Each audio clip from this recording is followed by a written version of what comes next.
Right now, most people think AI is just about chatting with a bot, generating images, or asking ChatGPT to write some code. But the AI industry is moving far beyond that. We are now entering the era of agentic AI systems that don't just respond to prompts but can actually plan tasks, make decisions, use tools, remember context, and retrieve information almost like a digital employee. And this shift is happening incredibly fast. According to industry reports, the global agentic AI market is expected to grow well above $100 billion within the next decade. That's why companies today are racing to build AI agents for customer support, research automation, coding, workflow management, healthcare, cybersecurity, and business operations. Imagine an AI system that can search the internet, analyze documents, interact with APIs, use databases, retrieve company knowledge, reason through problems, and then execute tasks step by step, all with minimal human intervention. That is exactly what this course is about. We'll begin from the fundamentals and first understand how Gen AI systems actually work. Then we'll move into large language models and LangChain AI agents and understand how they think and solve complex problems autonomously. You'll also learn important agentic AI design patterns and frameworks, and finally, we'll explore the model context protocol. By the end of this course, you won't just know how to use AI tools, you'll understand how intelligent AI systems are actually built in the real world. So, without wasting any time, let's get started.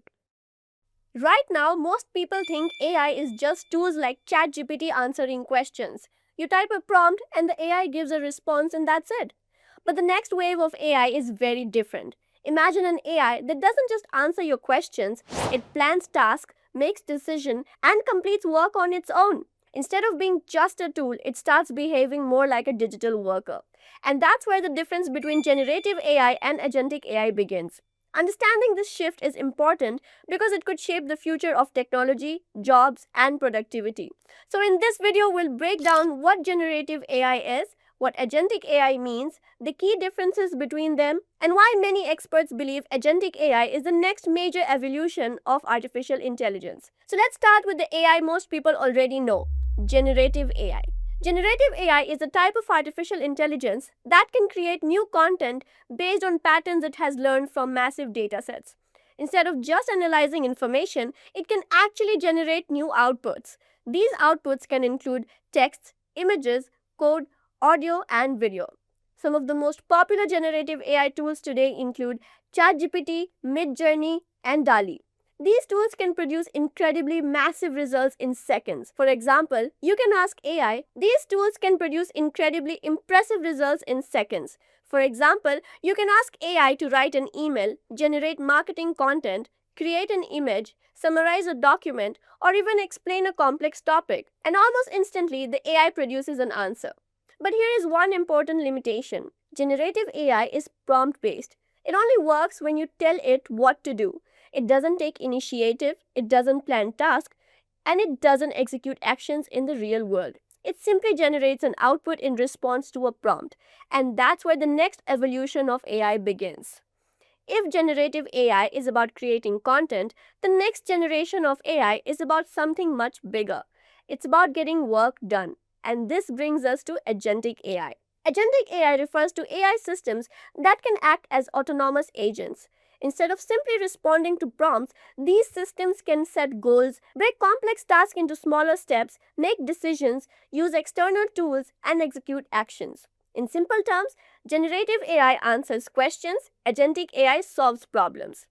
Let's look at a simple example. Imagine you tell an AI, plan a 3-day trip to Japan under $1,500.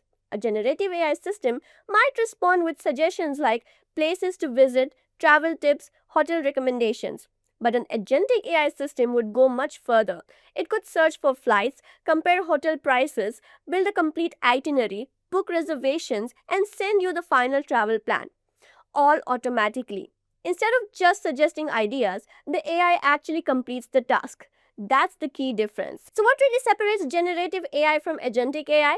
Let's break it down in simple terms. First, interaction. Generative AI is prompt based. You ask a question and the AI gives a response. Agentic AI is goal based. You give it an objective and the system figures out how to achieve it.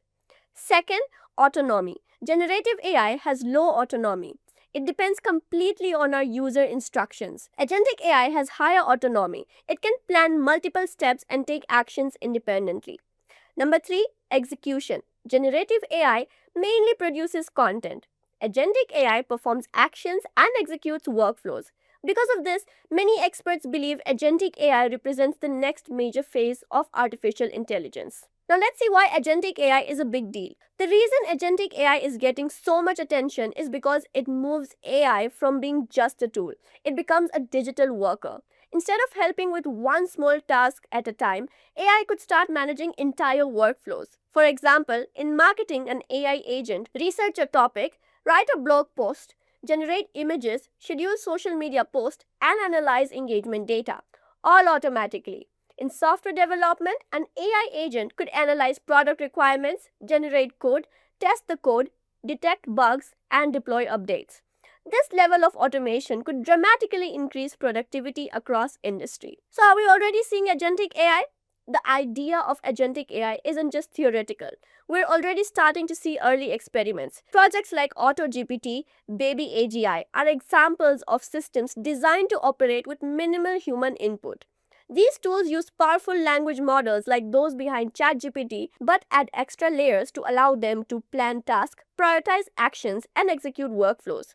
Right now, these systems are still experimental, but they give us a glimpse of where AI development is heading. So, what is the future of AI? The future of artificial intelligence will likely combine both approaches. Generative AI will continue to power creativity, content generation, explanation, and ideas, while agentic AI will power automation, task execution, workflow management. In other words, generative AI creates the ideas and agentic AI carries them out. So, the difference between these two types of AI can be summarized simply into generative AI creates content and agentic AI takes action. And as AI continues to evolve, we may soon see systems that don't just answer questions, but actually work alongside humans to complete complex tasks. Understanding this shift is important because it could shape the next generation of AI tools, businesses, and careers. So, if you found this explanation helpful, let me know in the comments. Just a quick info, guys. Intellipaat offers an advanced certification in agentic AI systems and design in collaboration with IIT Madras Pravartak. It will enable you to build autonomous agents, multi-agent systems, and production-grade RAG pipeline using Crew AI, AutoGen, LangGraph, and modern Python. With this course, we have already helped thousands of professionals successfully transition into AI driven roles. You can check out their testimonials on our Achievers channels, whose link is given in the description below. Without a doubt, this course can take your career to next level. So visit the course page link given below in the description and take your first step towards building a future in agentic AI. We are going to be discussing agentic AI. Okay. I'm going to be talking about large language models. And finally, I will be able to talk to you guys in open. I'll be able to talk to you guys about practically in the industry, what do we use? What's the current technology trend in the market? We are also going to do a lot of hands-on. So just be prepared that we are going to be working on crazy amount of hands-on stuff. I got a question from the audience on, what agentic framework is very good for beginners, and let's say if they want to start building agents, what's like the best possible, framework that they can start with? And I was like, you know what? There are already available agents, agentic framework, on this planet. You have basically, n8n, which is like a no code, low code platform. You have Loop, you have, I don't know, man, Glean, you have LangGraph, you have LangChain, you have so many different platforms that people use, and there is no end to it, right? Crew AI is one good example, right? But I personally believe that anyone who wants to work on generative AI in the future, okay, the best agentic framework that you are going to be learning, which you will use because you can create your own personalized, completely custom framework. It's by a LangGraph, okay? There are other frameworks too, but for beginners, I believe LangGraph and LangChain is the best thing to start with because number one, you can build any graph highly customizable, and you have world's biggest library that builds AI, and that's currently used by a lot of organizations including n8n, right? So what we're going to do, we'll start with our understanding on generative AI. Okay. And from then onwards, we will do a lot of hands-on exercises so that you guys feel a little bit comfortable building your own agents. You feel like, okay, I can build my own, let's say, use cases. I can build my own understanding on how do I build my agents, and pretty much we can proceed forward with that. Okay. So also we are going to build our own MCP server, meaning I will help you guys to create your own async MCP server, right? It's gonna be, of course, an MCP server that you can use as a node to node policy. You can, of course, get an idea from your own MCP servers and you can build on it. A to A is absolute nonsense. Agent to agent protocol is just so bad.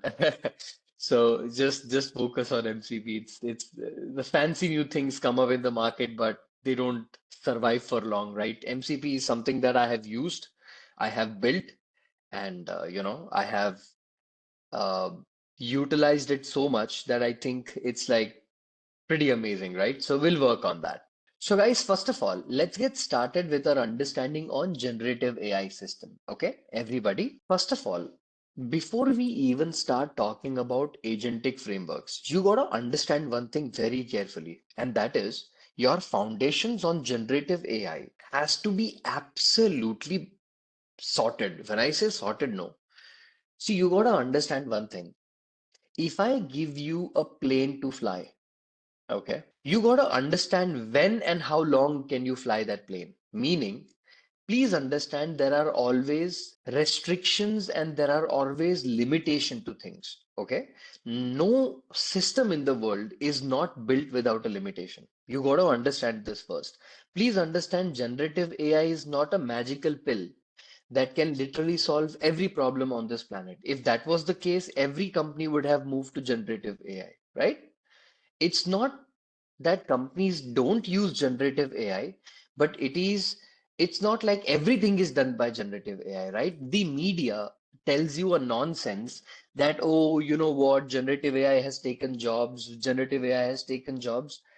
You got to understand that there is not 100% truth to it. You got to understand that generative AI isn't taking jobs. Okay, jobs that are so monotonous and something that can be done by the system very well, where you don't need a human being, right?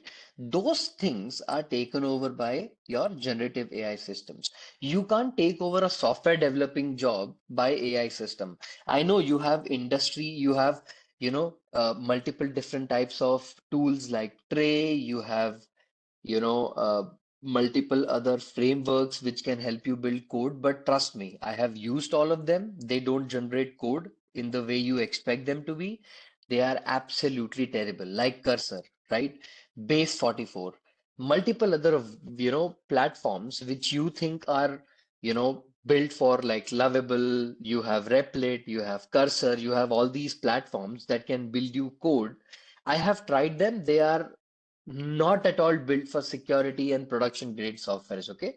And remember, guys, in the future, there is no shame in admitting the fact that, yes, I wrote a program, I wrote a software, but 40% of my software was written with the help of AI. That's okay, because the rest 60% is where you had to utilize your immense amount of creativity and brain, okay? And the rest 40%, if an AI system helped you, it's okay, right? So remember, AI is going to help you in the future, and there is no shame in admitting it, right? I use generated code, generative AI. That makes my life easy, and I'm able to work on many projects at once. So no worries about that. It's absolutely okay.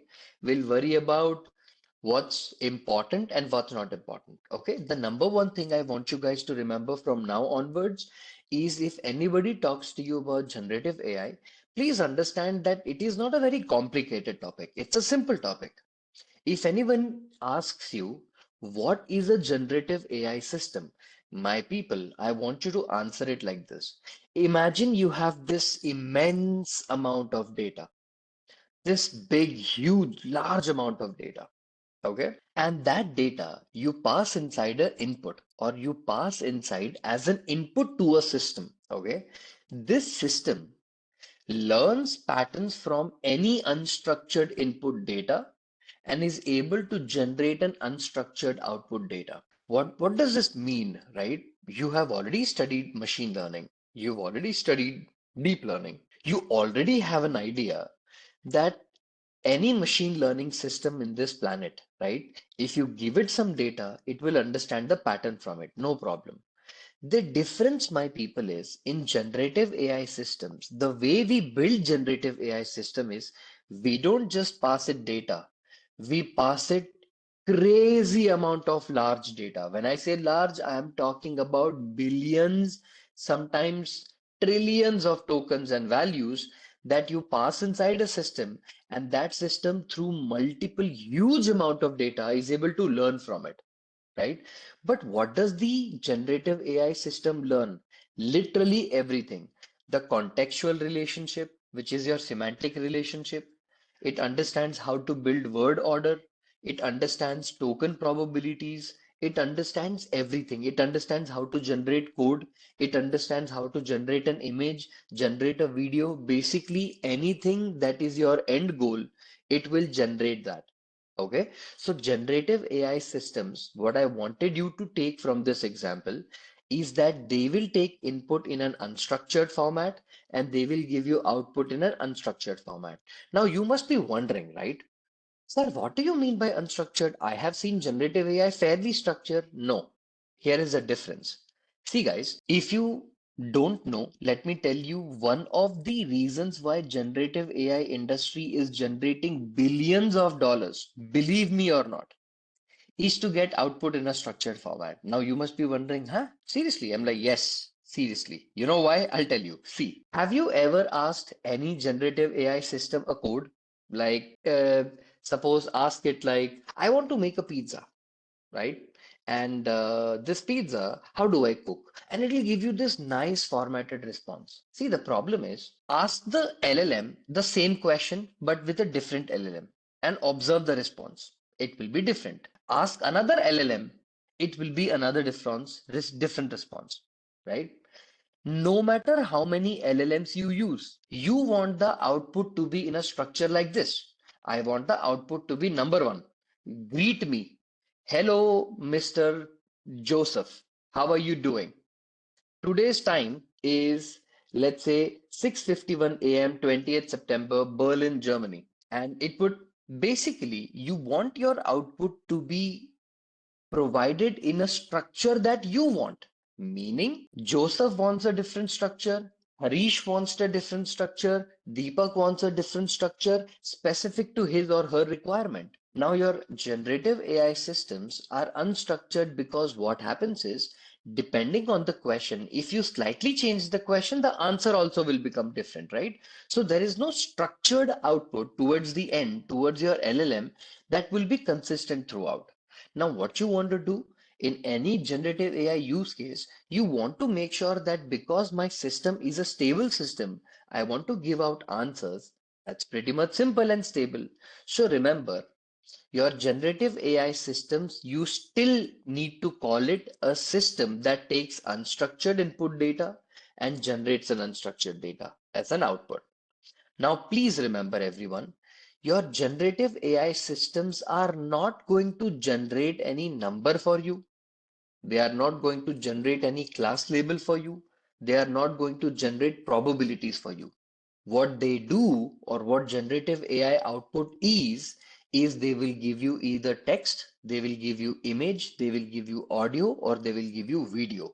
Remember, any generative AI system on this planet is built in such a way that it is not going to give you any probability output. It is not going to give you any class label. It is not going to give you some regression number. No, it's either going to take input as a text and give output as a text, input as a text, give output as an image, input as a text, give output as an audio, input as a text, give output as a video. Okay. So remember, these are some of the most important thing. Okay. Your generative AI systems are always going to generate your output either in the form of a text, in an image, in an audio, or a video. There is nothing in between that generative AI systems are going to generate. If you hear somebody say that, hey, you know what, there is this new generative AI tool, it's generating probabilities, and you'll be like, no, bro, the fundamentals don't allow. Any generative AI systems will not allow any nonsense to be generated in between. Answer straight will come as a text, as an image, as an audio, as a video. Number one. Simple and sorted. Nothing to worry about. Now, generalized learning systems. If you guys want to understand how your large language models are built, okay, we'll try to get an understanding on how large language models function. Okay, everybody, see what happens is you must have wondered a lot many times that hey, how are these companies able to build these large language models that can, do so many different operations. I'm sure if you guys have heard of this new large language model by Google called Nano Banana. Have you heard of this? Google recently released this model called Nano Banana, right? It's a state-of-the-art model which is performing at amazing benchmarks, right? But you got to understand one thing. See, I'll tell you what. Every single time a new language model comes out, no, I only want you to observe one thing. What is the input? What is the output? Okay. Do you know Nano Banana takes input in a multimodal form and gives you output in a multimodal form? Meaning it can accept input as a text, as an image, as an audio, as a video. It will give you output as a text, as an image, audio, video, text, right? Now the problem is Google does not provide one large language model that can do all four. The reason is they need to make money, right? They need to, of course, make money. They have spent millions of dollars in making the model. They can't give away everything for free. So audio will be built differently. Your text will be built differently. Your image will be built differently. If you remember when ChatGPT came into picture, right? Do you remember they came up with a model called Sora? Where you type in a prompt and it generates this video based model. Now, if you don't know or if you have validated it, they also allowed an audio input in the Sora in the beginning, but then that was taken away, meaning it just stayed there as 1 week's feature. They said that it doesn't work really, really well, and they removed it, right? Now, the reason why that happens is because, see, these large language model companies understand one thing that if they provide everything at once for free to everyone, it's not going to make money for them. Okay. So you got to understand that any large language model built has a specific goal in their mind. What goal? Example. If you look at this system in front of you, what do you see? You have this large amount of data. This data can be either text, images, audio, code, your programs, computer programs, labeled or unlabeled data. Okay. What you do, my people, is when you want to build your own large language model, there are two phases to your models. Okay. And the phases are you are going to first pass it to something called pre-training phase. Now, what do you mean by pre-training phase? The baseline model or baseline generative model, right?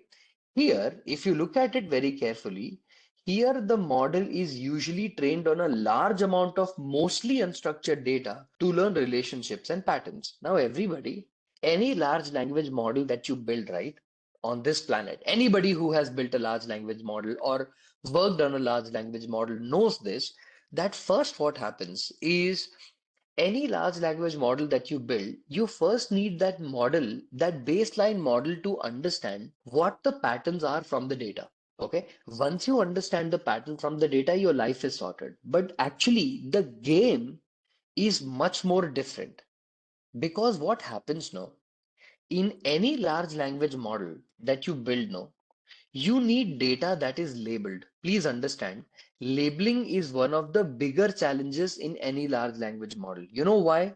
The problem is labels are actually created by humans. In reinforcement learning, okay, we call it RLHF, okay, reinforcement learning on human feedback, okay. What happens basically is this vast amount of data is converted into a multiple choice question. Okay, for example, if you guys want to take an example, okay, let's say if I give you an idea that Delhi, okay, is the capital of India, okay, is the capital of India. Suppose this is your text, okay. How large language models are built is this same text will be converted into MCQ. Dash is the capital of India. A. Mumbai, B. Delhi, C. Bangalore, D. Chennai. This is going to be one question created from the data. The second question created from the data is Dash is the capital of Dash. A. Delhi, India. 2. Delhi, Mumbai, India. 3. Sydney, New Zealand. You're getting what I'm trying to say. Your questions are converted into MCQ formats, and in MCQ formats, one label is provided by the human and other label is provided by the human. So in the initial run, what they do in any large language model, they start the labeling of the data like a multiple choice questions, like a multiple choice data. And this data, the label data, is actually put by a human being. A human labels it. Then what happens? We train a large language model and we still generate an MCQ. We again get the MCQ, this time automatically labeled by the algorithm or by a large language model, the first version of large language model. Whichever is wrong, we label it wrong. Whichever is right, we label is right. And again, we pass the large language model into training. We repeat this process so many times until and unless your large language model keeps working on the data. Now, see, guys, these MCQ and all of that stuff, you guys don't need to build this. Okay, trust me, you're not going to be building this. You're not going to be the one who's going to be spending millions of dollars. These are done by companies with immense amount of resources. Google can do this, Meta can do this, other companies can do this. I'm sure your company or any company that you will work for in the future, you're not going to spend money or even go into this process. This is only for your knowledge, okay? Only for your understanding, okay? So see guys, what happens is you always have something called as a baseline model, a model that is learning from the behavior of or the pattern from the data itself. Once the behavior is learned, you pass it to something called as the adaptation phase, where the model is usually fine-tuned on data to solve specific questions. Meaning, because you want a large language model to give you or generate an image, you take the baseline model, again fine tune it, meaning make it into a way which can only generate a new image. If a user asks, make me a strawberry that looks like green strawberry, building or growing on top of a human head. So if you ask a question like that, you're going to have to perform some kind of fine tuning in your model that can only give you answers in a specific way. Suppose if you want to build your own chat GPT, then what you need to do, you need to take your baseline model, which is now trained on the world's data, and convert it into only questioning and answering. So you ask me a question, I will give you the answer. And then your LLM can give you question answering, code generation, image generation, and text generation. Okay, so let me explain it to you like this, everyone. If you have a child growing up around you, okay, does the child first learn to speak words like mama, papa, dada, mama, something like that, uncle, right? Once it starts speaking in a very simple word, right? Like either it'll say water, either the baby will start saying the word uncle or auntie or anything, whatever the first word comes, then the baby forms the words together and is able to talk to you, right? Like, Mama, I am hungry, I want food, right?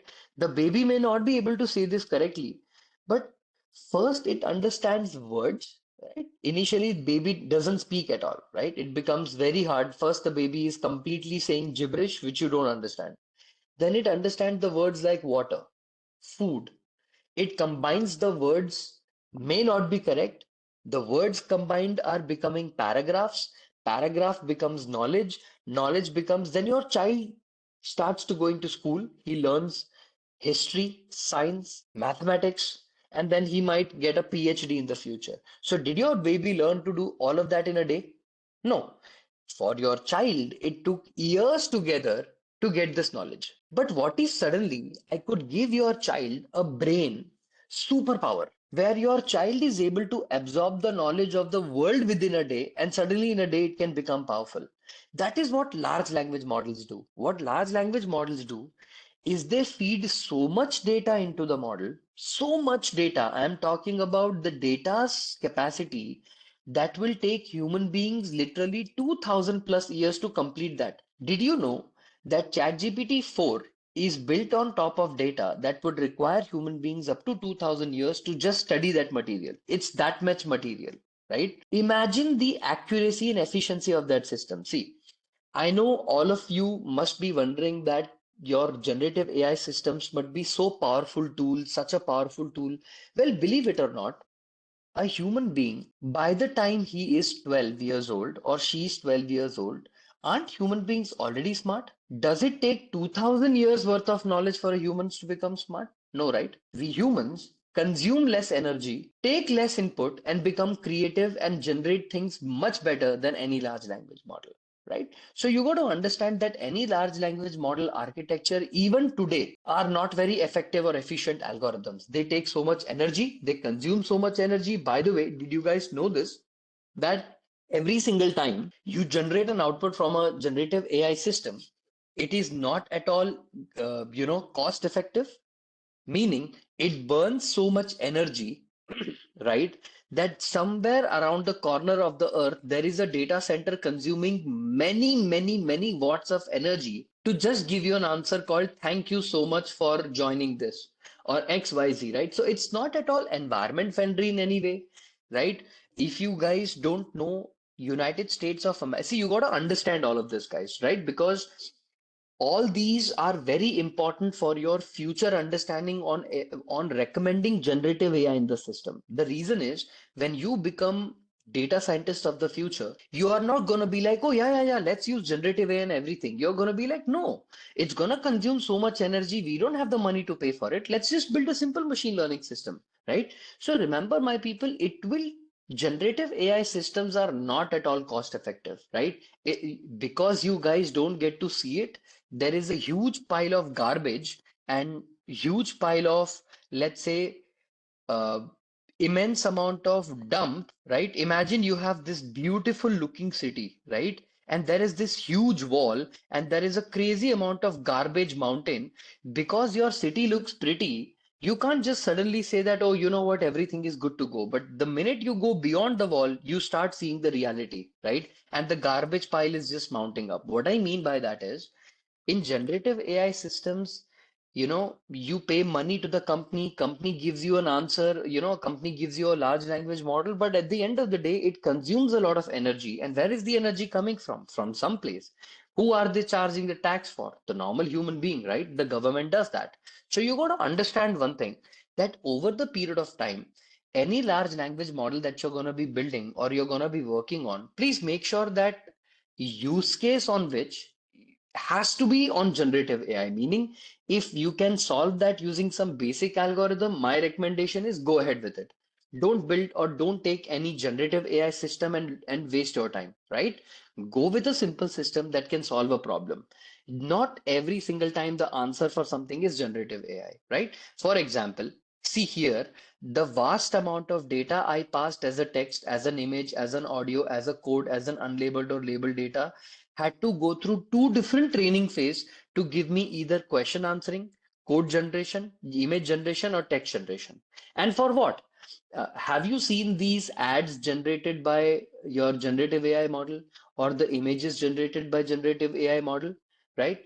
They are not there yet. Like, will you agree with me, right? Give me the state of the art model that you want, right? Whichever do you want to recommend, right? The image generation, the video generation from these models are first of all not 1 minute, 2 minute, or 3 minute. They are only couple of seconds. Have you tried anybody? Have you tried Sora? Have you tried any other model where if you build any video generation model, they are just maximum, I think I have seen 10 seconds or 20 seconds.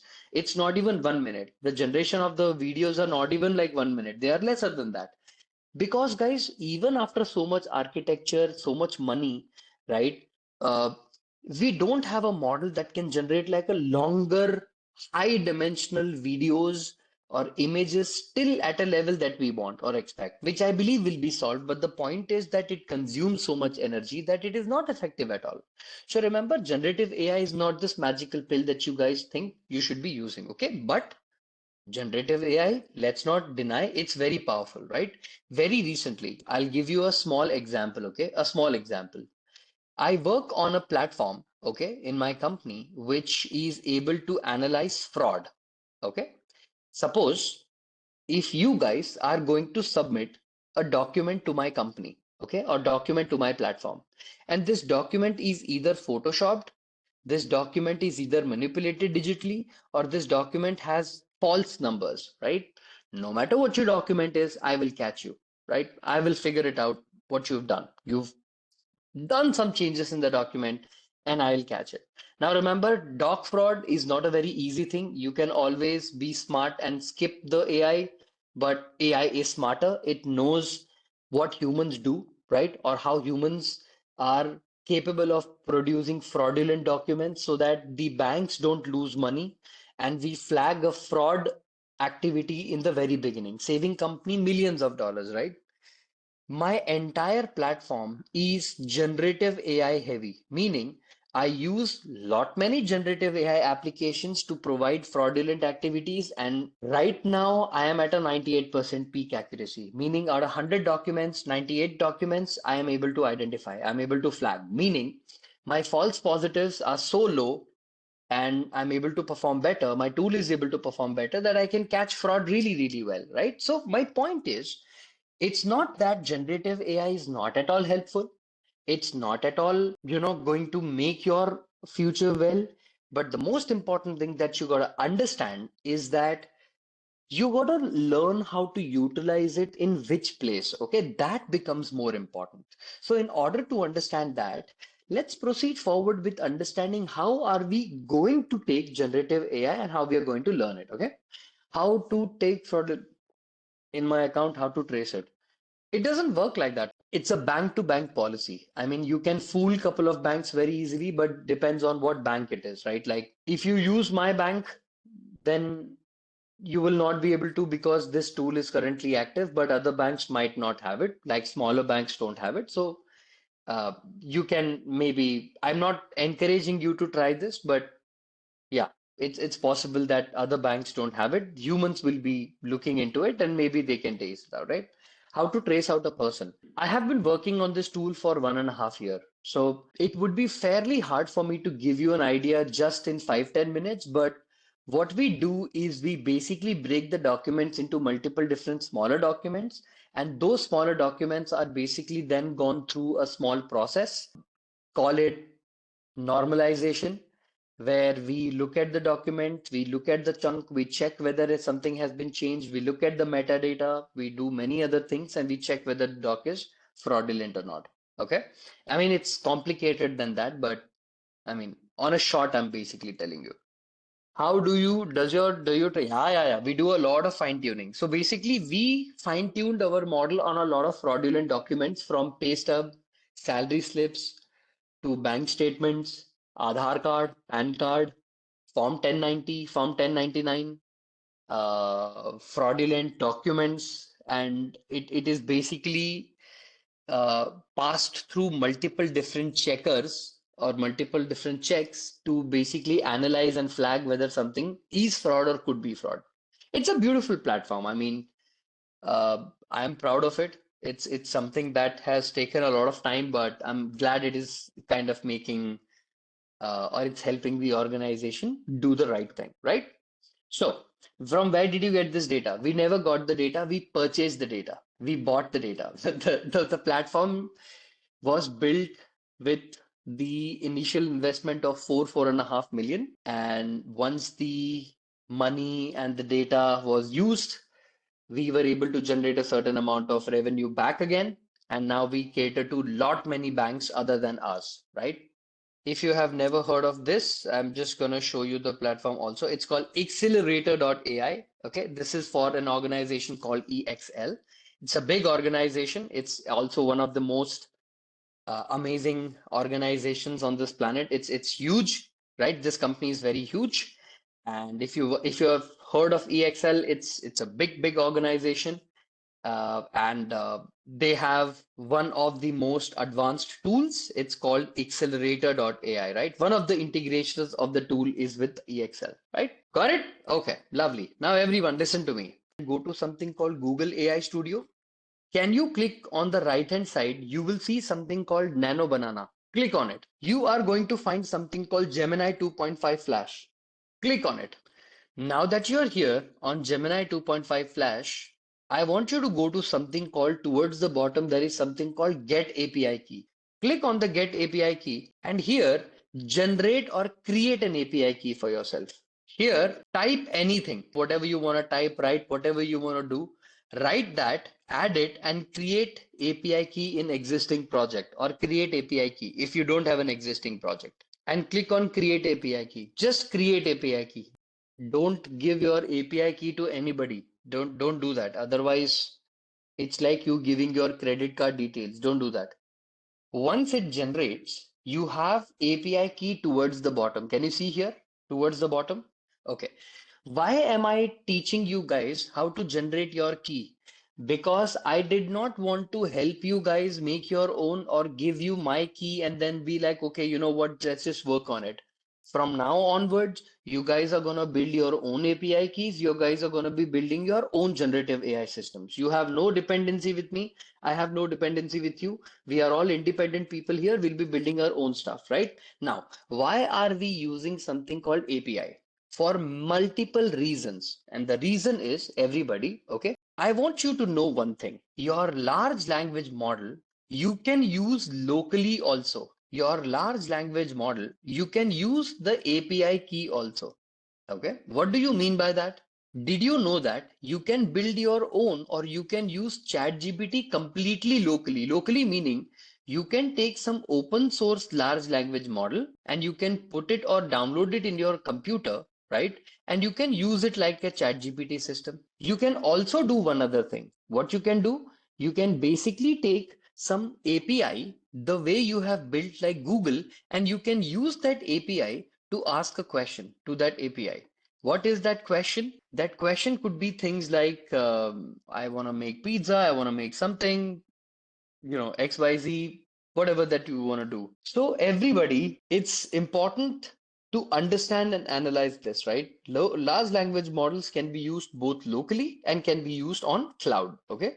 Which one should you go ahead and buy? If I ask you as a company, would you buy a large language model? Would you use a large language model locally in your computer or in your server so that you don't have to pay for the LLM? Or would you rather purchase an API where you can use the LLM? Which one would you go with? What approach will you go with? Will you go with the API approach or having a local large language model in your server? Let me tell you one thing. At the end of the day, everything comes down to pricing, correct? No matter what you do in the world, everything comes down to pricing. Will you agree? With pricing, it also comes down to something called safety and compliance, right? So tell me this, everyone. At the end of the day, people who think that, sir, taking a large language model of my own choice, putting it on a server, I will be able to use the large language model for free. No, nothing is free. Who's gonna maintain the large language model? Who's gonna take care of the GPU cost? Who's gonna take care of the infrastructure cost? Are you not going to take care of all of this cost? There is going to be an infrastructure cost associated with it, right? But what about API? In the API, you have to literally spend nothing but maybe $0.12 for maybe 100,000 tokens. They don't charge anything from you. It is literally cheap, very, very cheap. So will API work in your favor? If you want to save money in the beginning, you want to save a lot of money, you don't want to worry about the infra, you don't want to deploy, you don't want to take all of that, you can just take API and your life is going to be sorted. That is why 80 to 90% of any generative AI use case in the planet is working on API. Now, you must be thinking, sir, what about data privacy? Every single data provider has an SLM agreement with you. You know what is an SLM agreement? SLM agreement is basically that we will not take your data remains your data. We don't have anything to do with your data. They provide you a digital certificate saying that we will not save your data. Only if you click on yes, save our data, we will save. Otherwise, we will not save the data. Meaning it is safe and secure. If your company is bonkers, and can I tell you something, guys? Believe it or not, if you go to a $1 billion company, these companies are less scared of losing the data. Do you know what companies are scared of losing the data? It's the startups with the 30 people working in the corner of a building. These people are more worried. Oh, what if the company takes my data? A $1 billion organization is not worried, but a startup with a small scale is much more worried that what if they take my data? Now, why am I telling you this? Because I have interacted with many companies on the planet on data security, and I've asked them one thing. Do you trust a third party company on whether, would you give a data? Believe it or not, banks were the least companies that trusted any company. Banks did not want to trust either American companies, let alone Chinese companies. Nobody wanted to trust Chinese companies. Nobody on this planet was like, we will give our data to a Chinese model. No company wanted to give their data to even US based companies like OpenAI, like Anthropic, right? So basically, what is happening is if you are in a regulatory business like banking, finance, or any other industry like that, they would prefer even spending more money and having their own large language model deployed on the server. So they have absolute 100% control. But if it's any other company, say healthcare or any other market research or any other company, they would pretty much be okay with having a large language model bought with API. Now, why am I teaching you this? The reason I'm teaching you this is because in the future, you guys are also going to sit in one of the discussions with your managers where you are also going to discuss whether you need to purchase an API or whether you need to take up infra. Now, guys, in my experience, local LLM deployed on a server and API, the cost difference is 32x. What do you mean by 32x? If you are paying 1 rupee here, you spend 32 rupees here. That's the difference in pricing. Okay. In whatever projects I have built or I have worked on so far, this is the pricing difference I have received. The reason is GPU is very, very expensive, correct? I hope you guys know that in any large language model that you want to build in right now, if you want to build today, you need GPU. Without GPU, your large language model will not work. It will not work. I can tell you this with a guarantee, with a 100% guarantee. You do quantization, you do distillation, whatever you want to perform, without GPU, there is no performance. I'm telling you this right now. Okay. So understand one thing. APIs become your savior there. So understand, I am not saying that companies who are crazy, who are scared of losing the data are wrong, are false. No, no, no. You're not. You're not. You are not somebody, to feel, there is nothing to feel bad about, or there is nothing to feel wrong about. Remember, the reason I'm saying this, my people, is because at the end of the day, pricing can make the company, pricing can break the company. If you are a startup thinking of creating this new platform of your own choice, and you're like, you know what, I will give my customers this, I'll give my customer that, and you have built up this dream in your mind, and you have created this hopes in your mind, and what you do basically is after all that hope creation, suddenly you get to know, oh, but the API is cheaper, but the large language model deployment is expensive. Now your entire dreams are shattered, right? Now your entire production is going to be halted because at the end of the day, pricing is never something that you considered. So remember, it's very important from today onwards that whatever agent you're going to build with me, we are not going to act like some children who are building these toy programs. No, no, no, no, no, no, no, no. We are not going to perform. We are not going to proceed like that. We are going to proceed like every single one of you is a manager or you are some kind of a tech lead and you are actually monitoring the pricing also.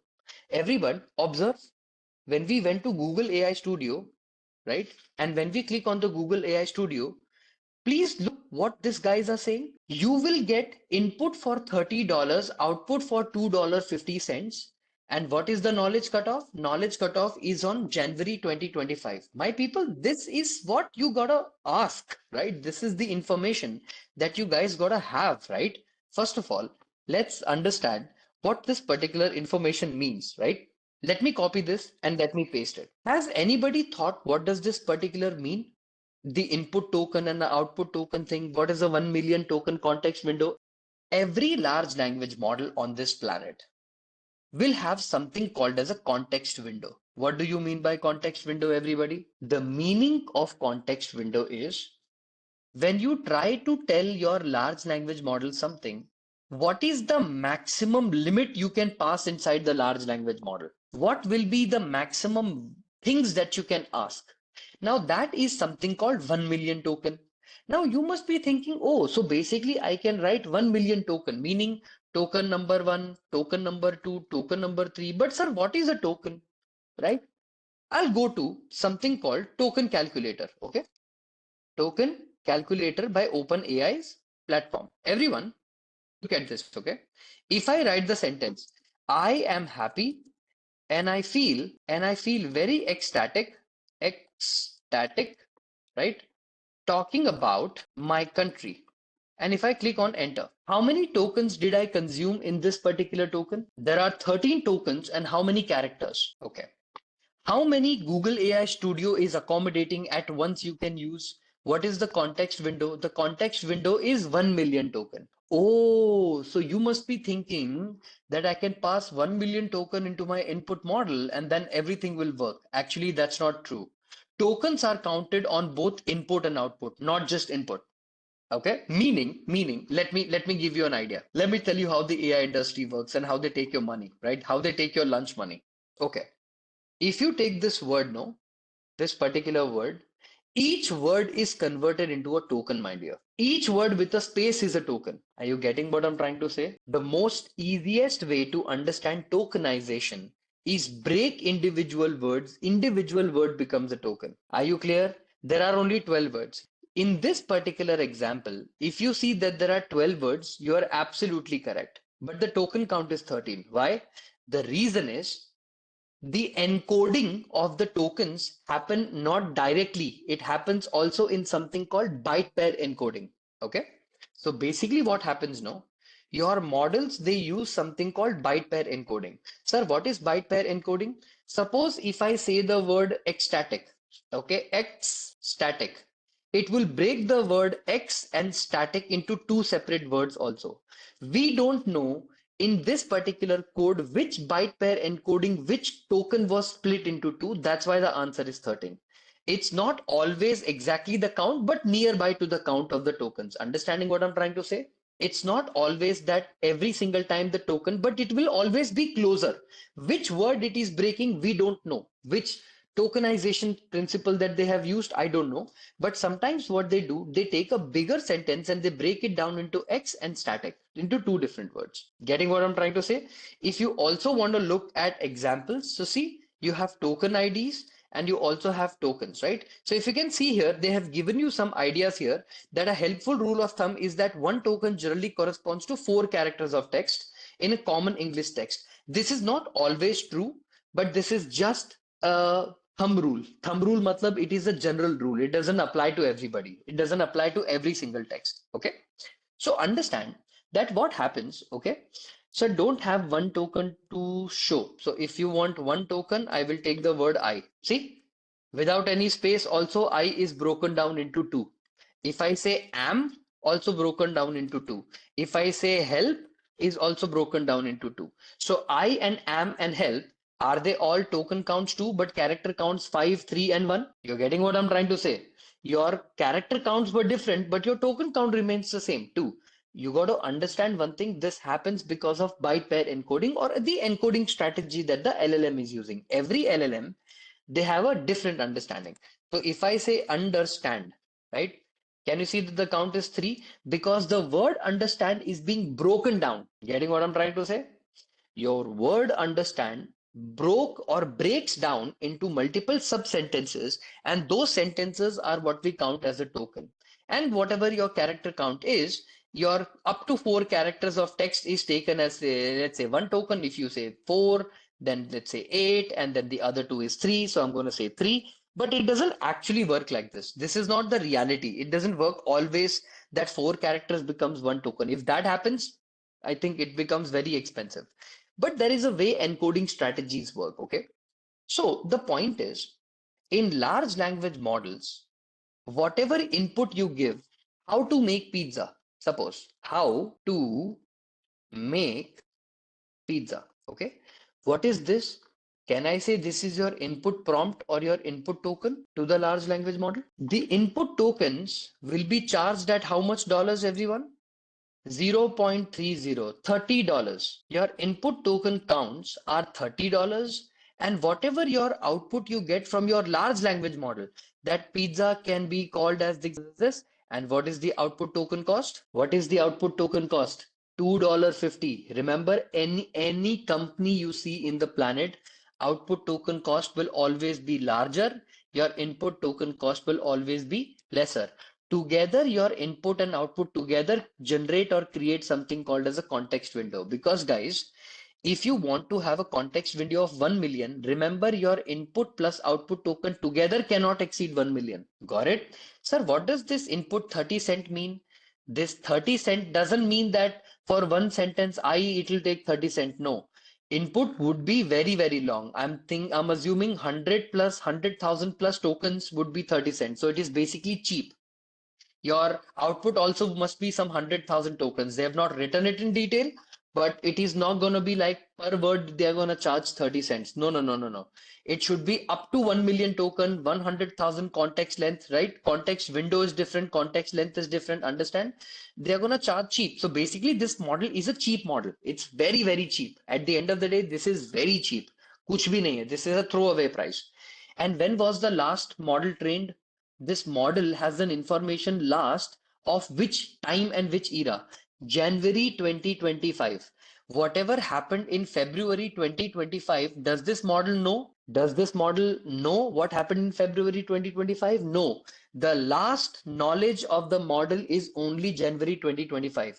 This, my people, is what we call as knowledge cutoff. And the name of the model is called Gemini 2.5 Flash. Understood? Now, everyone, listen to me very carefully.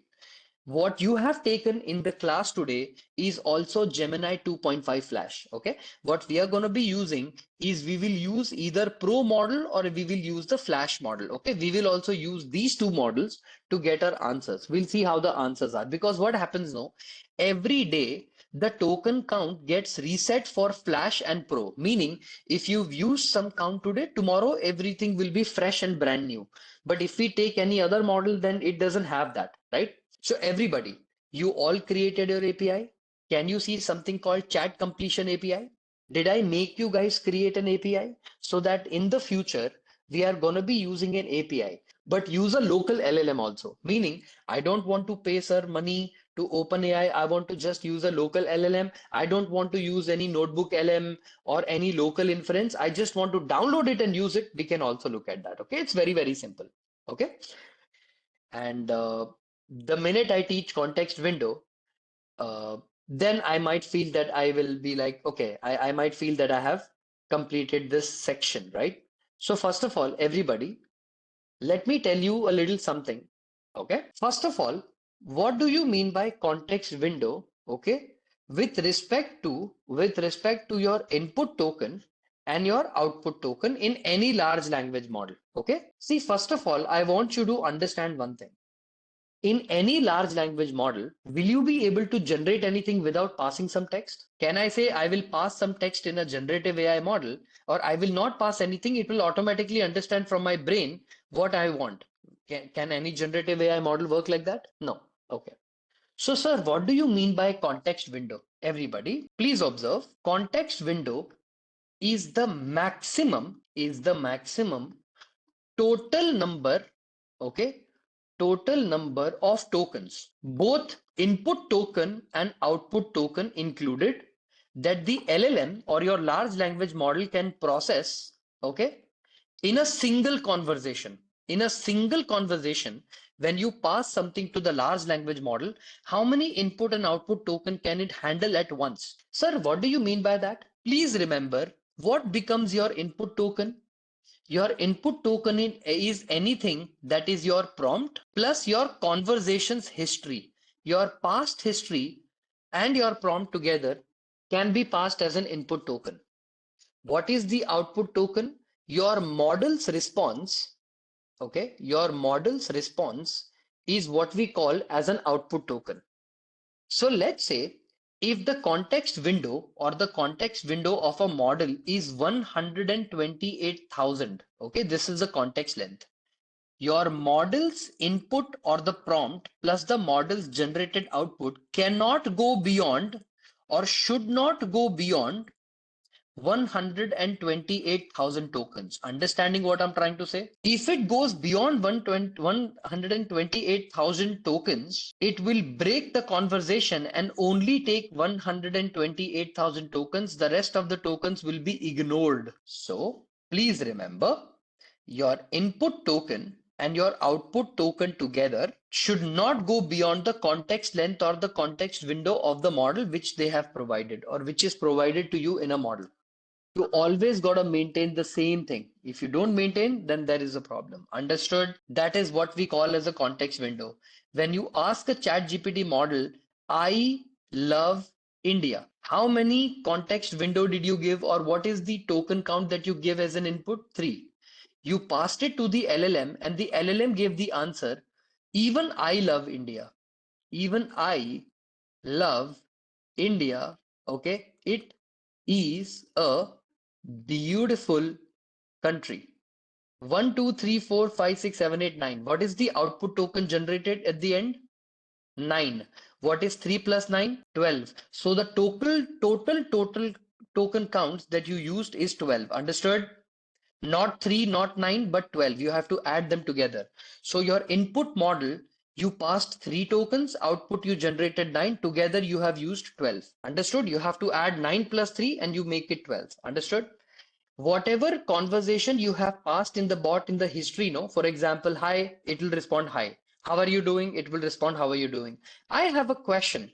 Whatever that user history you have, no, you can pass that. How we can control that output token? My dear, it's very easy. You can set up a limit. If any question passed by the user or any answer by the user, you can use something called maximum length. I will teach you how to do that. You can give something called max token and max length. Okay. Unlimited tokens you can never get in the world, no? Unlimited tokens nobody will give you, no? Like world may 1 million, 2 million, 30 million tokens, nobody will give you unlimited tokens in large language models, no? Okay. So let's say this is your mama, okay? Your mom. Let's say this is my mom, okay? I tell my mom about how my day went. Okay, how my day went. Mama, I woke up at 7 a.m. and I did this, and 8 a.m. I did this, and okay, and 9 a.m. I did this, and 10 a.m. I did this. If I tell her every 1 hour what did I do, will she get overloaded with the information? She'll not be able to use, she'll not be able to understand anything. Tell me, my people, at once, your mom will be able to hear only a generic advice, no? Like, Mama, overall, what did I do today? Maybe you can speak for 2 minutes, maybe you can speak for 3 minutes. If you speak for 30 minutes, she'll not be able to take it. Think of context window like that. In a large language model, what happens is when you take an LLM in single question and single answer, okay, passing a question and getting an answer, you cannot go beyond 120,000 tokens. Please tell me this 120,000 is what? Is the token limit at once. But if you want to break the question into multiple questions, you can do that. But at once, like how you could not tell your mama at once, what did you do the whole day every hour? Your mom will be able to listen, what did you do in 7 to 8? Later, after 5 minutes, she will take 8 to 9, but she can't take at once everything. At once, to your large language model, you can't pass anything beyond 120,000 token.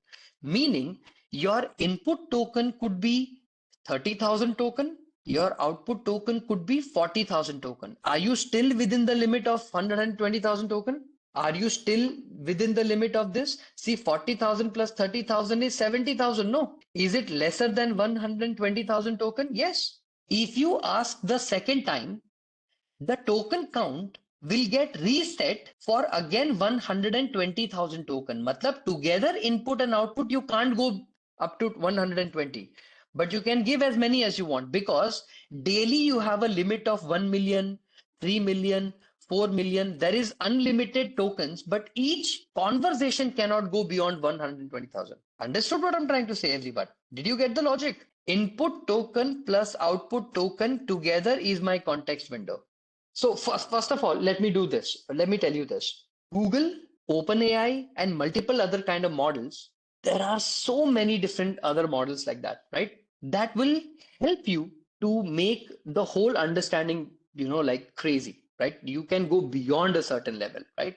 There is a model called Magic Dev LTM 2 Mini. Check this model. It has 100 million context window. Then you have Meta's Llama 4 Scout. So basically, there is a model called Llama 4 Scout. This has a $10 million token limit. You have a Google Gemini 1.5 Pro, 3 million. Gemini 2.5 Pro, 2.5 Flash, 1 million. So there are not just one, there are millions of models like that on the planet. 100 million is the code context limit. Believe it or not, I said 40, it has 100. The world has grown, my friend. The world has grown, right? Okay, everyone. We spoke about your context window. We understood how the input tokens and output tokens together make the whole thing happen.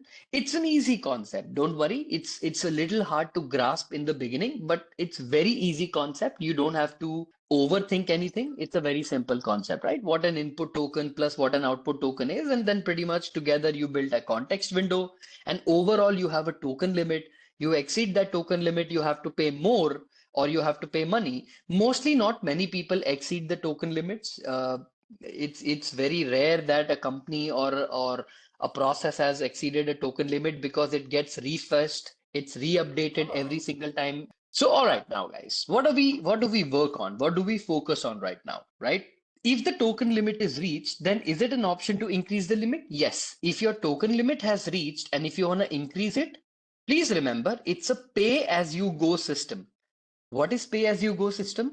As you pay or as you use the systems, that much money you have to pay. So don't worry about it. Your token limits are not going to be exhausted if you don't keep a limit.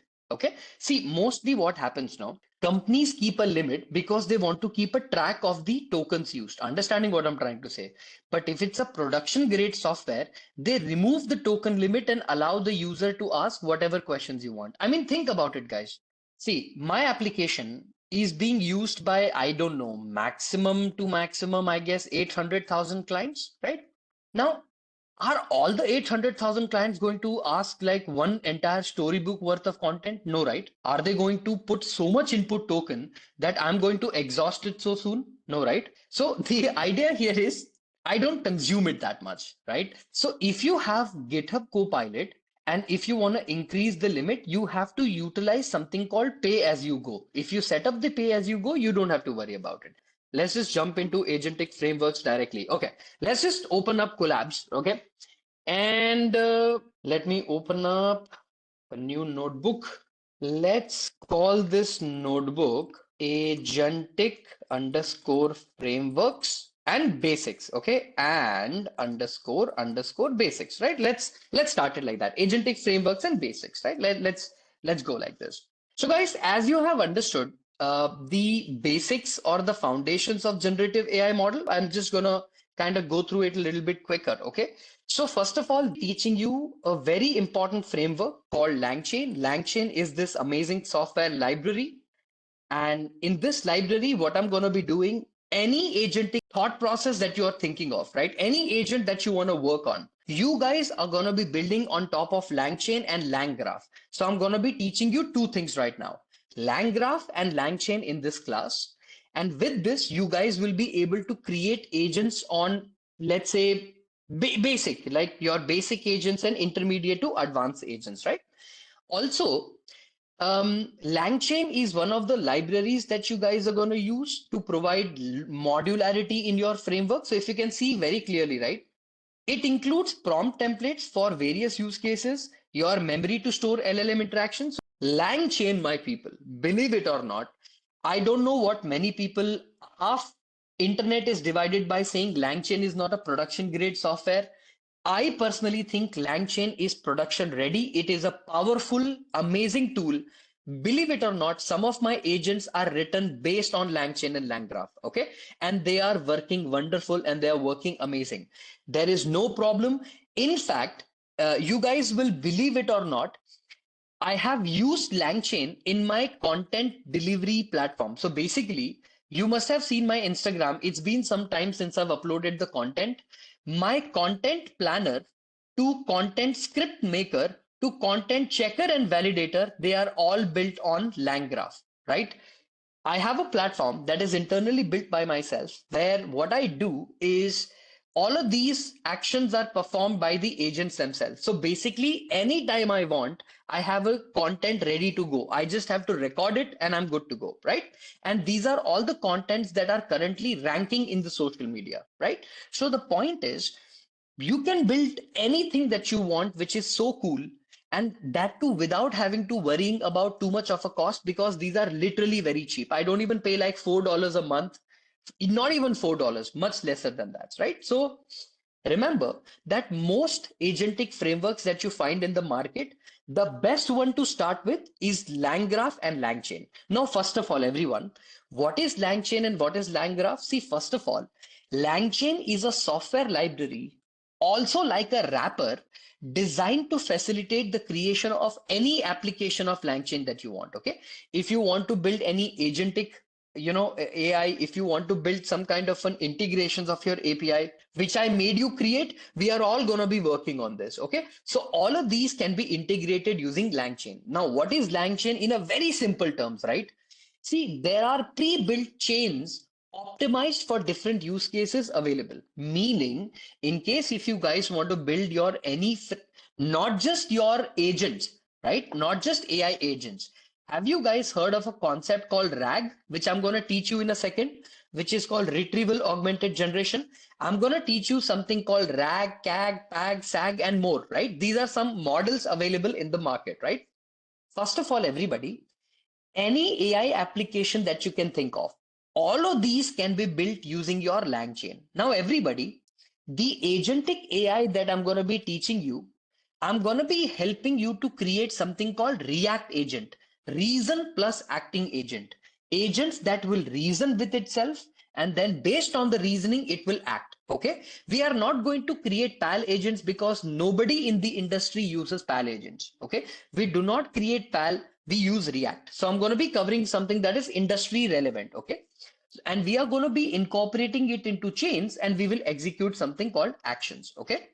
LangChain is actively developed with new features every day. It's used for fast prototyping. It is amazing. I'm going to tell you what is PAL in a second. Don't worry. There are multiple different kind of agents created in this planet, but most of them are React agents, including your N8N, Gumloop, Crew.ai. All of them, they work on React. Okay. The principle is React. Okay. Is LangChain and LangFlow same? No. Slight differences. LangChain is different, LangFlow is different. Okay. They have some minor differences. Okay. So first of all, everyone, using your large language models in applications, why are they important? Large language models have something called knowledge cutoff. Will you guys agree with me? Any large language model built on this planet, they have something called knowledge cutoff. What is knowledge cutoff? A large language model has already been trained on January 2025. If you ask a question that in March 2025, who won the World Cup? Let's say India won the World Cup. It will not know. So tell me, everybody, your large language models will struggle with the outdated information or the old information. One of the challenges also LLMs can face is with the complex math problem, they tend to generate text even when they don't know the answer. The problem is, have you ever met somebody who so confidently lies about something that you think that, okay, must be the answer is correct. But what is happening is your LLM is going through a problem of hallucination. Hallucination is basically your LLM think it's the right answer, but genuinely it is not the right answer, right? So please understand that large language models, one of the biggest challenges in the industry, even today, even if you start making your LLM application or agentic applications, it will be hallucination. So the cancer of LLMs is hallucinations. Hallucinations, if anybody solves, they are anyways going to be a multi-billion dollar company just today. If anybody comes out and says, you know what, if I solve the problem of hallucination, I'm done. Hallucination is nothing but your LLM's thinking that if you ask the question 2 plus 2 is equal to 4, LLM says, no, no, no, 2 plus 2 is equal to 5. I am very, very sure about it. Meaning, first of all, it gave you a wrong answer, but it gave you a wrong answer in complete utmost confidence, saying that no, I am telling you 2 plus 2 is 5, not 2 plus 2 is 4. And if you did not know this, LLMs have this problem. Whether you use Grok, whether you use Claude, whether you use GPT, depending on what kind of questions you're asking and in which condition you're asking that question, it will hallucinate, and the chances are it's possible that it will hallucinate, right? So remember, if you are using any kind of large language model and ask it a complicated question, and this mathematical question is just an example, right? Complex math problems, like if you give it a research level complex math problem, Dipanshi, what will happen? Your LLM is not going to give you an answer in a specific way. It might hallucinate, give you some wrong answer, but it will consider that to be exactly right, right? Meaning it will give you an answer saying that, no, no, no, I believe it is correct, right? So remember, your large language models have this problem of hallucination. In fact, believe it or not, yesterday, I was about to ask a question to large language model. The reason is I'm going to show you an example of, I think, one of the conversation I had with the LLM, right? I asked the LLM, 10 a.m. in India is what time in Berlin at September? Because I live in Berlin, I live in Germany. Here, 10 a.m. in India will be what time? It says it will be 5:30 in Berlin.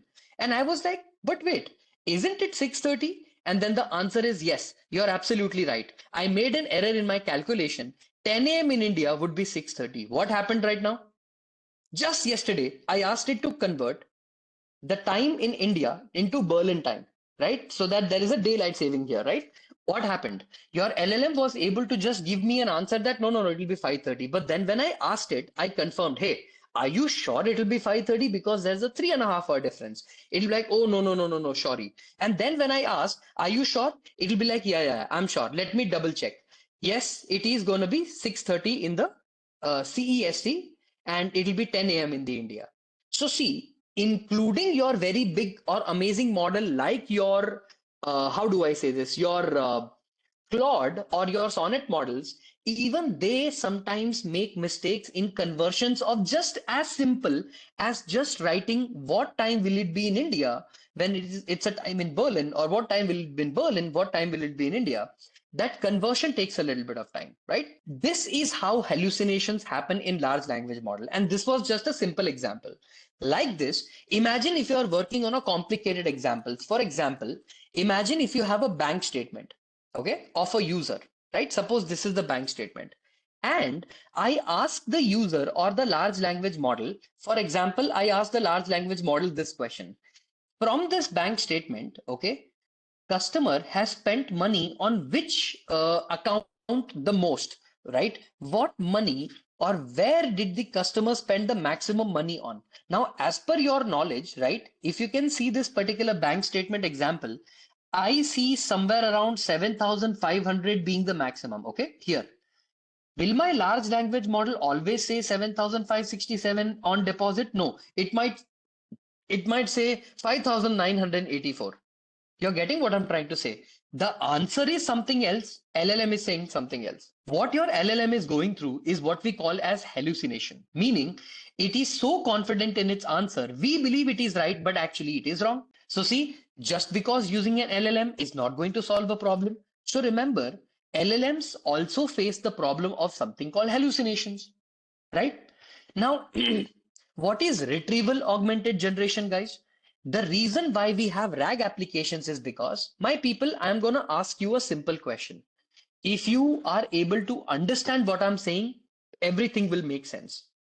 If you ask a large language model a question, LLM a question like, hey, who won the World Cup in February 2025? But the LLM was trained in January 2025. Will the LLM answer who was the World Cup winner in 2025?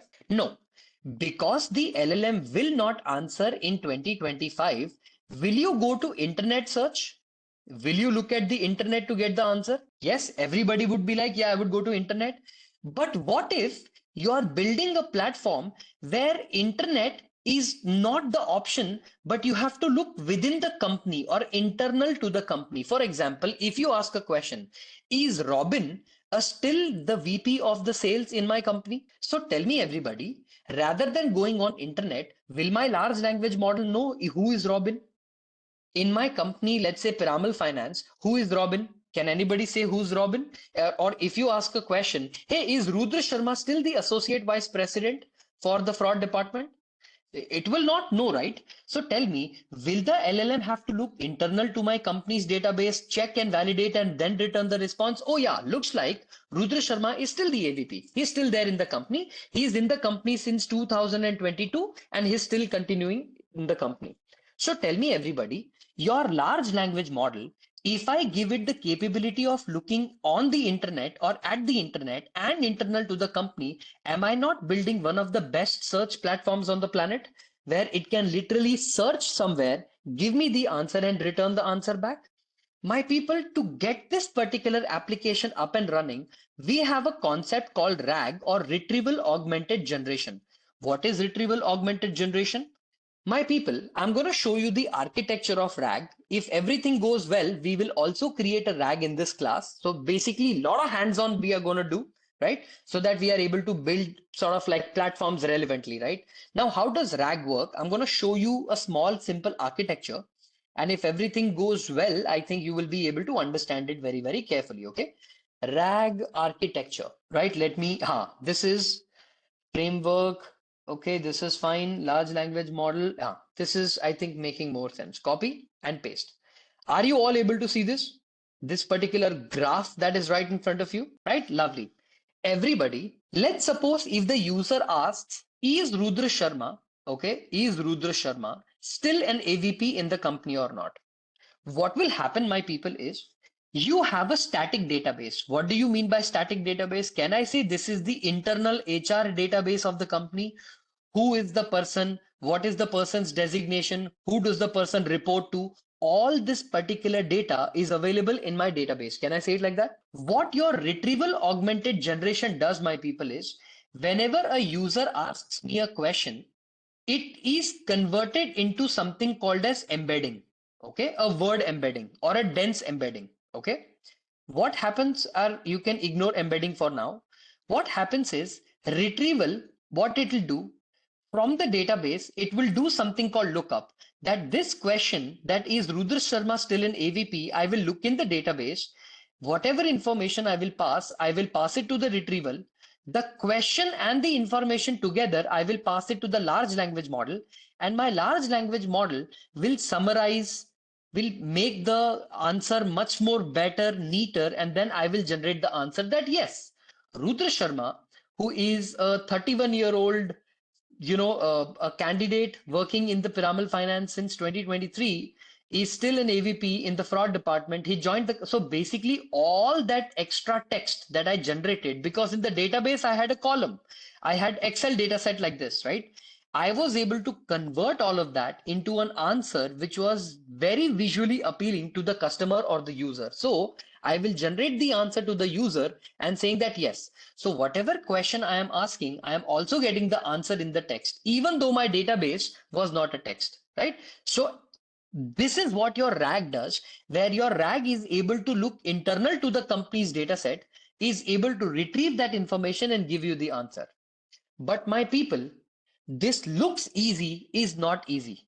I'm going to tell you this right now. RAG is easy, but it is not easy. Why? Can I tell you why? The reason is, the most important thing that you guys need to understand is something called guardrails. What do you mean by guardrails? There is a company in India which is one of the biggest fintech company. Did you know what happened? That when that company, when people started asking, how do I make pizza? That company's bot responded back with the saying, how do you make a pizza? Meaning they did not keep any safety at all. You can literally ask any question, it will literally respond with any answer. Should your company's bot be responsible for teaching people how to make pizza? Should your brand be giving you that answer? If you ask a question, suppose if I'm a fintech company, if I ask a question, hey, how much money do I have in the account? This is a valid question. But if some user asks how to make a pizza, shouldn't my bot's response be like, please keep your question very professional and strict. I only respond to financial queries. Isn't this how the response of the bot should be? Most of the times when we build RAG, right, most people don't understand that in RAG, you also need to implement something called guardrail. If you don't implement guardrail, you are screwed. Okay. And also, please tell me, my people, should every information be available to the user? Suppose if I am not a part of the company and if I ask what is the phone number of Rudra Sharma, should the bot just give away my phone number to anybody that they want? Should they give away my email ID to anybody what they want? No, right? So you got to understand one thing, my people. Just because you're allowing it an access to the data doesn't mean your RAG has the authority to access every data in the company.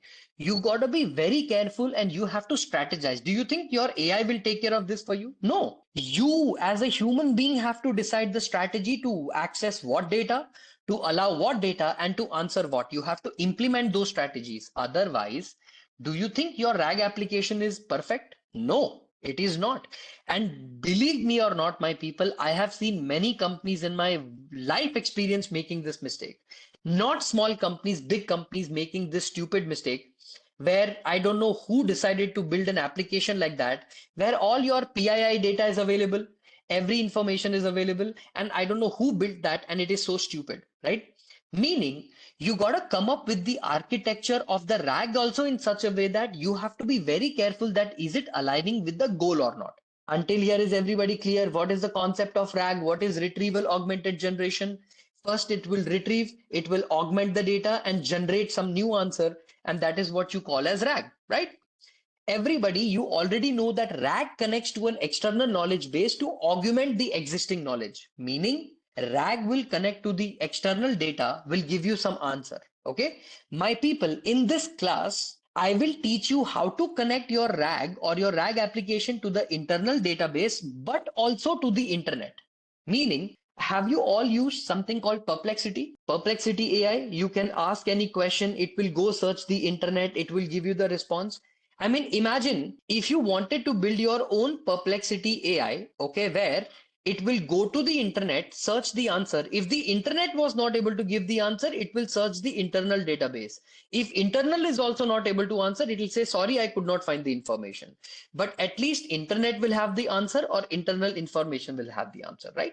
So we will make our LLM consume internet's knowledge. We will make the internet's knowledge get consumed internally also. We will use Pinecone, we will use Fires, multiple other types of vector DBs to get these applications done. Okay.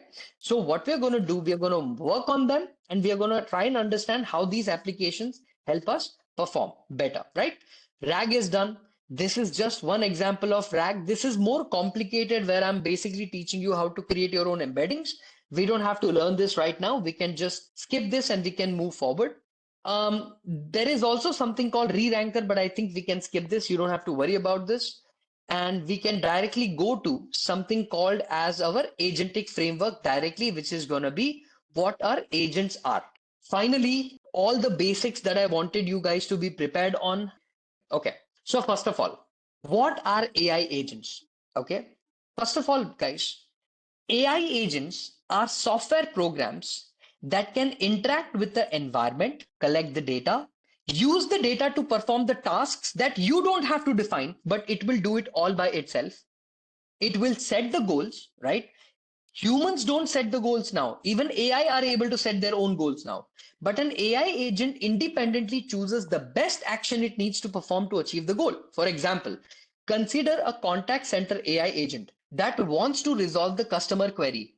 The agent will automatically ask the customer different question, look the information internally in the document, respond back with the solution, whatever based on the customer responses are, determine whether the query can be handled by the bot or should it be passed to the human. So basically, your AI agents are not what automations are. So don't confuse your automations with AI agent. Automation is basically repeating the same thing again and again and again. But the instance or the input will be the same input. But in AI agents, you can literally give it anything, and like a human being, it will be able to handle any problem or any situation that it is built to handle. Okay. Please remember, AI agents are different than agentic AI. Okay. These two words are the most confusing words, but they are completely different words.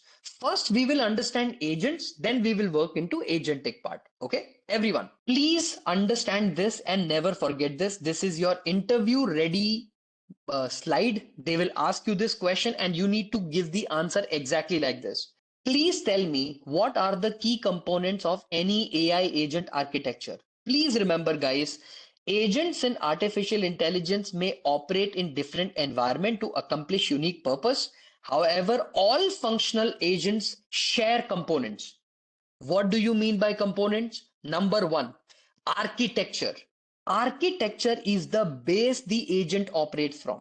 Architecture can be a physical structure, a software program, a combination like robotic AI agents can have sensors, can have a software, but your architecture will also have an AI software agent which will work according to the text prompt. So, my people, in very simple word, what is an architecture? What does your agent do? Is it going to interact only from software to software, or does it also have to interact with the hardware? For example, I'll give you a very simple example. If I ask my AI agent, a WhatsApp bot, hey, can you schedule my appointment for 9:30 tomorrow morning? And you will be like, and my agent will be like, sure. I went to your Google Calendar. I have set up the appointment. Did I go to the Google Calendar, open the Google Calendar, click a button, select something, and then set up a meeting automatically with the variable saying that a meeting for discussing something? No. The AI agent decided to do this for me. But can I say this is software to software AI agent where I used WhatsApp to connect my Google Calendar, correct? Now, everybody, imagine you have a microcontroller or a microprocessor in your house. Okay. If you say, can you please turn off the light in my house? It will be like, okay, can I reduce the turn off, or can I say perform a specific task, and it will perform that task for you. Or if you ask it, okay, depending on the mood of my house, can you set up a light? And then it will turn your light into a specific, RGB light so that it sets the mood in the house depending on the time or the area. My point is this: your agentic AI or any agents that you're going to build in the future, it needs to have an architecture, very simply spoken, a goal. Goal with the intentions of whether it is software or hardware. So, what did you understand, everyone? Every agent that you're going to build is going to have what? What will you start with? Any agent, what you're going to start with? You're going to start with the architecture. Without the architecture, don't even proceed forward with your agent. What is it that you want your agent to do? You need to tell it very clearly, right? You need to tell your agent what it is need to performing, or what performance does it have to do, right? Then, what is the agent function? Everyone, the agent function describes how the data collected is translated into actions. Everyone, your agents will do some actions, right? What those actions are, you need to tell the agent very clearly. Perform this, get this, do this, delete this, add this, whatever you want your agent to perform. You are going to call that as your agent's action. So whenever your agent, okay, is gonna collect some data, that data is gonna convert into what action, and is it supporting the objective of the agent? When designing the agent function, please remember the developer considers the type of information, the capability of my AI, the knowledge base, the feedback cycle or feedback mechanism, and other technology. Okay. Remember that agent functions are not just randomly created out of thin air. You gotta think, strategize, and then come up with the right strategy. You're just not gonna say that, oh, you know what, I'm gonna connect this with this, I'm gonna build this with this. You gotta strategize everything. And this strategy is important. If you don't do this, you're pretty much going to be screwed. Okay. Then the third thing is what we call as something called as agent program. Okay. What do you mean by agent program? Your agent program is going to be the implementation of the agent's function. Okay. It involves developing, training, and deploying the AI agents on the designated architecture where the programs aligns with the agent's business logic, technical requirement, and performance element. Meaning, your agent program is the program that's going to execute your agent. It's going to start initiating or initializing your agent. Without the agent program, there is no agent. Okay, so remember, these are the three things that I want you to keep in your mind every single time you're going to build an agent. It is a very simple theoretical concept, but without this, you building an agent becomes slightly complicated because there is a chance you might build an agent but might go wrong into it. Okay. Now remember, after you have built this, you also need to use something called determine the goal, acquire information, and implement tasks. Now, these three things, my people, are very simple to understand. I don't think I even need to go into the depth. You got to understand what goals your specific instructions have been to the agent, and based on that, has it performed or not? Do you need to acquire any information? For example, if the agent is like, no, I cannot do anything until and unless I get some more information, right? Until and unless I get the information, how am I supposed to proceed forward? So acquiring information is also important, and implementation of multiple tasks together are also implemented, because what happens is agents can connect with agents. There can be not one but multiple agents together, and these agents determine whether the task is complete or not. For example, what different types of agents exist in the market? Please remember that you have simple reflex agents, model based reflex agents, and goal based reflex agents, or goal based agents, right? What do you mean by that? A simple reflex agent operates strictly on the basis of predefined rules and its immediate data. What do you mean by immediate data? Whatever data I provide will be also strict. Whatever task I have given is also strict. It will not respond to situations beyond a given event condition or action rule. Hence, these agents are suitable for simple tasks that don't require any complicated or extensive training. For example, you can use a simple reflex agent to reset passwords by detecting specific keywords in a user's conversation. See, in your simple reflex agents, what do you understand so far? Understand the definition. What do you mean by simple reflex agents, right? When I say simple reflex agent, right? What do you see in my simple reflex agents? What am I trying to do? Am I trying to have like a very simple example, like a if then condition? For example, okay, automatic doors. If you have seen an automatic door system, right? If my motion sensor detects the movement, if motion is detected, then open door. Can you see if then relationship? Are you understanding the if then relation? If a certain trigger has been added, then perform some action. Now tell me one thing. In the if and the then, okay, what are you going to do? If a certain action has been initiated, for example, I'll give you a very simple example, okay? Have you all received a lot of WhatsApp spam nowadays? Lot of WhatsApp spam messages have come into your WhatsApp. Somebody is offering you a job on WhatsApp. Somebody is offering you, hey, I am, this guy, I want to discuss with money. Even WhatsApp is now starting to fill with spam, right? Loan, stock trading, XYZ nonsense, right? If a specific keyword shows up in your WhatsApp, then are you automatically going to mark that particular thing as spam and block from WhatsApp? Can you perform this simple agent action? You all have an access to API, of WhatsApp. WhatsApp provides you something called APIs. Your API platform has now an access to web platform called WhatsApp API. Okay, it's called WATI. WATI. It's a third party tool. What you're going to do is, if somebody sends me an email or WhatsApp or messages where if the sentences starts with a specific keyword or specific sentences, then I am automatically going to block you and tag you as a spam. Can I say, did I require any external help of LLM? No, my LLM just was able to identify whether this text was a spammy text or not, and based on that, was I able to trigger block? What was my agent's action? Action was to block, correct? Think of it like this on authentication, okay? Think of it like authentication, guys. Tell me, everybody, do you all have something called as a system firewall or pay firewall, right? Think of it like a system firewall in your laptop, right? If the IP is whitelisted, okay, no problem. Visit the link, no problem. I have no issues. But if the IP does not have a DigiCert or is not whitelisted, do you think I will just go ahead and say that, boss, not allowed? So don't you think that it's such a simple agent? It's like an automation platform, but here I'm using the power of LLM. That's the only difference. I'm using LLM to make certain decisions, but the idea is it's such a simple agent. So tell me, in the simple reflex agent, are you doing anything complicated here? So what kind of relationship does it follow? It follows something called if-then relationship. What relationship, everybody? It follows something called the if-then relationship. Okay. If the if condition is satisfied, then a certain operation is done.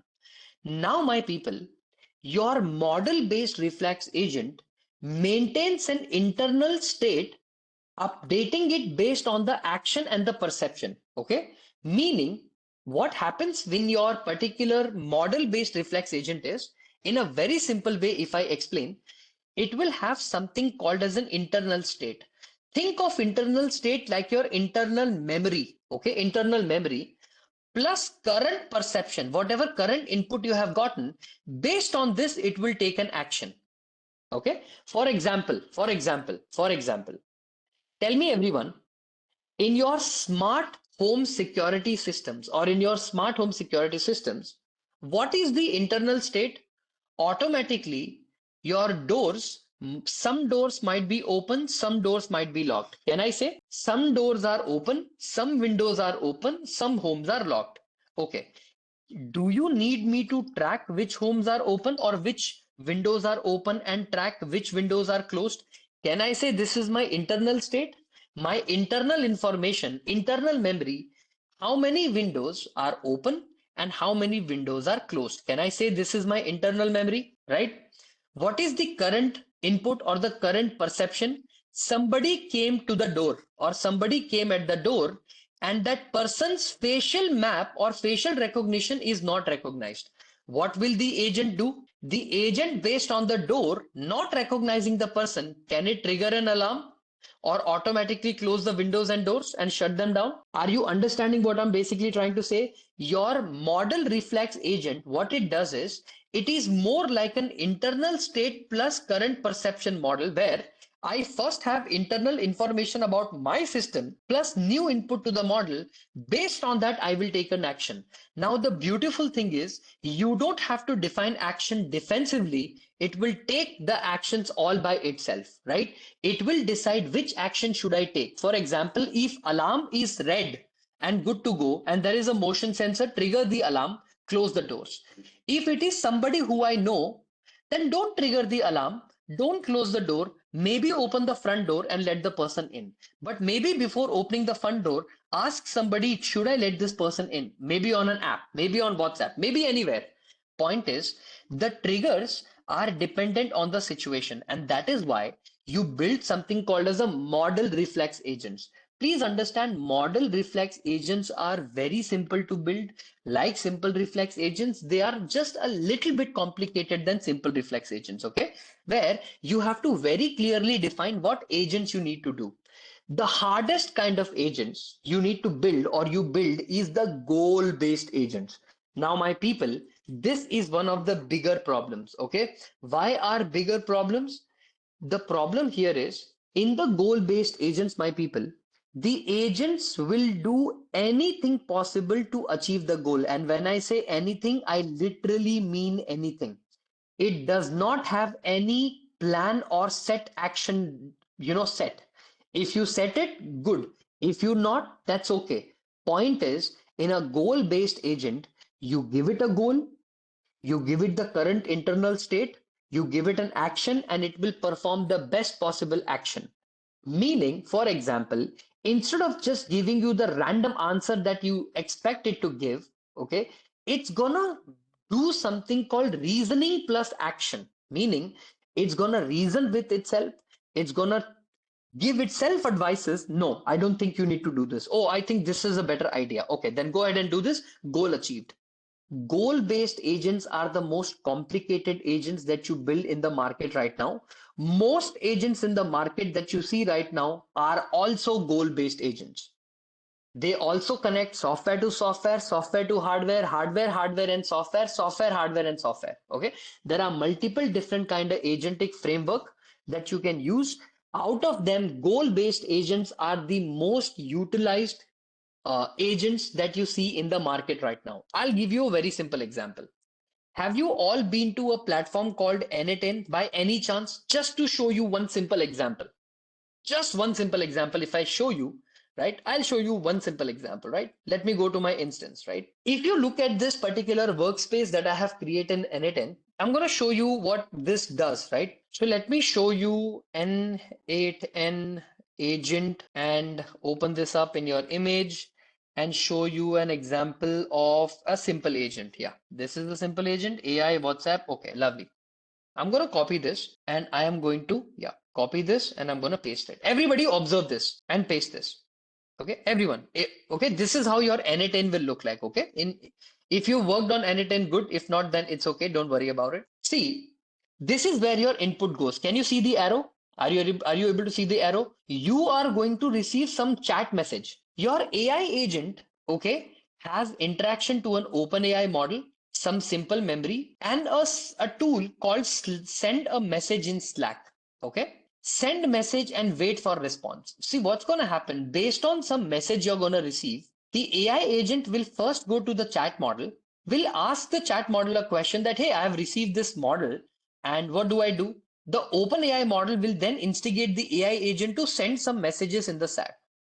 Once the model is sending the message on the Slack, it will then wait and then sort of like a send and wait for the message to receive, and then it's going to perform some action. So point is, see, what the reason I wanted to show you this is because goal-based agents or any agent that you build now are built like this only. In your mind, at least you need to build it like this. First, I will do this, it will go here, then the process will go here, it will save the memory here, and then it will wait until the messages respond, then it will again go to the LLM and then give the response. Meaning, in your brain you need to come up with the strategy of what exactly do you need to do. That strategizing becomes very important, right? All your goal based agents that you see are based on what you say are strategizing. Now everyone, you cannot build an AI agent without understanding or learning something called design patterns. If you don't learn design patterns, there is no building agentic AI. So for now, I'm going to teach you what the design patterns of agentic AI frameworks are and how do you use them. The first one is what we call as a reflection pattern. Everyone, it's very simple, very, very simple. When a user prompts something, okay, an output text is generated. I will reflect whether my output is correct. We call this principle as a maker checker principle. What do we call this, everyone? What do we call this principle? We call this the maker checker principle. The maker and checker. What do you mean by maker and checker? Think of it like this, guys. Your chat GPT is generating the answer. The question from the user was, how do you make the best pizza? The best vegetarian or vegetarian or vegan pizza. Okay. This was your question. Your OpenAI or your chat GPT generated the answer for making the best pizza in the world. This was created by the chat GPT, which is the maker of that pizza's answer, correct? Your GPT or your 4.0 mini model is the maker. But once you generate the answer, both the question plus the answer, are you not going to pass it to another large language model?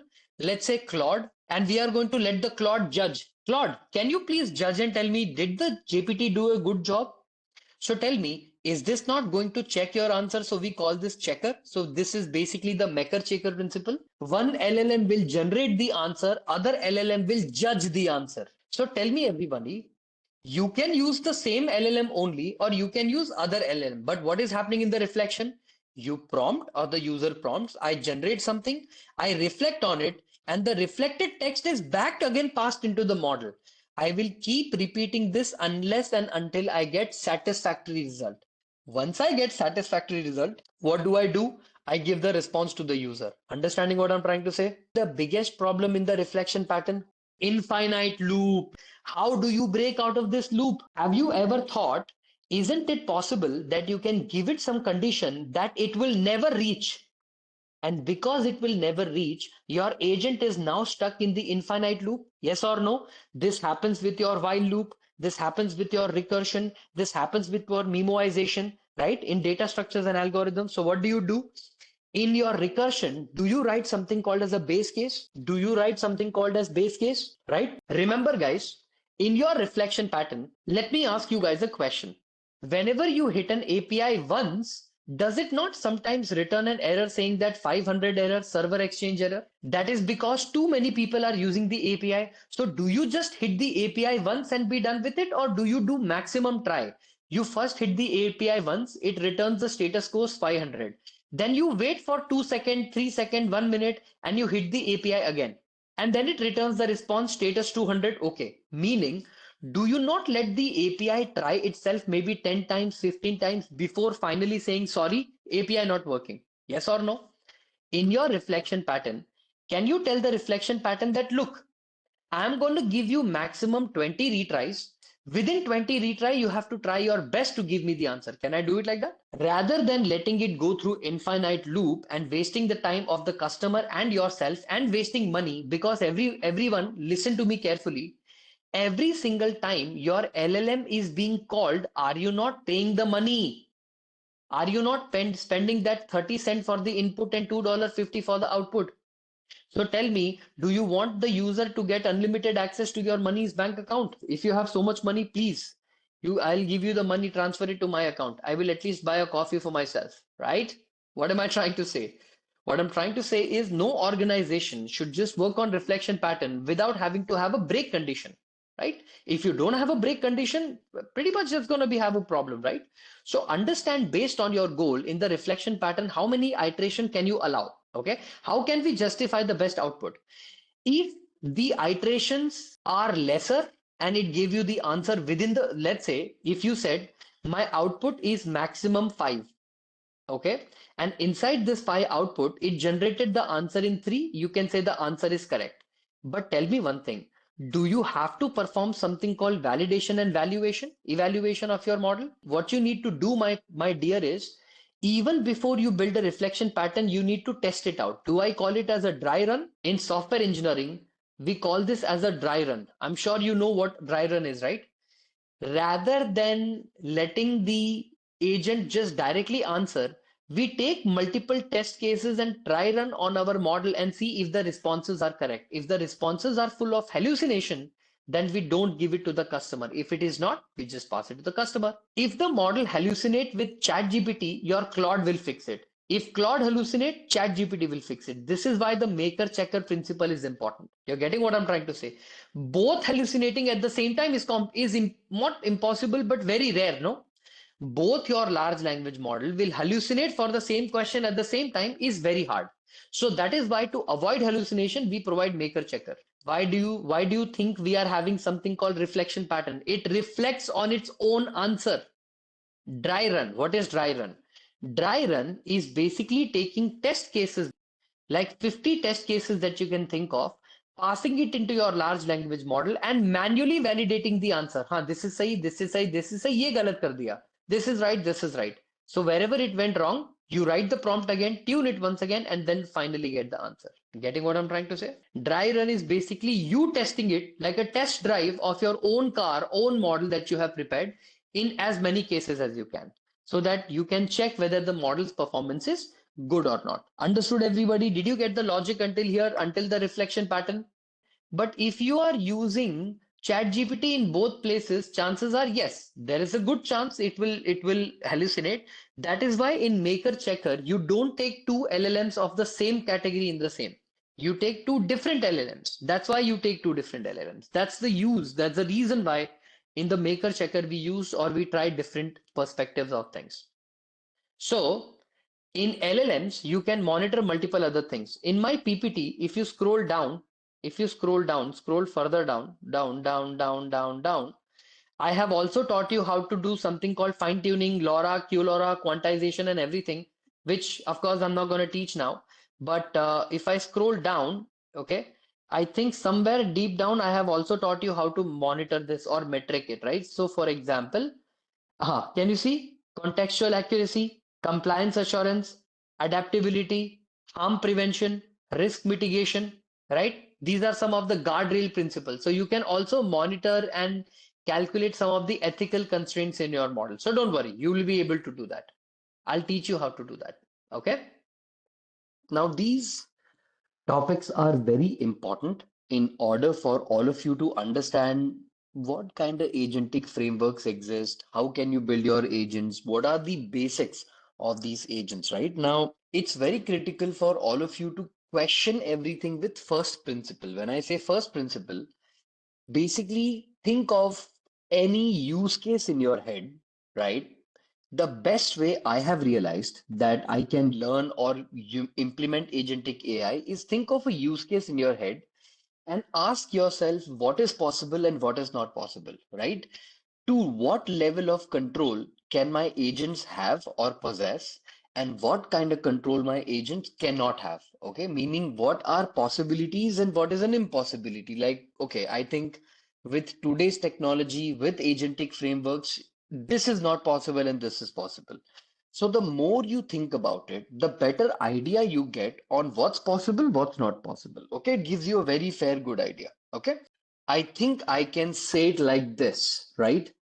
See, whenever you work with agents or whenever you're working with, let's say, agentic frameworks, right? The core difference that you got to understand between AI agents and agentic AI is actually much more than that. So let me give you an understanding, okay? Precisely if I tell you, okay, agentic AI is more like the capability. Think of it like this. The ability of an, okay, let me write it down, right? So that all of you can understand. Think of it like this. If you basically tell me that, okay, sir, if you can give us an idea about what do you mean by an agentic AI, right? Agentic AI. Oh, by the way, I am not the only one. The entire machine learning and AI fraternity is confused about who do you call agentic AI and who do you call AI agents. There are literally research papers written on this where people have fought with each other. So what I'm trying to tell you is one of the understanding that I have realized after maybe writing three research papers, four white papers, right, on this particular topic. So first of all, see, agentic AI basically tells you one thing, okay? It is your AI system, okay? Any AI system that you build. Now, when I say any, I mean by the grace of God, any. When I say any, please remember it has a double star on it. And when I say any, matlab kuch bhi, anything. Any AI system that can act complete autonomy or that can act in complete autonomy for only one and one goal.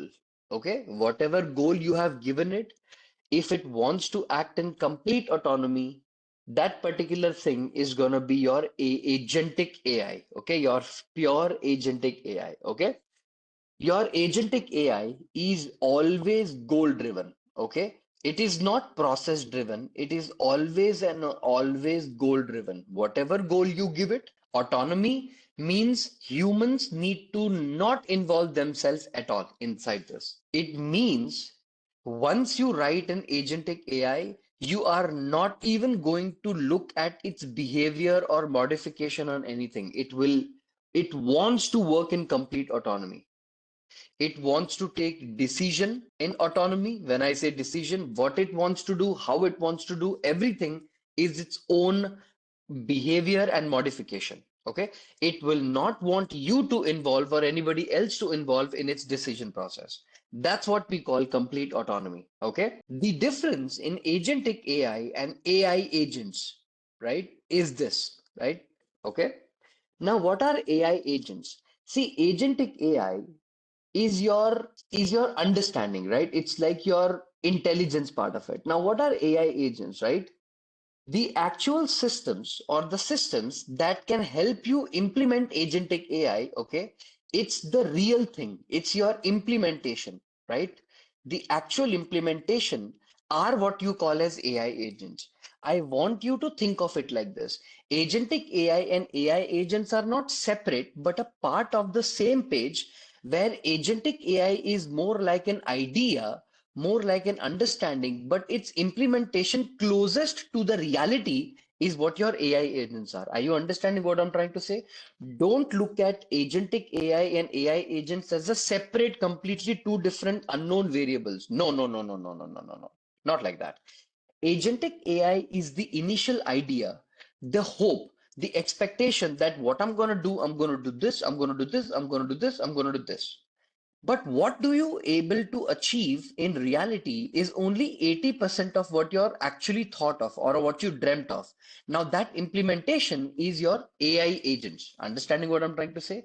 Your implementation principles that you were able to implement in reality is what you call as your AI agents. the one that you are practically able to implement. Now, nobody can give 100% autonomy to AI agents. Can anybody do that? Do you all feel comfortable to give a certain, let's say, do you feel comfortable of giving any AI agents the access to your UPI account? Plan and execute. Think of it like this, right? Planning, executing. Think of it like this. Then in the planning stage, the reason we call it agentic is because in the planning stage, you can literally think of anything and it'll work out for you. You can think of doing this, you can think of doing this, you can think of doing this. But by the time you come to building AI agents, do you not face a lot of problems like governance problem, information security problem, multiple other problems that doesn't make your AI agents implement as perfect as your plan goes? It will not. Understanding what I'm trying to say. Understand one thing that in real life, when you work in agents or when you work with any AI systems, right? So, first of all, everyone, let me be very frank with you and let me tell you what I have experienced so far. And I have dealt with a lot of budgeting issues because of this, okay? Agents are one of the most over abused word in the industry. When I say over abused, you will literally see every company talk about agents like it's a dolo, right? Like, oh yeah, we also work with agents. Oh, we also work with agents. Oh, we also work with agents. And in the very simple aim, what they're doing is a simple program, right? My point is, you don't need agents every single time to solve a problem. Agents are not at all required. The world has survived without agents for a long period of time. It can still continue to do so. Only and only ask agents or build agents if you know you have a requirement. So please understand that this is the reality of the industry. And the reason I'm saying this is because you got to understand that not every single place you need an agent. You need an agent when you have a very specific goal in your mind and you want to achieve that goal in complete autonomy, right? When I say autonomy, you want that agent to perform that task, right? Which can be better than a human being in some cases. And you want that goal to be just done. I just want to complete that goal, right? And one of the other intention you have to understand is that you have to complete the goal in a specific time frame. It's not like I give you 1 year to complete the goal. I know you will complete the goal. I know AI will complete the goal, but it makes sense to complete the goal or to run an operation in a specific time frame.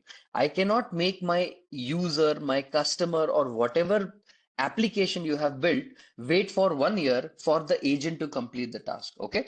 So remember, there is of course goal orientation here, but also you have to remember that the process needs to run very, very quickly. I mean, how would you feel if I give you an application that takes 1 hour to load? Would you use it? Would anybody feel comfortable, or have we all lost patience in our life? Nobody has the patience to even wait for a minute, right? Do you think you're going to wait for an hour for some operations to complete? No. So understand one thing. Whenever you are building any agents, okay, any agents, understand one thing, that is it a real-time agent? Okay, or is this an agent that is gonna run in the background? Okay, like you sleep in the night and by morning it will do something for you, right? So what kind of agents are you gonna build? That is also important. Do you want your agent to start working instantly and giving you the results? Or is it an agent that runs in the background? You don't care if it takes 1 day, 2 day, 3 day, as long as it gives you an output. So this is also a valid agent building. This is also a valid agent building. On that note, everyone, if you remember, right, what's the difference between task specific and goal specific? So first of all, here is the thing, okay? When you look at task specific or a goal specific thing, goal is always your final outcome, my dear, right? Your goal could be anything, right? So think of it like this. Your goal is to become the Prime Minister of India, right? A very simple logical flow, I'm telling you. You want to become prime minister by hook or by crook because your end goal is to become prime minister. Now, how you reach there did not matter. Now, when you say task specific, right? Your goal matters to you even if it's task specific, but there are certain actions you need to take, there are certain routes you need to take. Only under such routes are you going to make your particular thing task specific. Remember, At the end of the day, without goal, you cannot have anything. Okay.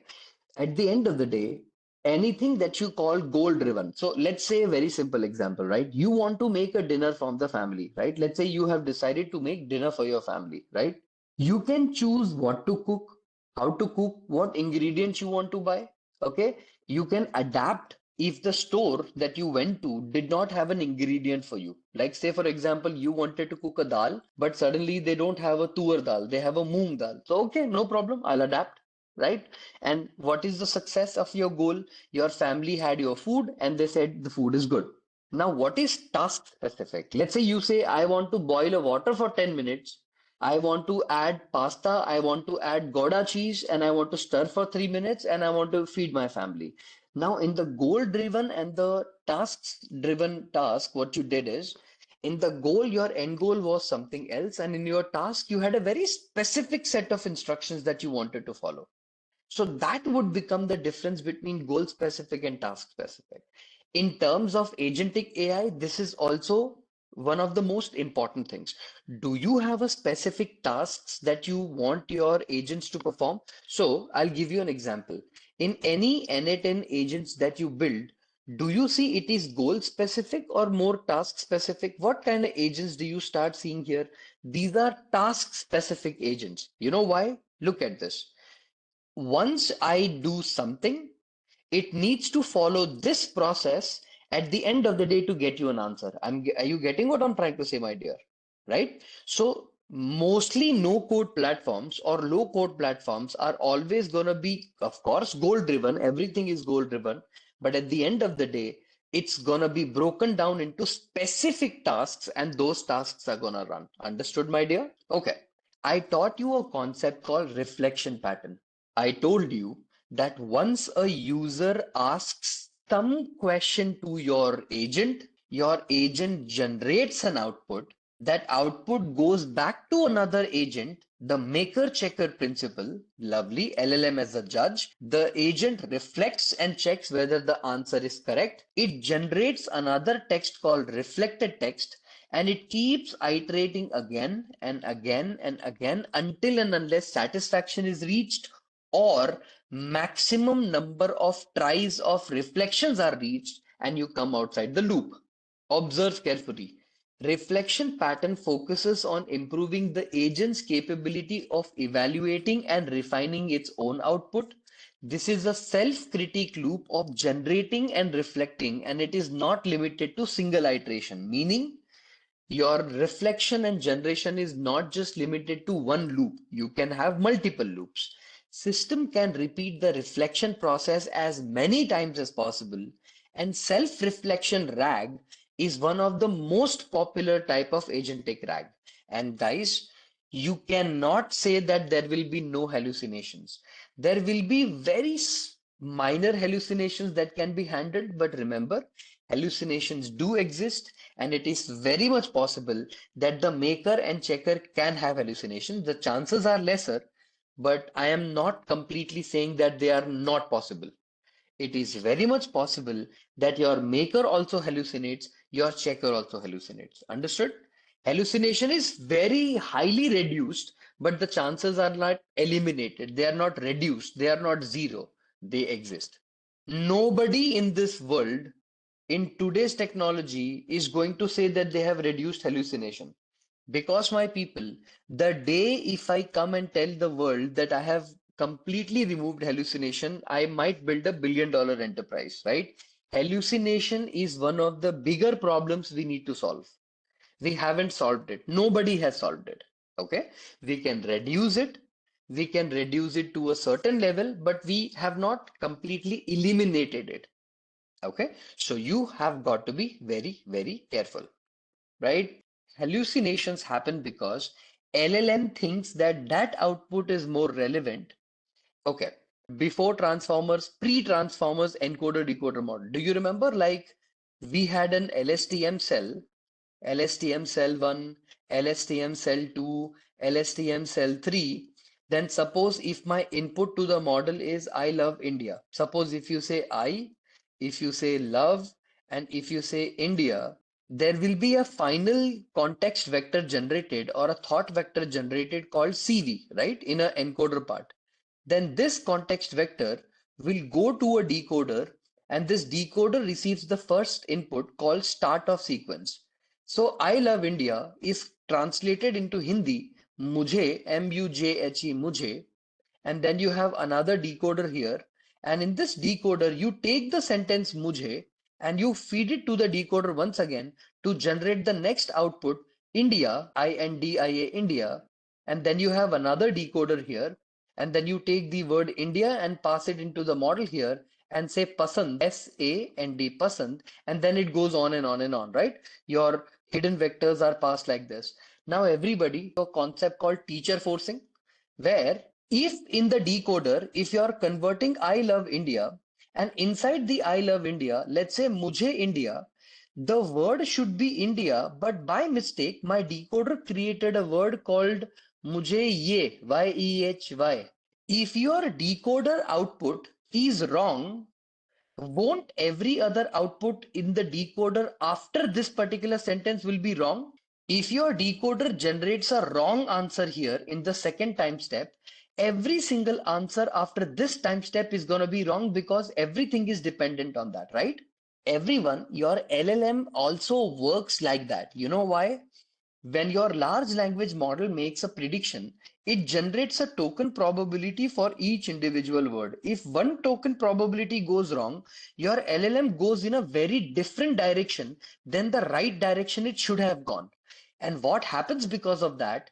It believes the answer it is saying is correct, but actually the answer is wrong. So hallucination happens because of many technical problems that we internally have built for ourselves. Okay, the way we have built our large language models, the way our data is trained, the way two things are very similar to each other. So asking a question in a certain way routes the LLM to go in a completely different direction that the LLM should not go, but unfortunately, due to the mathematics behind it, it goes to the hallucination. Right? The one simple example I taught you at the time of training your encoder decoder, we solved this problem with teacher forcing. But unfortunately, in LLM, the transformers that we use are decoder only transformers. Okay. So decoders only transformers are used to build your large language model. Okay. Any large language model that you see, right, is not an encoder decoder model. It's a decoder only model. Okay.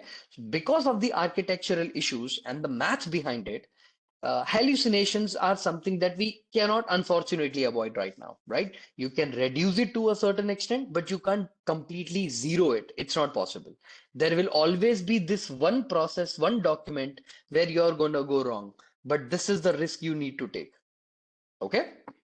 So, everybody, coming back to the topic, what do you mean by something called as tool use pattern? Can anybody look at the diagram and tell me what are you understanding from this diagram? What do you mean from a tool use pattern? Can you see you have divided the responsibilities into tools? Tool A, tool B, and tool C. Can you see that you have broken down the big problem into small problems, and each problem is going to do its own individual task? Have a look at this. Have a look at this, everyone. The tool use pattern significantly broadens the LLM's capability by allowing it to interact with external tools and APIs. So first of all, everyone, what is the main use of tool use pattern? Why do we implement something called tool use pattern? Because we want the LLM to go beyond its capability and connect itself with multiple other external vendors. Now look at this. Agentic AI systems using this pattern can access databases, search the internet, execute complex functions with programming languages like Python. It's very useful to augment RAG systems with the capabilities to answer questions based on real-time searches. Meaning, when you ask Perplexity or when you ask your own agent, hey, let me give you an idea, okay? Let's say, guys, you have an internal database within your company and you have an external internet search. When you ask a question, can the tool A and tool B Can I instigate both the tools A and B together at the same time? Whoever brings me the answer, I will take his or her answer and I will have a final answer, either from internet search or internal search from the company. Can I not do this? Right? And when you say internal search in the company, can I not say I can go to the internal database in the company, which is a simple SQL database? I can also go internal to companies' databases like a Mongo database. I can also go internal companies' documentation like PDF files. Meaning, are you not building an agent where now you're very clearly defining what kind of databases the company is looking for, how exactly it is looking at the database and it's returning the answer, right? So understand one thing, guys, your tool use pattern is one of the most significantly used patterns, and this is something that is very, very useful. And you guys are going to be using this while you're going to be working your agentic frameworks or whatever agents you're going to be building in the future. This is one of the other examples of using it. Okay. I think hallucinations can also happen due to lack of context. Think about prompt. What do you know about API can be answered as application programming interface? Yes, 100%. I mean, so I'm going to ask you guys a question, right? One of the reasons why hallucination happens is also because if you don't tell clear goals, why would it give you clear answers, right? Like if your question itself isn't clear, then the answers won't be clear. So your answers will also be a little messed up by the time you start questioning the whole thing. Okay, so it's like dependent on multiple thing at once. Okay. Now, everyone, have a look at this. What usually happens is in the tool use patterns, we don't keep it sequential in nature. Like, for example, after one operation, you have a second operation, and only once these two operations are done will the third operation be done. Usually, they are completely independent of each other. But if you want to build something like that, you can, where tool A and tool B. Mostly what happens, tool use patterns are only used to fetch some answers. Okay. And aggregation of the answer happens, Shivam, at the LLM phase. Here, each tool has its internal LLM and aggregation happens in the tool stage only. Okay. Which tool is suitable LLM to find and call? For example, okay. Basic question is what is tool exactly? Okay. If LLM supports concurrent request, you can do multiple processing. Okay. What is a tool? So first of all, everyone, let me give you an idea. Okay. Have you ever heard of a tool called Tably, right? Tably is a tool that will connect your LLM, your large language model, to the internet. Okay. If you want to go to the internet and test something, have you all heard of Perplexity? Have you all heard of Perplexity, right? Perplexity API, right? Lovely. Now, everyone, listen to me. I'm going to ask you a simple question. Tell me if this makes sense to you or not. Okay. Just a very simple question. Okay. Can I use Tably as a tool to connect to the internet? This is going to be my tool number one. I will ask a query to the customer. A query is asked by the customer where I'm going to do internet search. Lovely. You remember in Python, we have something called PySQL or your SQL queries that you write that will connect to your internal database. I ask it question, it returns answer. Now tell me, what do you mean by tools here? Most basic question. What do you mean by tools? Any tool, any platform that can help you perform cross-functional operations can be called as a tool, no? Agree, disagree? I'll give you one more example. Let's say you have an Excel file. Let's say you have an Excel file, okay? XLXS Excel file. My people, can you tell me in Python what have I taught you that can read Excel and can also write Excel, edit Excel? What have you learned? Pandas. Can pandas not help you read Excel? Let's say locally you have some file called Excel or you have something called CSV. Can I not use pandas to then perform a task of reading, editing, and then once the answer comes up, use an LLM to summarize the answer and pass it to the customer? So tell me, what do you mean by tools here? Can tools be specific to only AI? No. Tools are anything that can help you perform a certain task, a gateway of sorts, a connector of sorts, anything that can connect from one position to other position, one application to other application, like APIs, like SDKs, like these specific tools. These are all your tools. Understanding what I'm trying to say? There is no high definition of everything. It's a simple concept. Anything that lets you connect to anything else with a simple framework is what a tool is. You got the concept? Okay. This is something that you guys are gonna face in your practical aspect also. See why this question is important. Okay, everybody. Now, this is where you're gonna get the answer. Imagine I ask you a simple AI agent, or I ask you to build a simple AI agent, okay? Let's say you have written multiple different tools, right? Multiple different flow works for your agent, okay? Let's suppose there is a tool. Let's say tool number one and tool number two, example. I asked a question like, who is the president of the company? Tool 1 responded back by saying that the president of the company is, let's say, Rudra, example. And tool number 2 says, president of the company is, let's say, Tony, example. Right? Now, who do you believe? Right? Who do you go ahead and believe? Who do you say is tool 1 correct or tool 2 correct? Right? Understand one thing, guys. This is something that you might encounter in the future. Okay? You would like to know single reply. Whose aggregation or answers from the tool do you work? So first of all, you got to understand one thing. Every single time, validating everything is not possible. Please think of it from a very practical perspective. Do you think for every single response are you going to compare against a ground truth or validate? Do you think you have the time? Your agent is running on millions of queries. Your agent is performing hundreds of tasks a day. Do you think you can always come back, check whether something is validated, check whether something is not? No, right? Okay.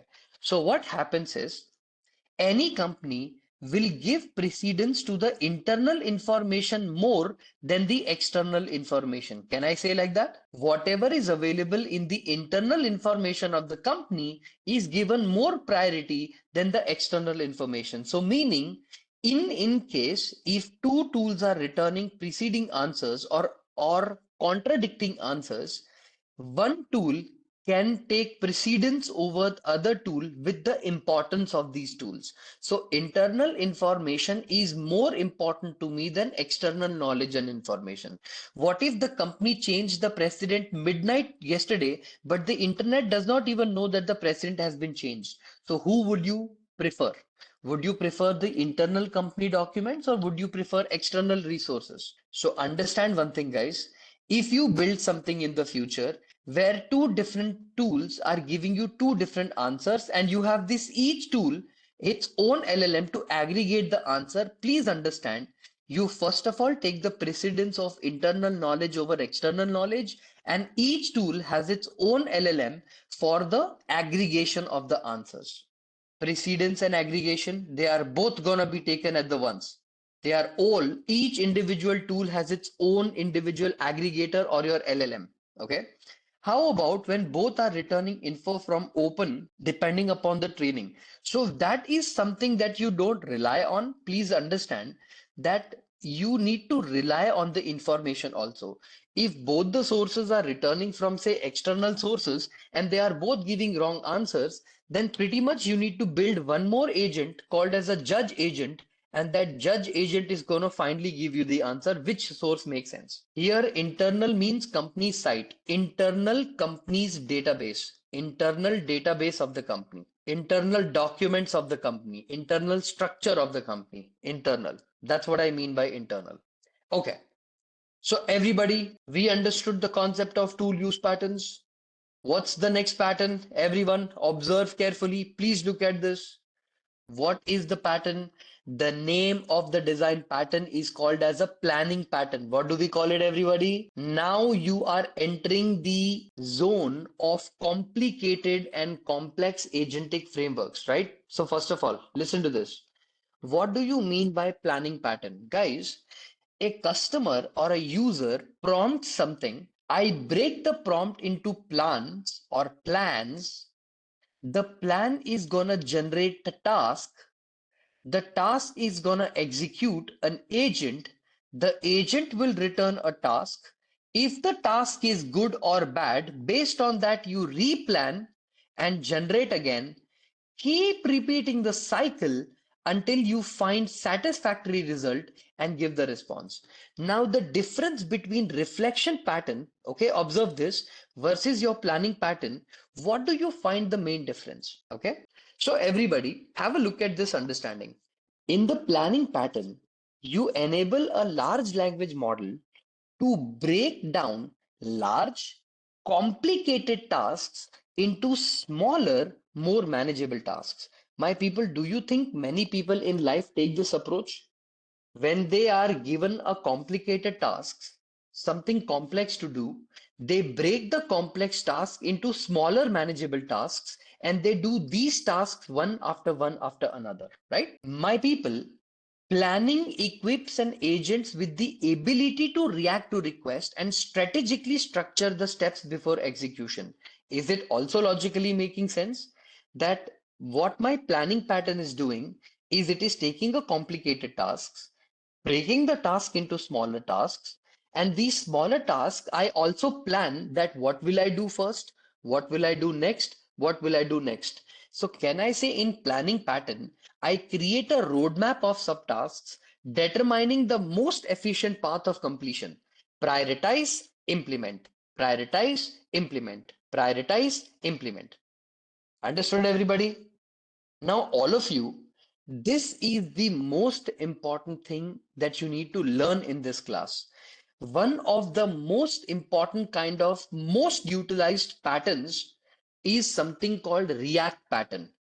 What do you mean by react? Reason and act. First, do reasoning with the prompt. First, perform reasoning, and then once the reasoning is done, perform acting. The other one is called review, which is reasoning with open ontology. We don't utilize review because reviews unfortunately goes through a lot of problem. Preferably, people prefer something called react.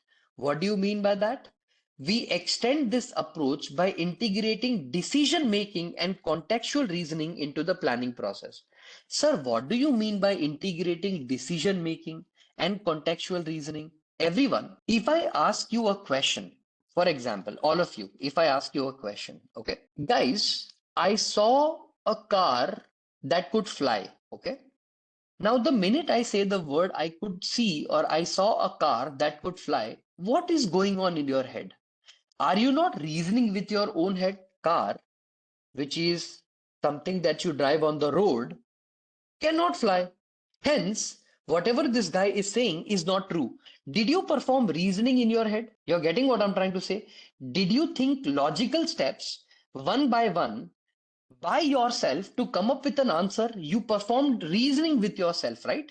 My people, every single time you build any large language model, okay, sorry, or you use any agentic framework like planning pattern, what you do know, you implement something called reasoning and acting. I'm going to show you how to build a very simple React agent. You guys are going to love it. You guys are going to be like, okay, wow, this is amazing.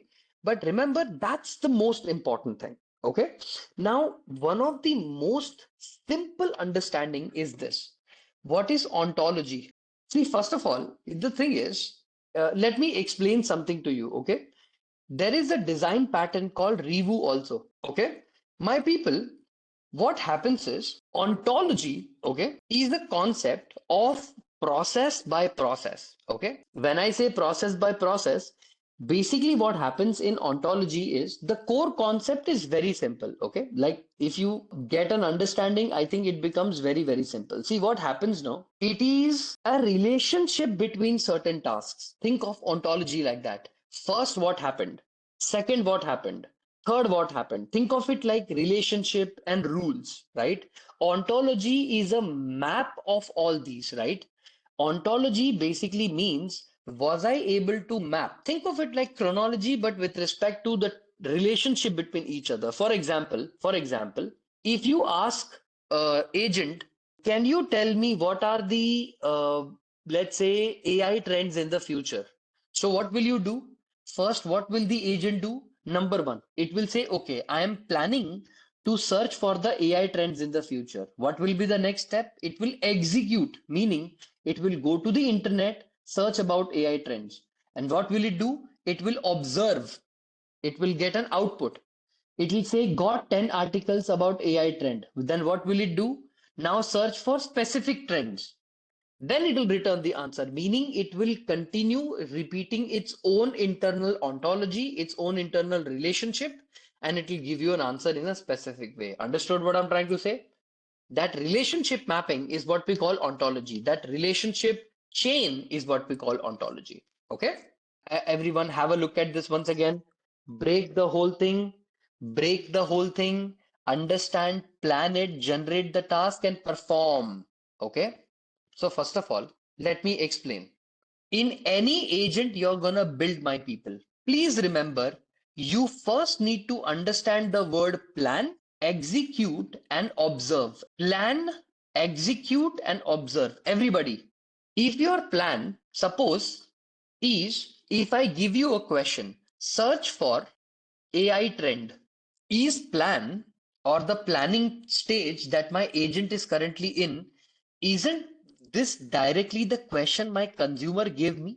Whenever a customer or a user asks a question or a query, what do you do with that? Do we take that question, put it in the planning stage? My planner is gonna plan that now. Now, everybody, once we plan, what do you mean by execute? Execute is nothing but taking an action, no? To take some kind of an action is yes or no. What do you mean by action? Action can be search on internet.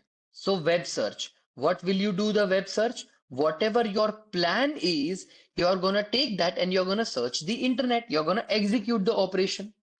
Now, my people, whatever result you get from the web search, isn't that becomes a part of your observation?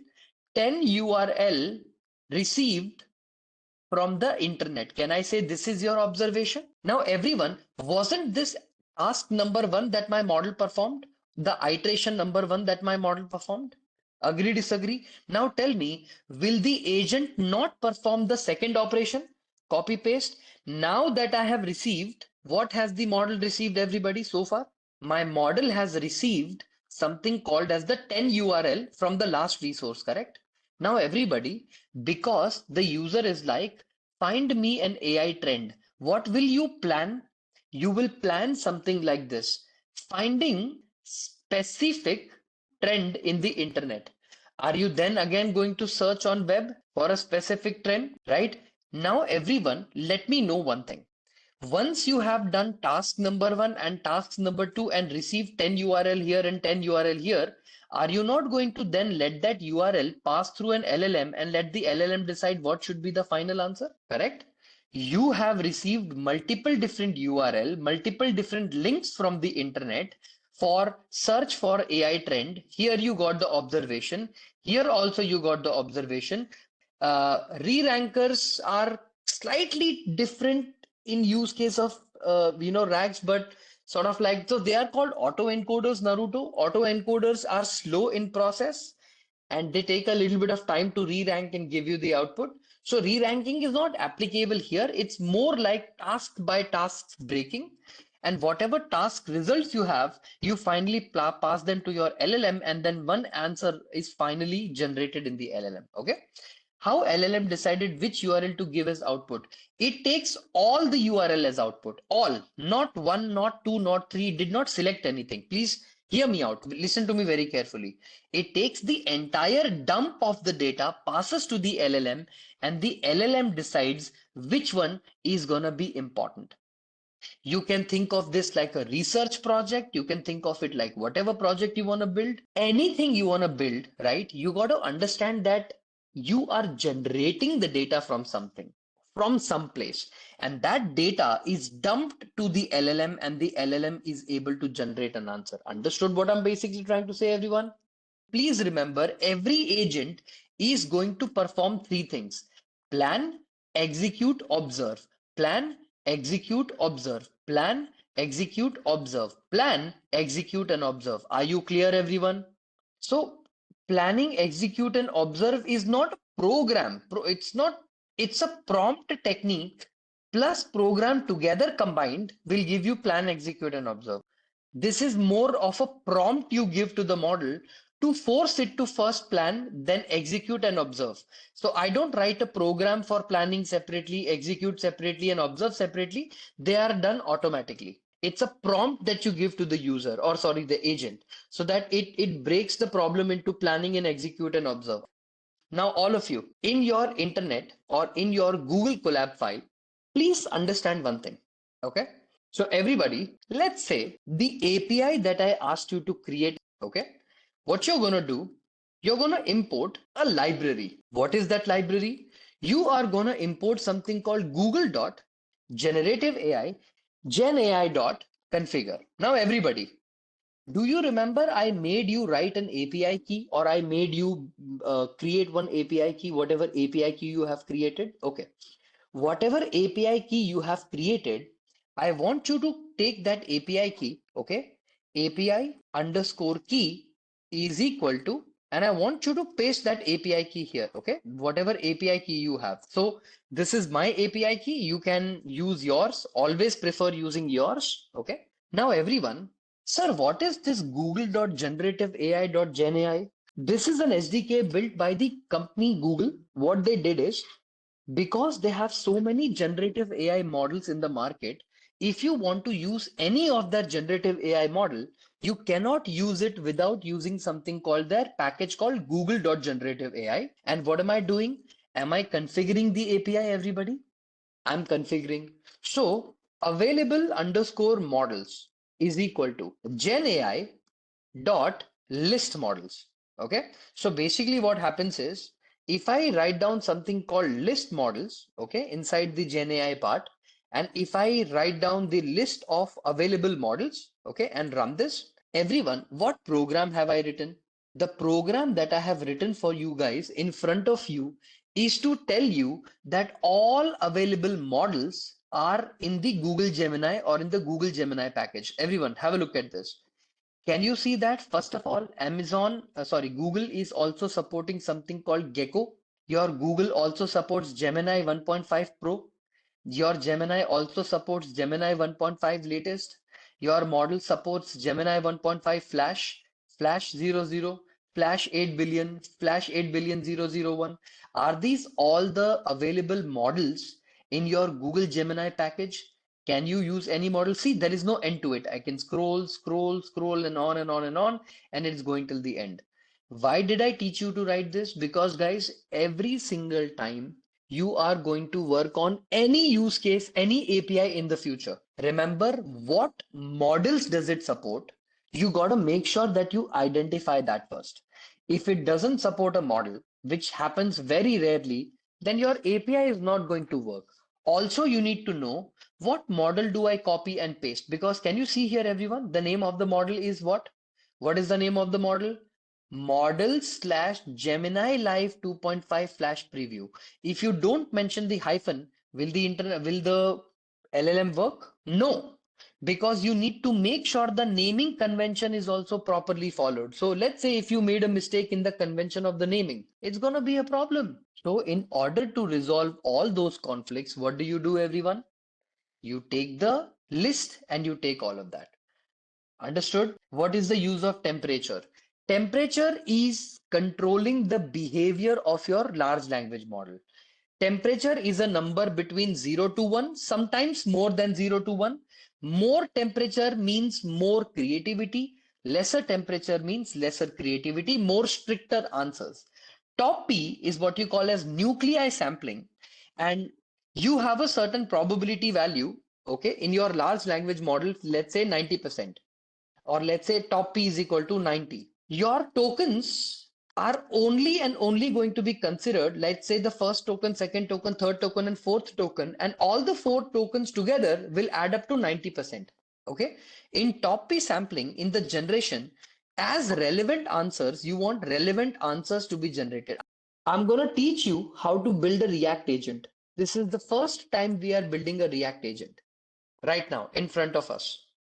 We are going to observe what is it that I'm going to be teaching you.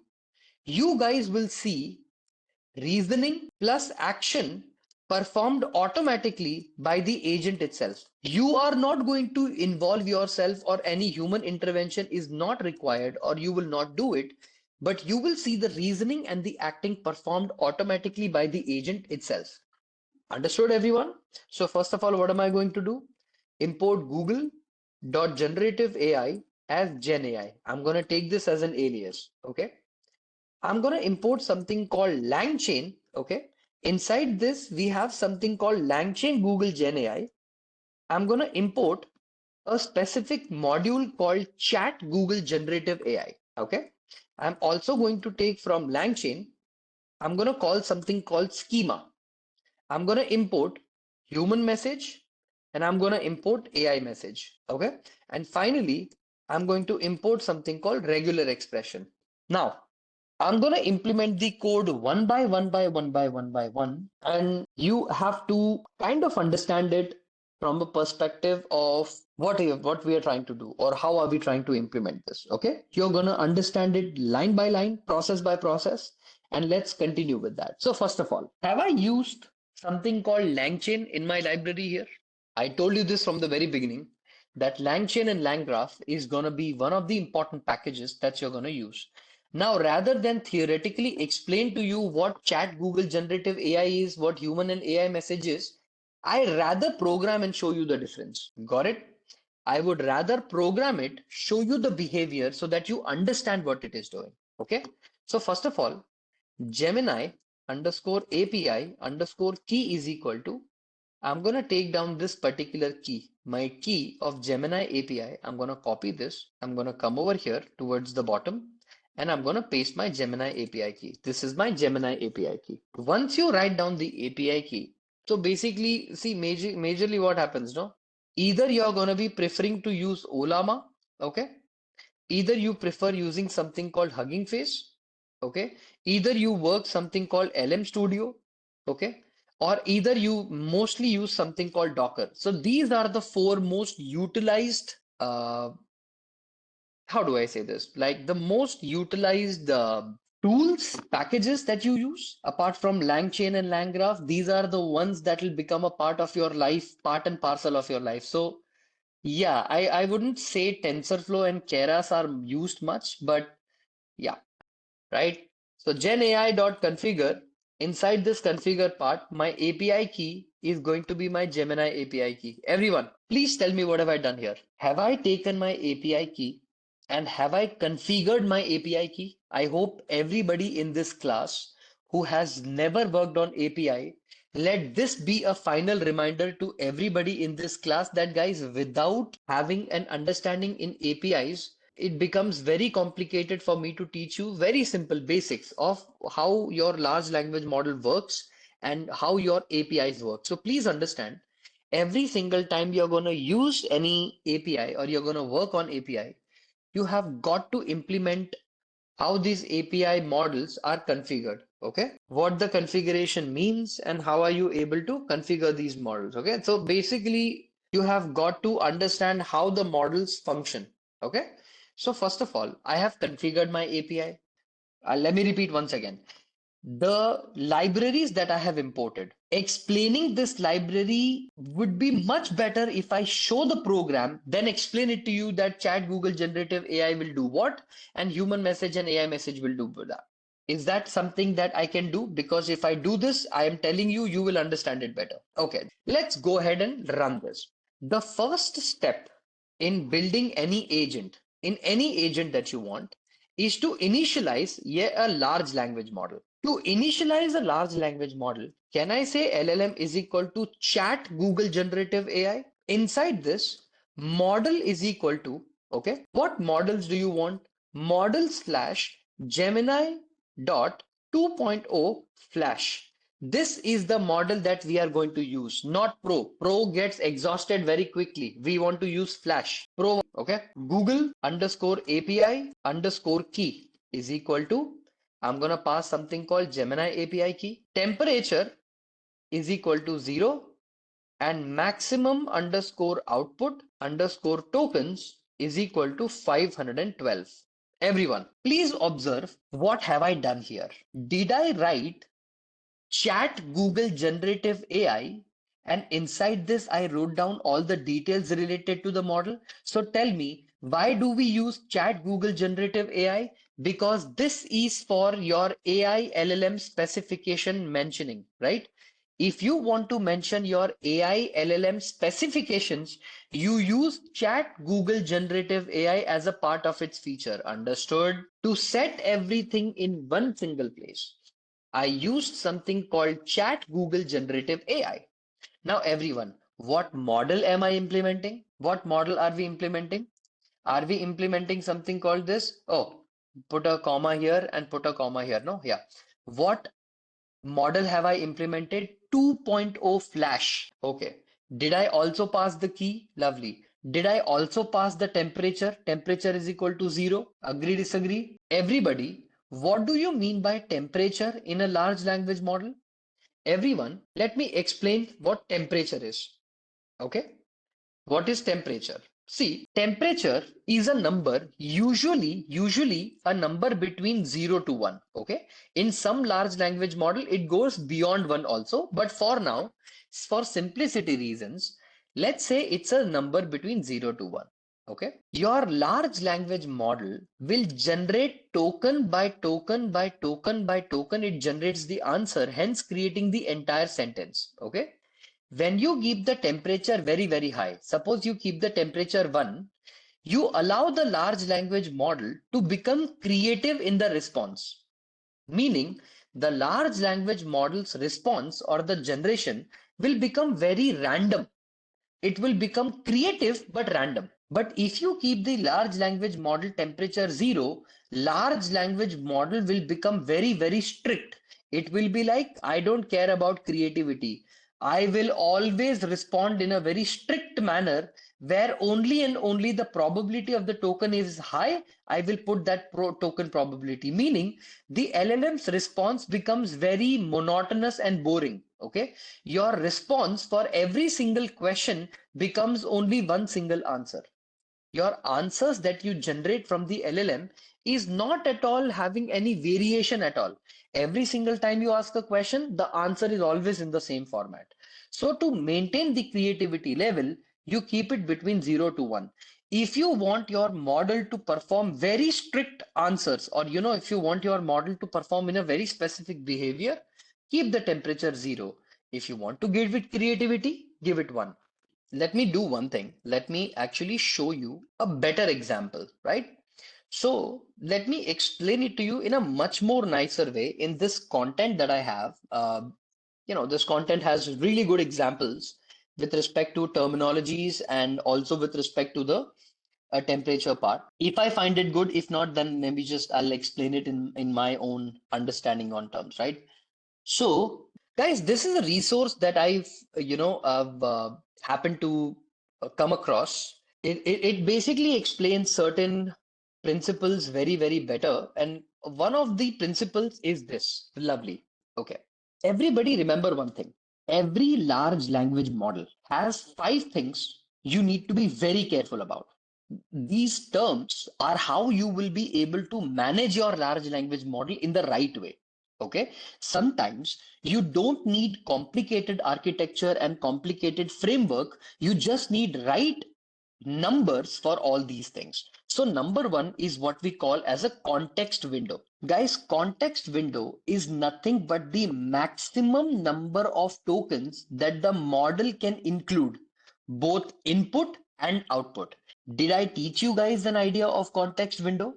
That at once in a large language model, whatever prompt you pass and the answer you get from the prompt, every large language model has a restriction, has a condition that at once you cannot pass more than a context window of 100,000 token, 1 million token, 3 million token, prompt plus completion plus history.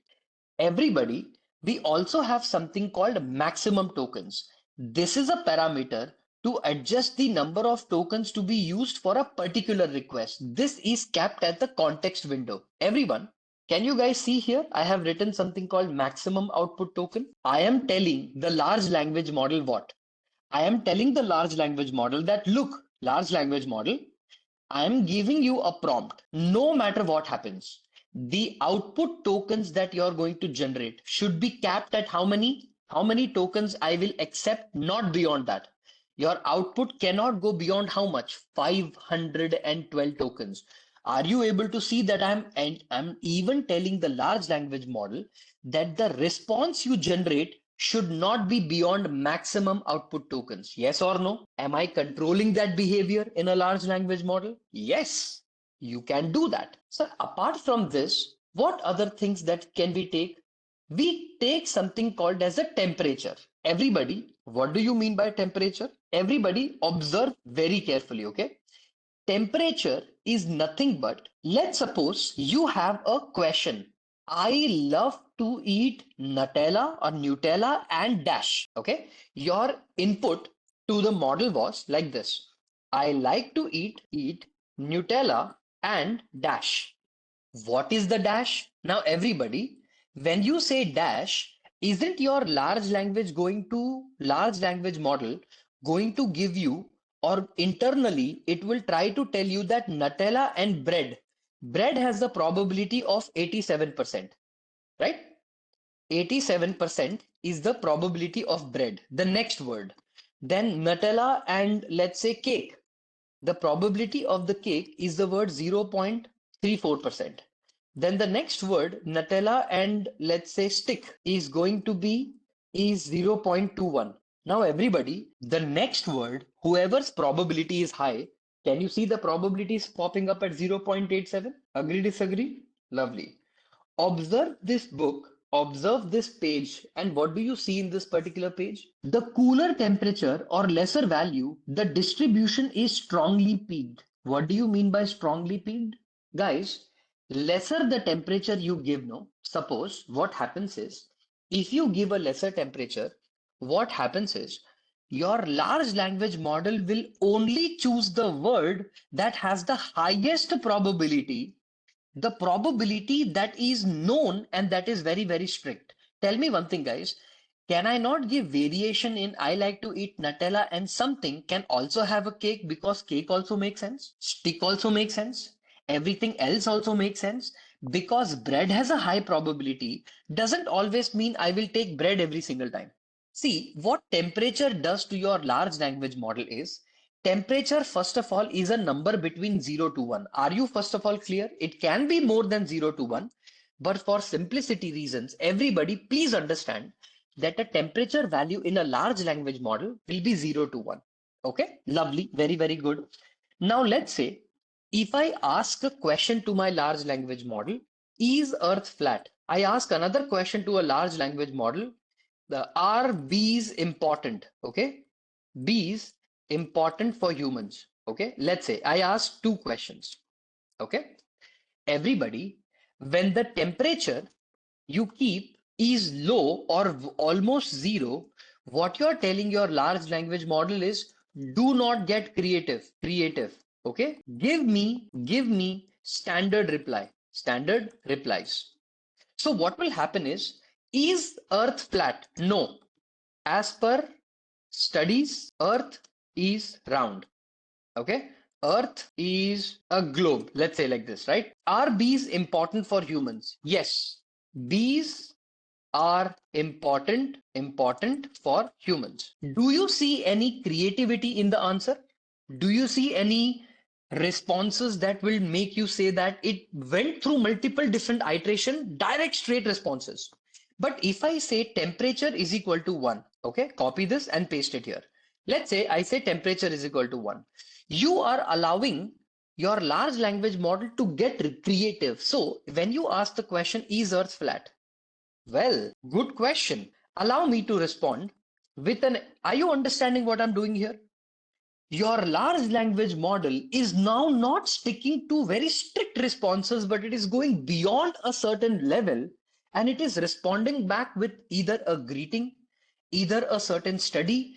It is expanding its answer, giving analogy, giving references. It's giving many things to keep your answer it's professional answers, but more creative answers. It's not very strict.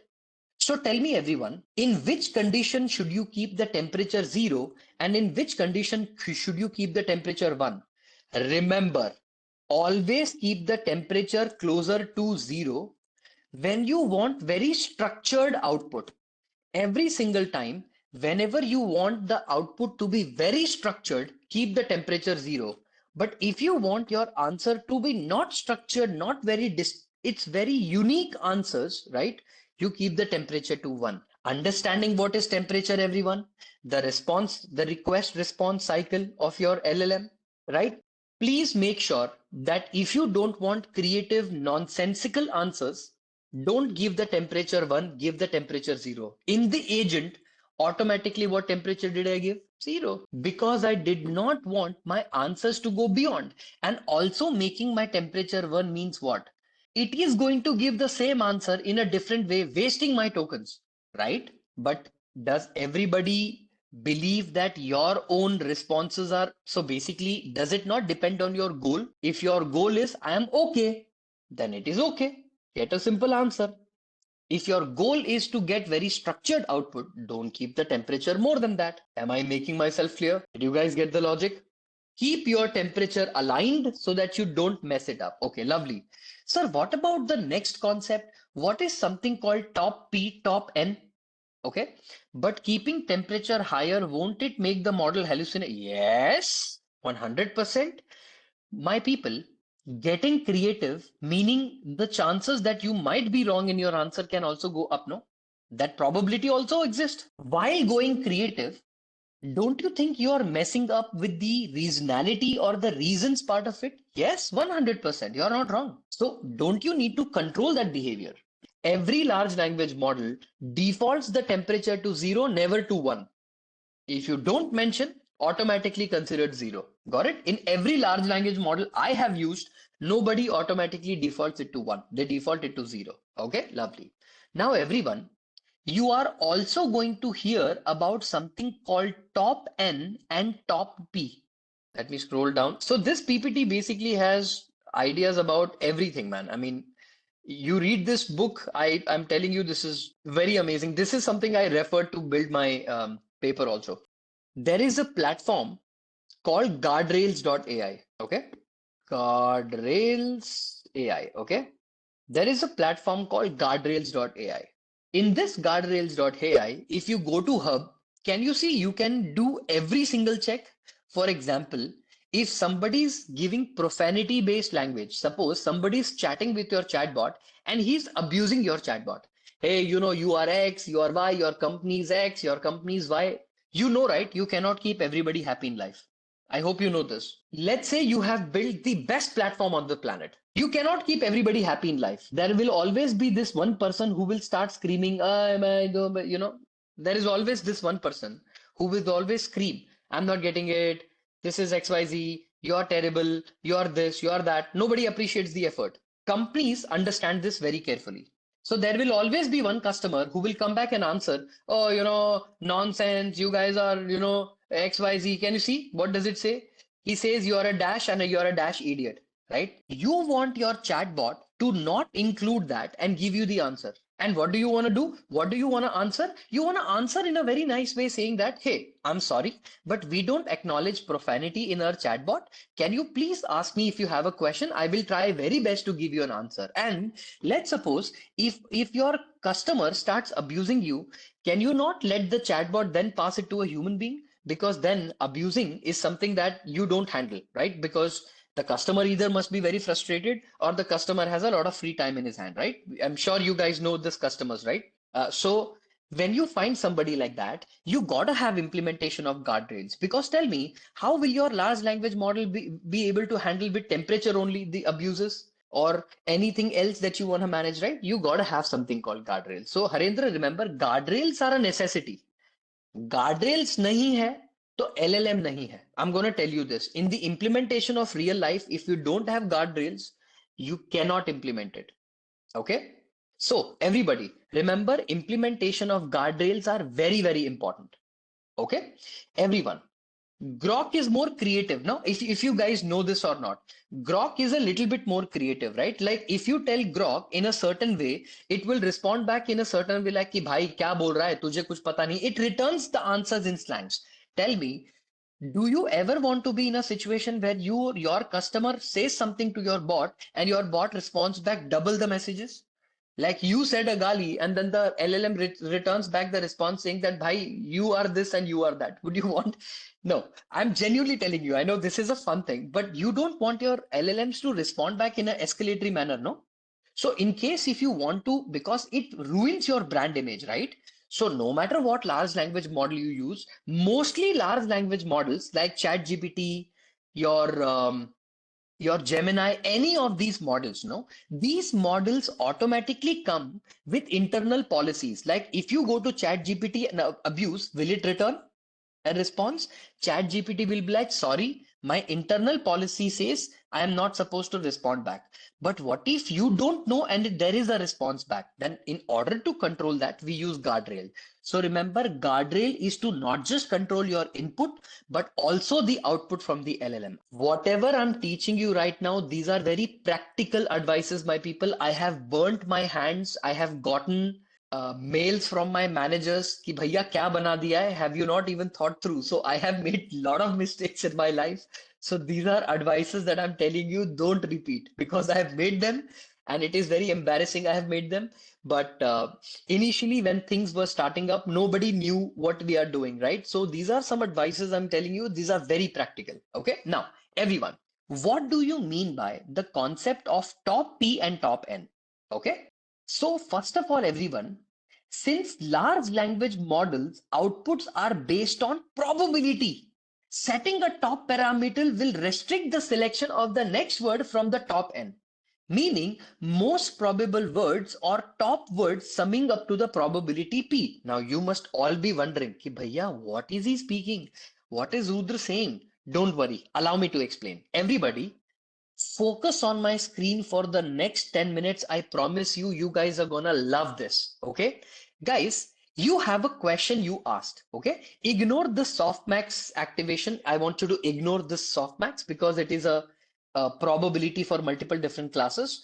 See, the word or the token is selected using random weighted strategy, but only from among the top n words. Everybody, listen to me very carefully. I said my question was, I love banana bread. Okay, I love how do I say this? Okay, makki roti and dash dash dash with it. Now, everyone, I'm going more Indian Hindustani example. In most of our Punjabi households, makki roti is eaten with sarson ka saag. Okay, sarson saag is how we eat the roti. Okay, so we know for a fact that sarson saag is the most probable word with the probability of 0.87%. Agree? But you can also eat makki roti and you can also eat dal, right? Dal is also a valid option. I say the probability is 76%. You can also eat makki roti. You can also eat makki roti with, I don't know, let's say sabzi example. And the probability of sabzi is 0.47. Now, everybody, when you say top underscore n is equal to 3, what you're basically doing is you're telling your large language model that when I said the word I love makki roti and dash, okay, and it gave me multiple different answer like I love makki roti and let's say top n is equal to 2. How many options do I have to fill the sarso saag? Or I mean, how many options do I have to fill up the fill in the blank? 3. But how many of them am I choosing? I am only telling the large language model that can you please choose the answer from the top performing probabilities? Understanding? Ignore the third one. Don't even include it. Don't even consider that for my output. Only include the top n, which is top equals to 2. Did you get what I'm trying to say?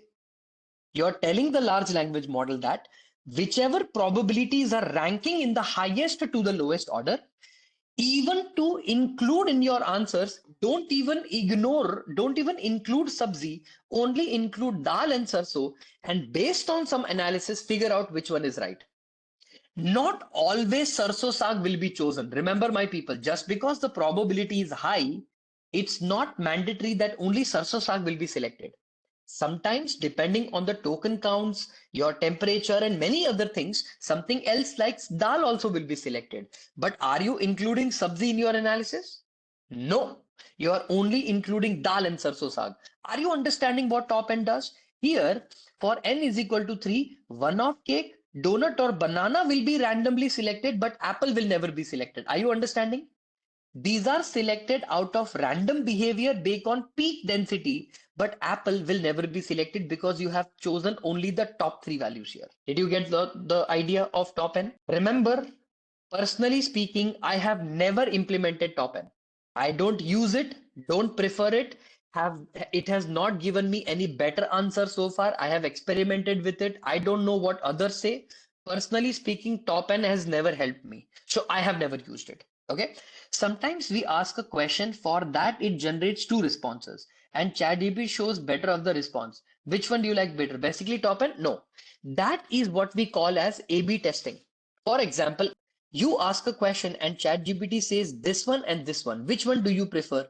You are basically performing a testing where you are letting the user label the data for you. Which one do you want? So it's more like an A/B testing thing. It's not related to your top end. Understanding? It's more like how should ChatGPT become better in serving the customers? Got it? Now, everyone, look at this. What do you mean by top P? Everybody, listen to me very carefully. What do you mean by top P? My people, top P is the word and the token is selected using random weighted strategy, but only among the top words totaling the probability 0.33. Everybody listen to me very carefully. You said that I want you to choose words that add up to the probability of 33%. My people, only cake and donut together they added up to 33%, right? So the probability itself is filled already by the top two tokens. It doesn't have any more probabilities to include because you said up to 33% probability density you're able to take. So your top P is only going to select the top two models whose probabilities add up to this much probability that you want to add. Got the logic? So your top P and top N are basically trying to, yes, it always does random behavior. You got to understand everything, guys. My people, any large language model, towards the end of it, how will the token probabilities be distributed? Like normal distribution. And from this normally distributed token probabilities, you have to choose the right probability. Understand that. When you are building any large language model, understand that every single behavior in this world behaves like a normal distribution. And from that token probability, you're gonna pretty much pick up the probability. Okay, guys, coming back to the program, please tell me, did I write my program to initialize my large language model? I have initialized my large language model. I have. Did I tell what model am I using? Yes. Did I tell what Google JPI key? Yes. Did I tell what temperature? Yes. Did I tell what maximum token? Yes, absolutely. Everyone, once I initialize my LLM, what do I do next? What do I do next? What do I do? I need to write down a function called calculate. Okay, calculate. Now, everybody observe very carefully what I'm going to do. Okay, this is where my entire logic is going to go inside. Guys, what I'm doing now, I'm going to write down something called expression, and inside the calculate expression, I'm going to write down return. I'm going to say return. I'm going to say eval, and I'm going to pass something called expression. Now, everybody, do you know what eval is? In Python, you can evaluate certain expressions. For example, eval 2 plus 3 multiplied by 4. What is the answer? What is the answer? Okay. Did it evaluate? First of all, did it give me the answer? 2 plus 3 into 4 is 14. Did it give me the answer? It gave me the answer. Okay, lovely. Why do you use eval? Eval in Python is evaluate something. To evaluate and give you the answer. That is why you use the eval part. Any mathematical expression, if you want to evaluate and give the answer, you want to do it. For example, can I do it like this? Multiplied by Rudra? Can I take a string value called Rudra and multiply this with a number? No, right? But if I have a number, will the evaluation be complete? Will the evaluation be given or will evaluate give me the answer? Evaluate is going to take any mathematical expression and it will give you the answer. That is why we have evaluation. Now, everybody listen to me, okay? I will write down a function called evaluate or calculate average pill weight, okay? So I'm going to come over here, average underscore pill underscore weight. And inside this, I'm going to write down a dictionary. Everybody observe what I'm doing, okay?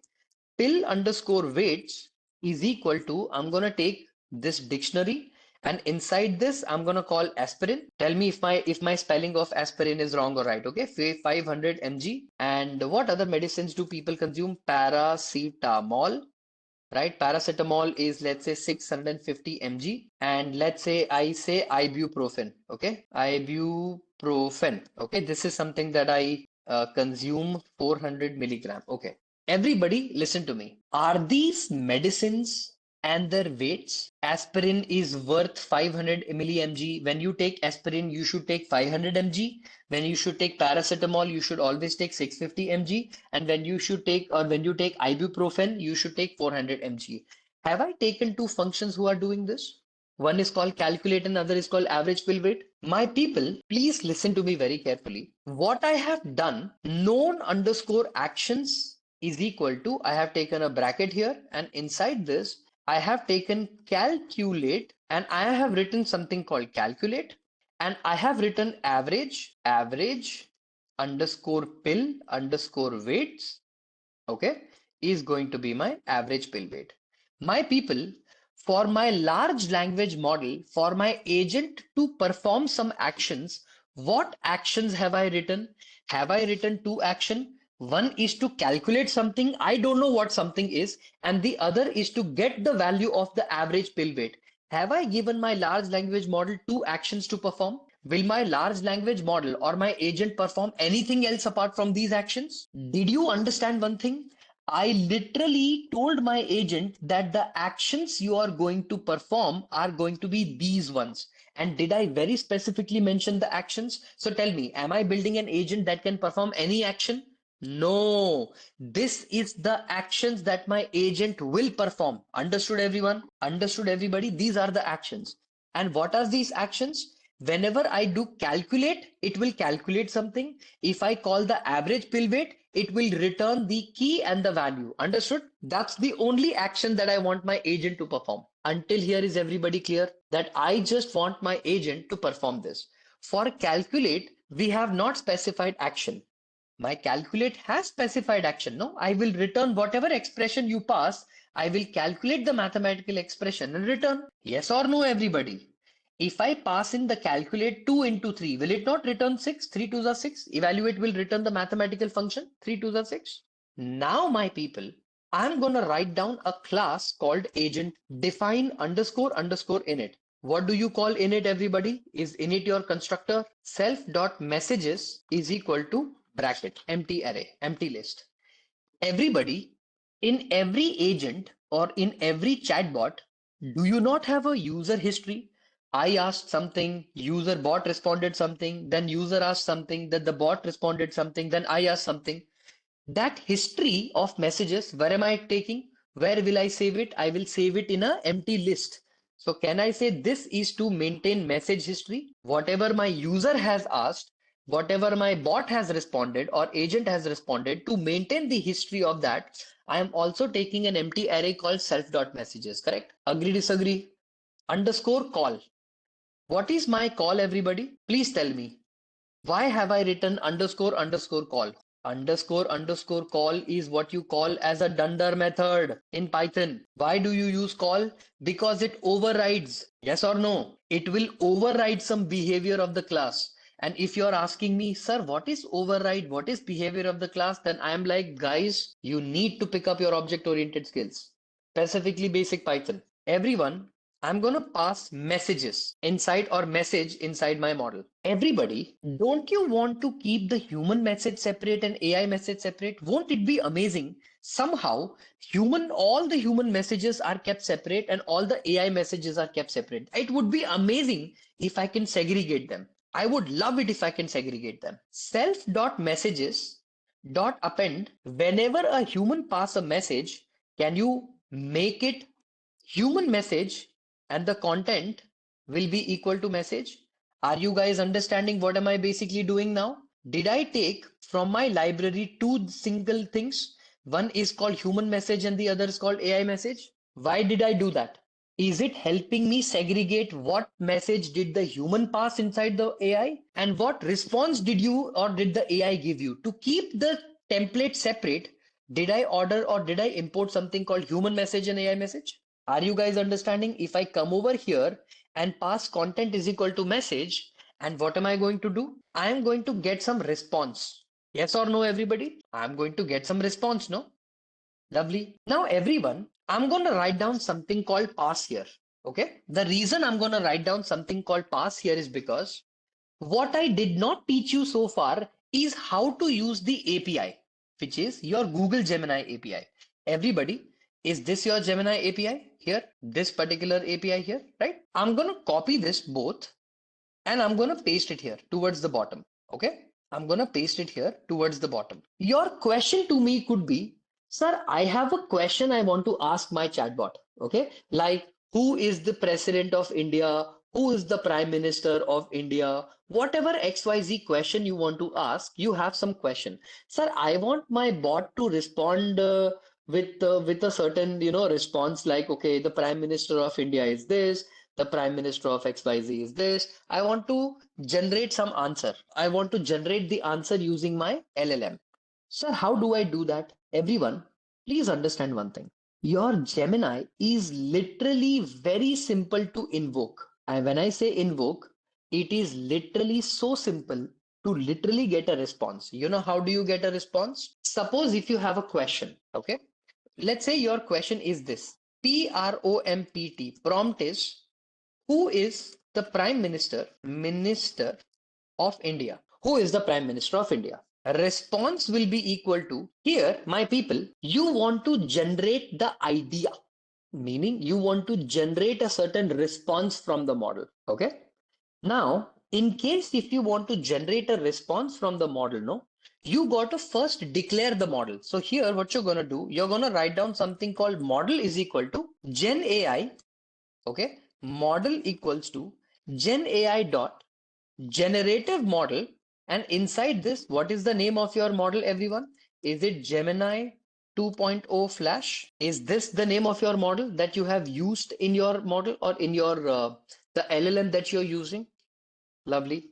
Who is the Prime Minister of India? The response will be nothing but model dot generate content. Inside this, pass your prompt, and here you're going to pass something called response, okay? Response directly. And if I run this, did I get the answer that the Prime Minister of India is Narendra Modi? And I got multiple different response from my API: finish, reason, stop, average log probability, metadata, token, and everything. Sir, I don't want my response to be so dummy, like so many different things. Just write down response.text. Is the answer directly text? The current Prime Minister of India is Narendra Modi. Let me ask a simple question. Okay. What is the most important personality trait a man should have? And run this. Let's say asking it a weird question like that. See, it responds. There is no single most important personality trait for a man or anyone really. What's considered important often depends on individual values. Did it give me some answers which I'm not interested, but did it give me the answer? Right? So tell me, are you asking a large language model and did I use the Gemini's API to get the response? This is how the response is going to be generated. You will create something called model, you will get something called prompt, and you will put something called generate content. The response will be generated. Understood? Simple as that. Easy as that. Understood? Okay. Coming to the bottom, everyone. So can I say in the response part, of my program, I might write another function in the future that can give me some response. For now, can I say that the response is going to be something called self.execute? Execute is a function that I have not written yet, I will write later. Can I say it like that? This function self.execute, I have not written yet, I will write it later. But for now, I will say I will get some response. And whenever I get some response, I will, in the self.messages, append this time whose response will I get? Will I get the AI message response after the message of human is passed? And what will be the content of the message? Whatever response I generate from the user, that response I'm going to get here, right? So I'm going to copy the response, and whatever response you are giving me, I will save it and return response. Return response. Because I have written a function called execute, my people, now am I going to create something called as execute, this function called execute, because execute needs to do something. What will the execute do, everybody? Response is equal to LLM of self.messages. Whatever messages I am passing inside the model, am I going to take that and pass it as a self.messages to the response?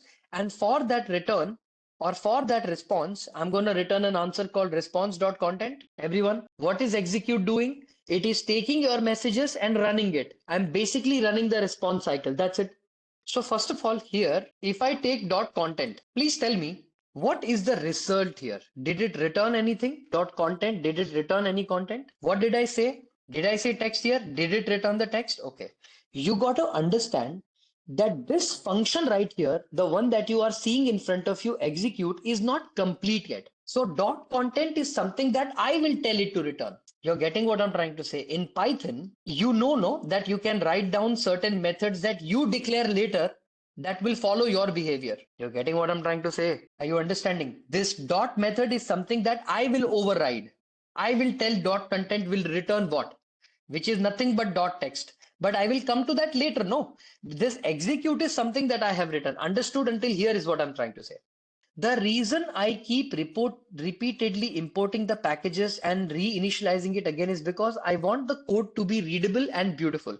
Meaning, anybody in the class should not look at my piece of code and is like, but where did he initialize the large language model? So I'm basically going between writing the whole initialization so that you guys can understand where I have initialized it.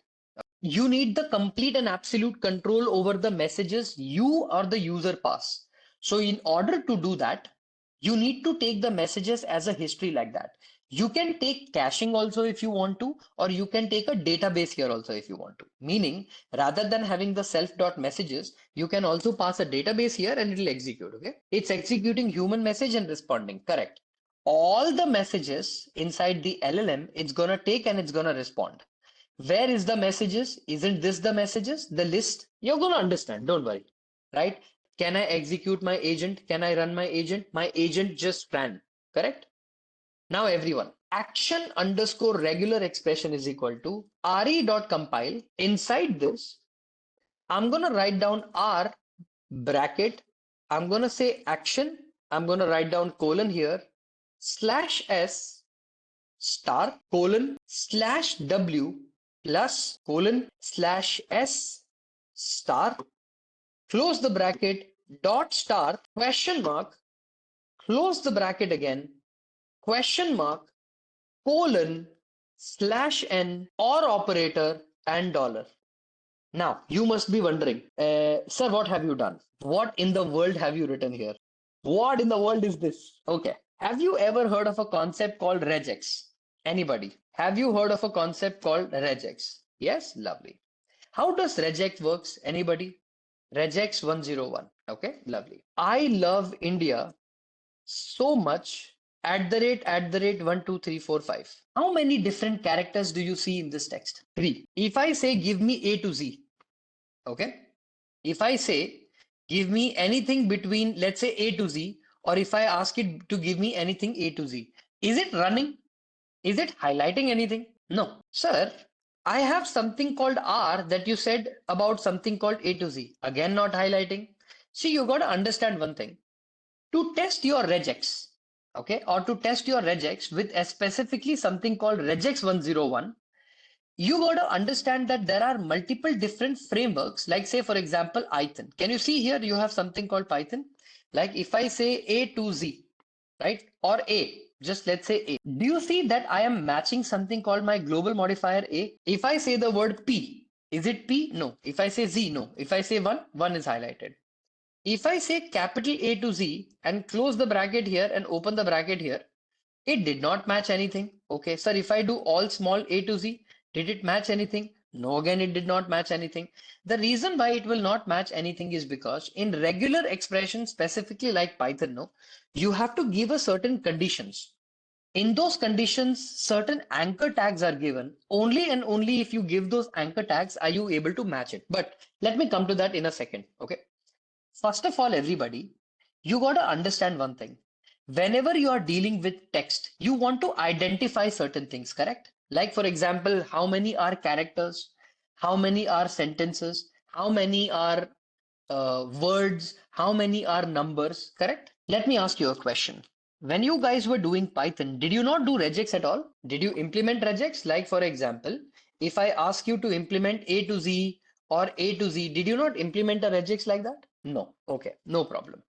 Everyone, I want to monitor every single character which is from the alphabet A all the way till alphabet Z. Is everything highlighted, everyone? See, I space love space India space so space much space at the rate and then 1 2 3 4. Can I say every character is highlighted? Every character got highlighted. Okay.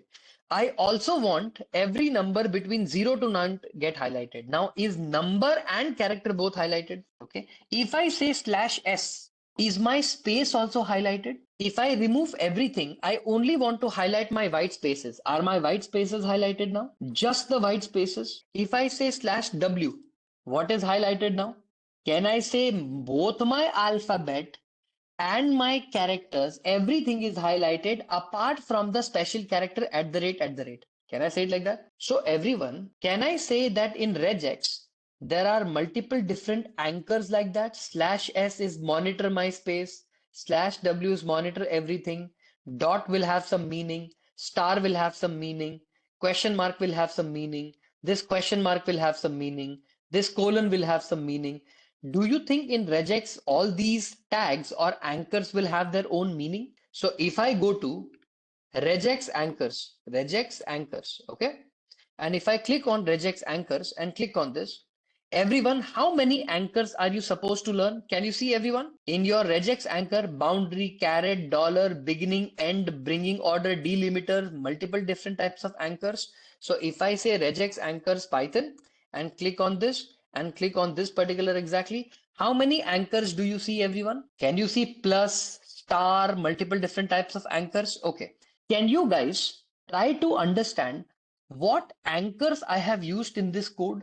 What is this slash s? What is this star? What is this w plus? What is this slash s? Can you try to figure out what these anchors are? See, because guys, even if I try to explain these regex pattern for you, in a day, teaching you this regex patterns and anchors will not be easy for me. And without the regex, I will not be able to build the agent. So first of all, your understanding of the regex is very, very important. And the best thing is, all you need to go is you need to go to something called regex 101. If you go to this library or this particular website, you will be able to literally test any regex pattern that you want. Okay? Just a quick info, guys. Intellipaat offers an advanced certification in Agentic AI systems and design in collaboration with IIT Madras Pravartak. It will enable you to build autonomous agents, multi-agent systems, and production-grade RAG pipeline using Crew AI, AutoGen, LangGraph, and modern Python. With this course, we have already helped thousands of professionals successfully transition into AI driven roles. You can check out their testimonials on our Achievers channels, whose link is given in the description below. Without a doubt, this course can take your career to next level. So visit the course page link given below in the description and take your first step towards building a future in agentic AI. I gave you guys an understanding about a small little agent that we are building. When you want to build an agent of sorts, what do you do with that, right? We basically have a certain framework in our mind and we follow that framework. Okay. And that framework was, if I just open it up very quickly and show you in the PPT, right? That when we build any specific agent, right? That agent, okay, when we started discussing on something called, say a reflection pattern or a tool use pattern or a planning pattern or any kind of pattern, right?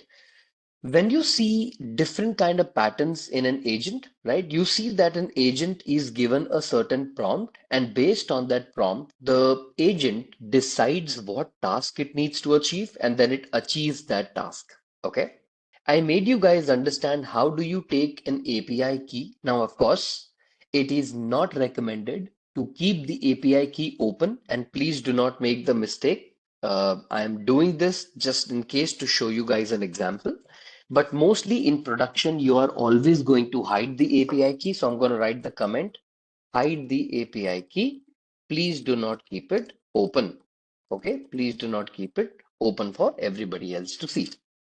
So guys, what I did is I took the Gemini API key I initiated the LLM. Let me go ahead and very quickly install all other packages too, because as you guys are aware, in Google Colab, uh, you kind of have to reinstall everything if you're starting the instance after a long time, right? So let me just reinstall everything and let's very quickly jump on to checking whether the API key works as well. So let's first let this install. Let's see what instance do we have. Yeah, CPU seems fine. That's okay.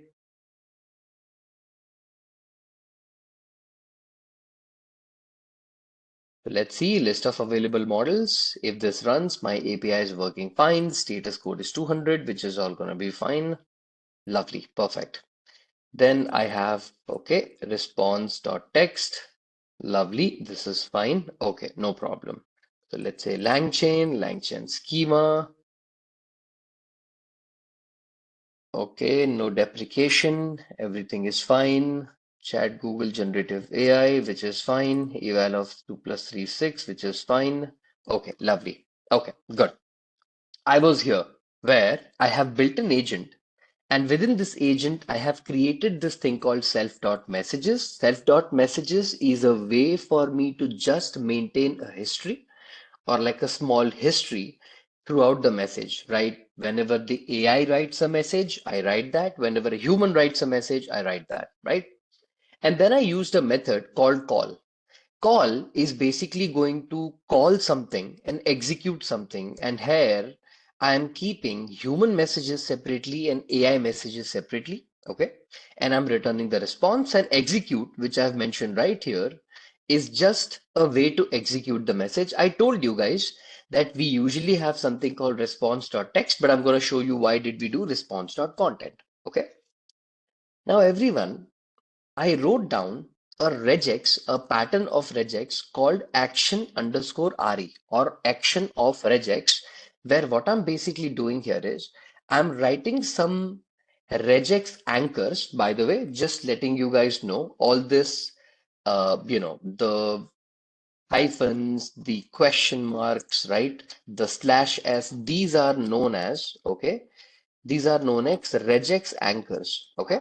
So what I've done is I've taken this anchors and I'm going to be applying this anchor on something. And I'm going to tell you exactly how this anchor works in a second. Okay. What I'm going to do is I'm going to take a user query and I'm going to perform an action. Okay.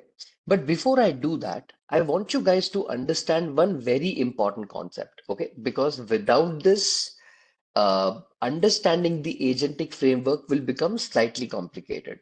See, guys, in any agent that you build, okay, you have to understand one thing, that whenever agent is given some task, okay, let's say a task is given to an agent, okay.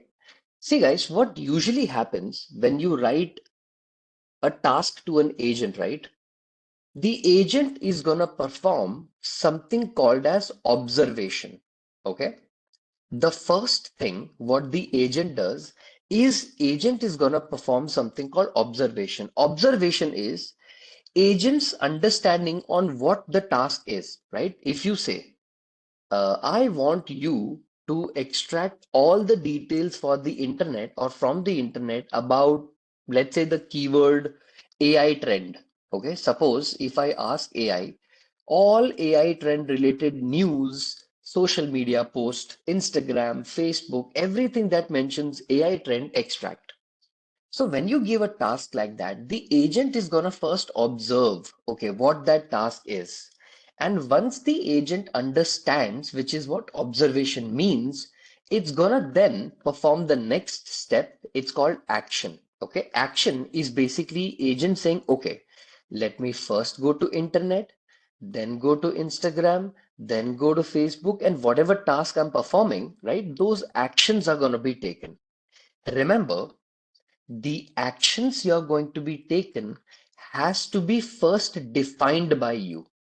If your actions are not defined, okay, in clear cases, what is it that you allow the agent to perform and don't allow the agent to perform, then actions won't be taken. Okay, you also can automate your actions automatically, but remember, guys, mostly what happens, We don't allow agent in real life. Not that I have seen any company, do this, where they allow the agent to just do anything, right? They allow the agent a certain amount of, how do I say this? A certain amount of freedom, but that freedom is always validated. You don't just keep an agent and says, okay, I'm going to allow you to do anything. That doesn't happen. Okay. So you'll usually have refined and defined some actions that the agent is going to perform. And then the agent decides which action it needs to perform. For example, suppose you have action number one, action number two, action number three, action number four, and goes on and on.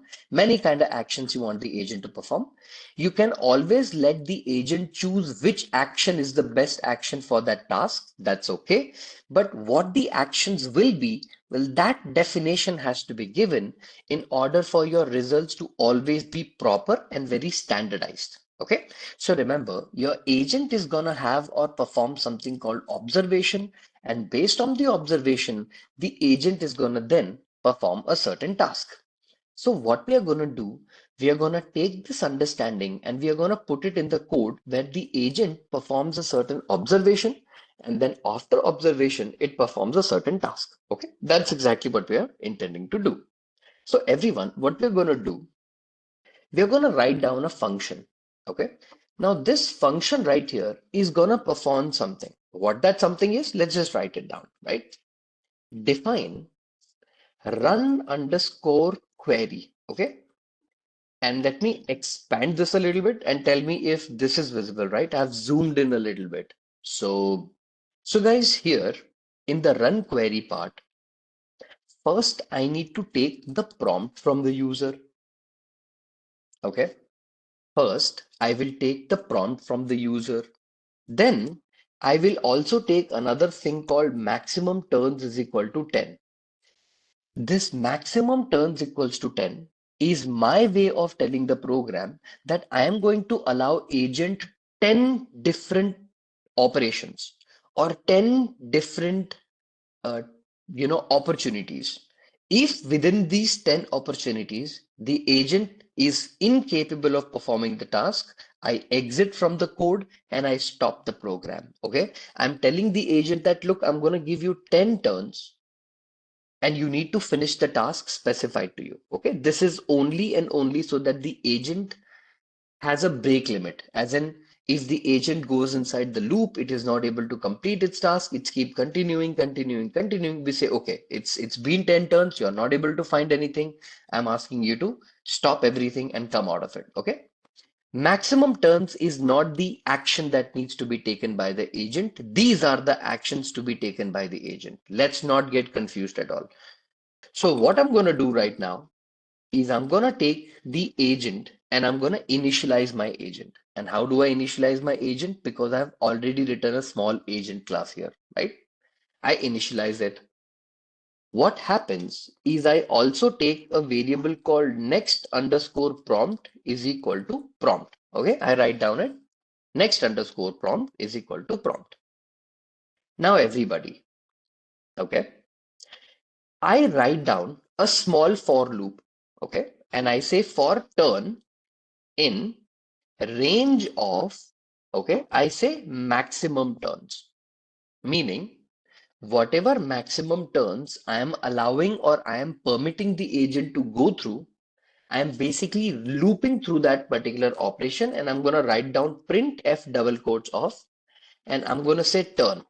So basically, just letting the user know what turn am I currently in. So I'm going to say turn plus one, because as you guys are aware, in Python, the index is always start at zero. So telling that this is my zeroth turn is not very, how do I say this? It doesn't make sense to most users that, okay, how can it be zero turn? Shouldn't it start with one, right? So we say turn plus one, just to make it make sense. Then we generate a response, right? So response is equal to, we take the agent initialized and we pass something called next prompt inside this, right? We take the agent and we allow it to pass or give something called next prompt. Here, we basically take in the agent class a certain history. a certain execute method where we have a response generated by the LLM also. So we pass in something called next prompt here, which is going to give me my response.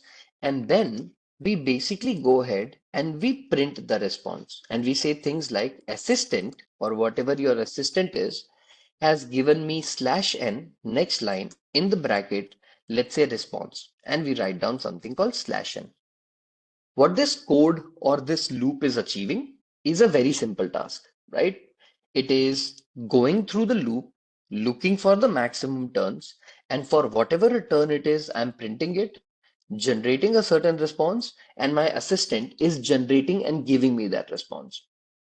Now, what happens, my people, is for my agent to perform certain tasks or to perform certain actions, I need to provide it something called actions. So what I'm going to do, I'm going to come over here and I'm going to write down things like this.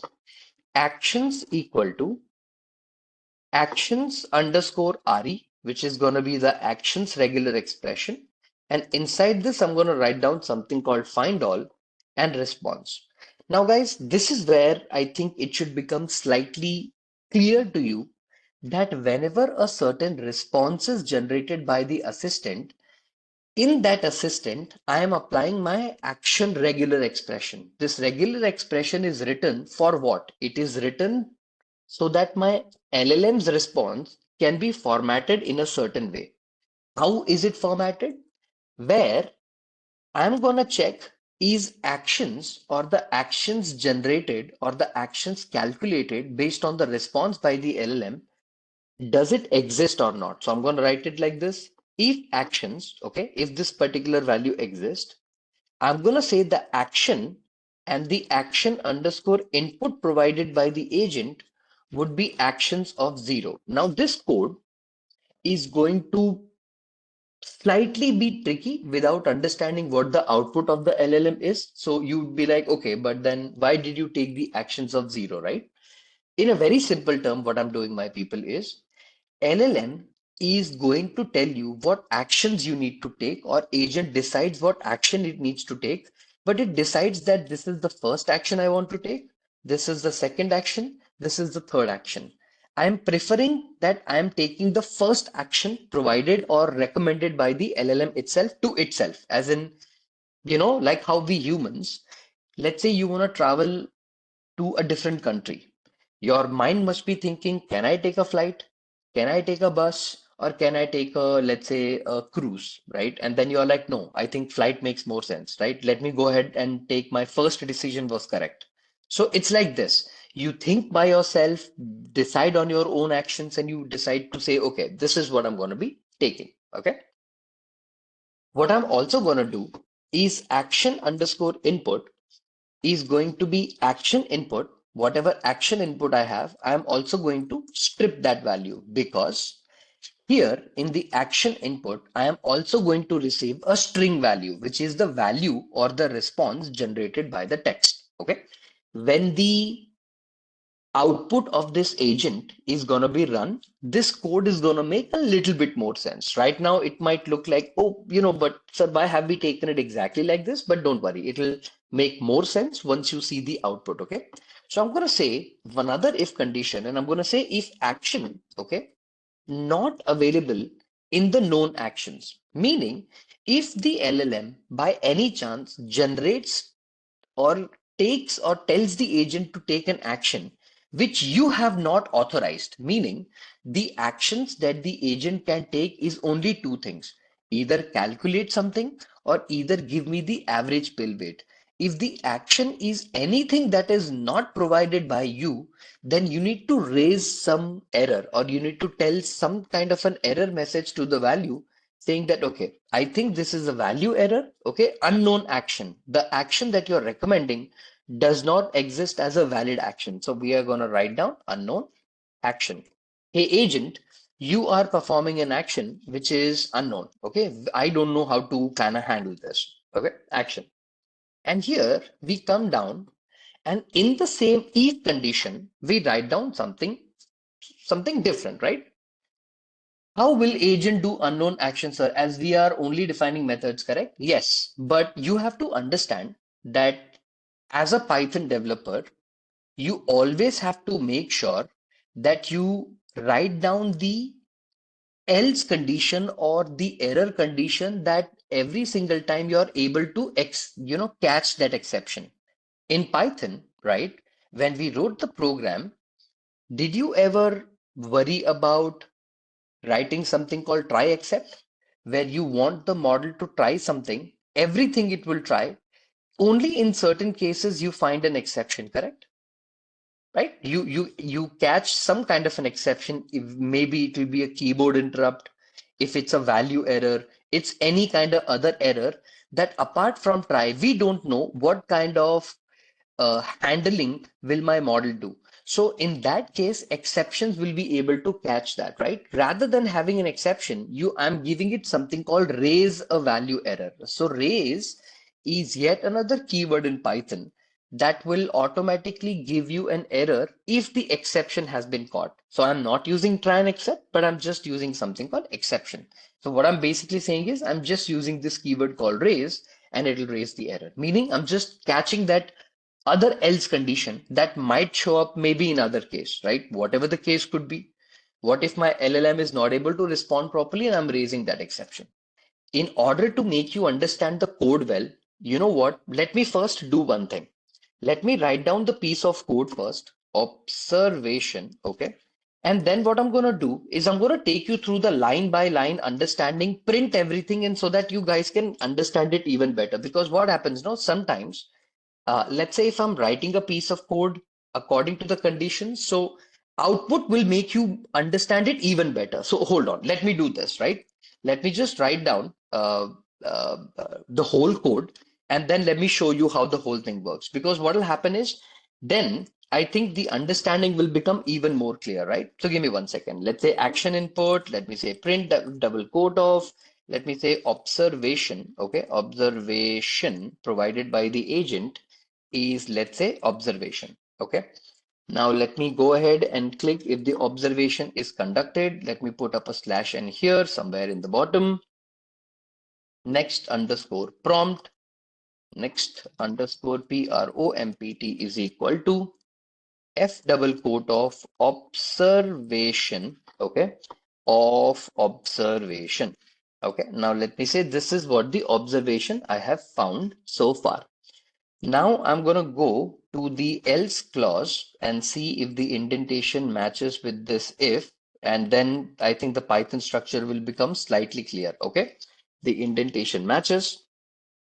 Now what I'm going to do is if there is any generated answer, so I'm going to say if answer, if a certain answer is provided in response, then what I'm going to do, I'm going to say print f double quotes of final answer uh, provided.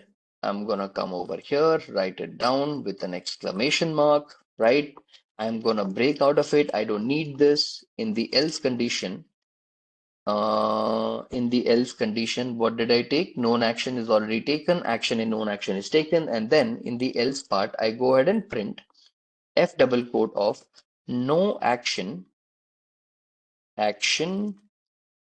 is or no action found. I can say that no action was found and no final answer. So basically, I'm gonna stop the program. I'm basically stopping. No action was found, and here also I need to handle the condition, right? So here I have handled both the if else condition, if action, known action conditions are also done, and this is also done. Okay, lovely. Now what I'm gonna do, I'm gonna provide instruction underscore and underscore question. I'm going to provide two things. 1, 2, 3, 1, 2, 3. Okay. So let's take certain React agent instruction and we tell this agent to perform something. I say you are a helpful assistant following, okay, following a React reasoning. Okay, React, I think React is fine. reasoning pattern. Okay. And inside this pattern, I expect you to say for each step that you're going to perform, right?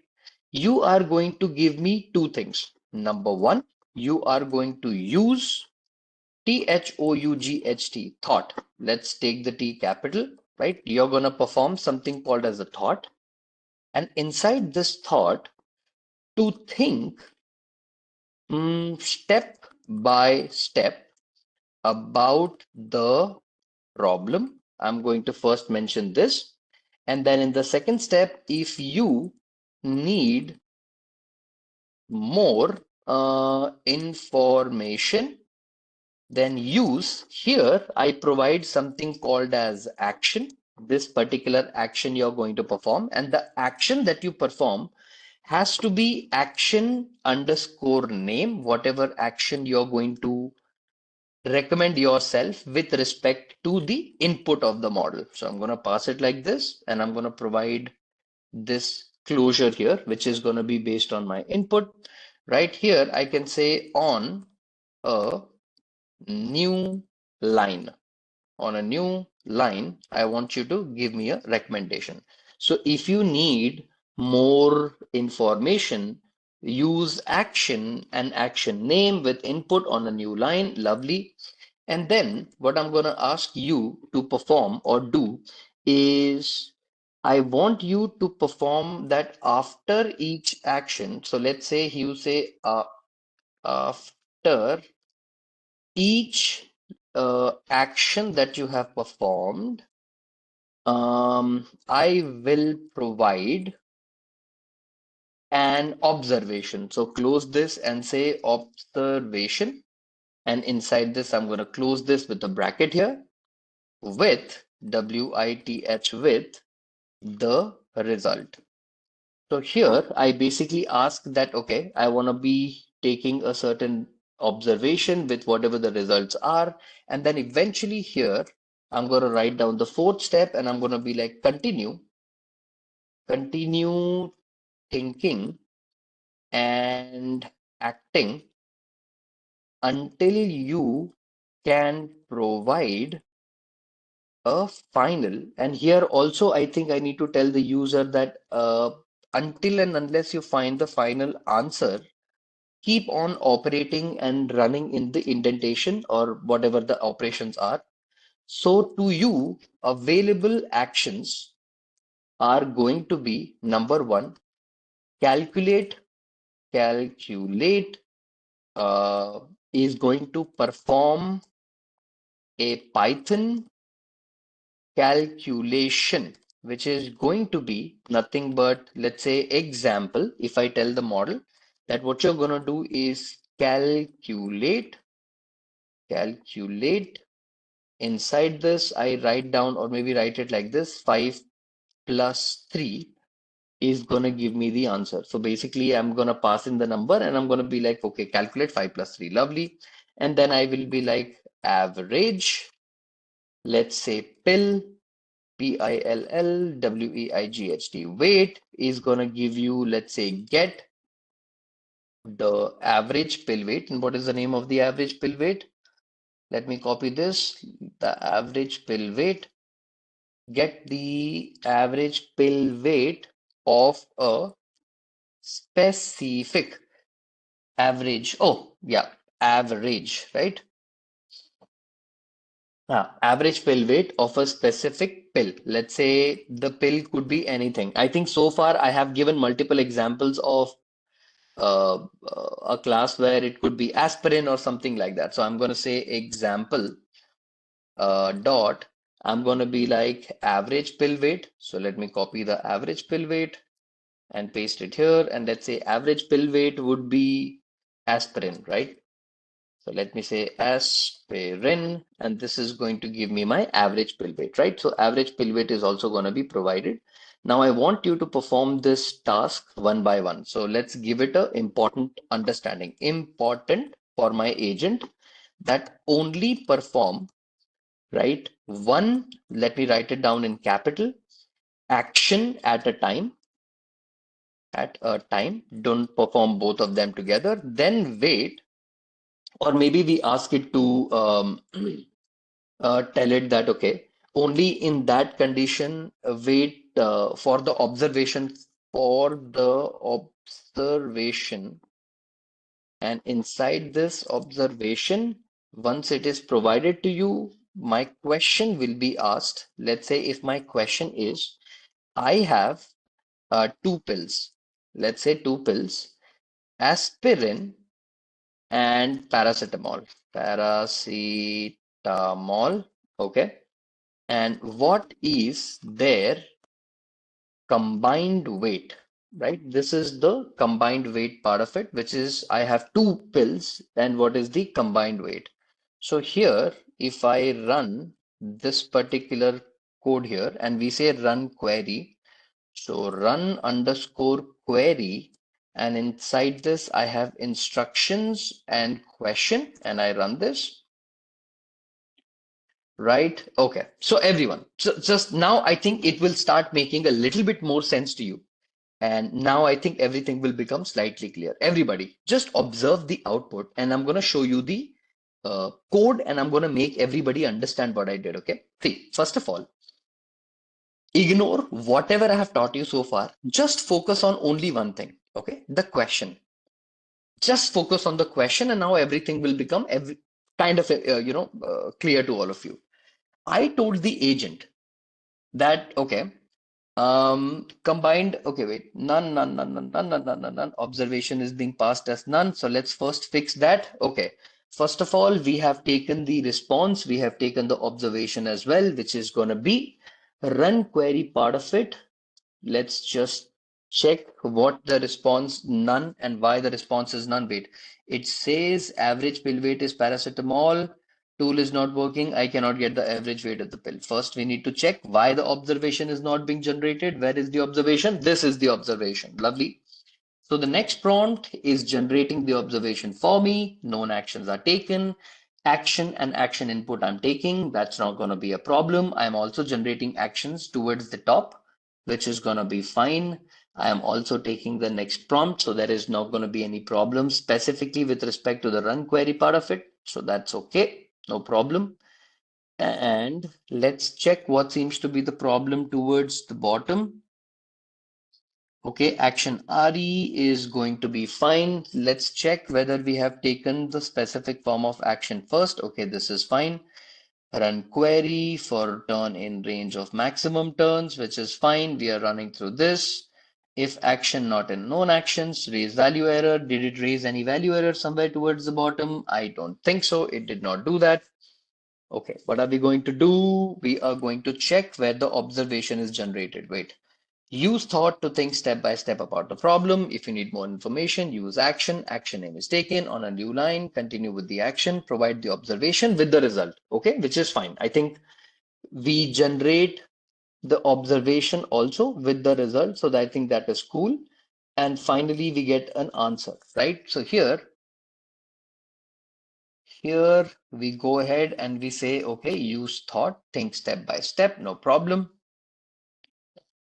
And let's go through this. Action input, actions equals to 0, action input is fine. Okay, lovely, fine. I'll just check what that is and we'll just do it. But wait, when you passed in the question, everyone, I have two pills, aspirin and paracetamol, and what is their combined weight? What are you basically asking, everyone? Just go back to the theory, not the program, and let's ask a simple question, right? In the program, I have given two actions that the LLM or the agent will perform. One is called calculate, and the second one is going to be known pill weight or average pill weight. So tell me, in the program, what actions have I given to the agent? A simple question. I mean, we are not doing anything else. Are these the actions that we are going to be passing through the agent, or this is the action we want the agent to perform, right? This is what we call as a calculate something and average pill weight, right?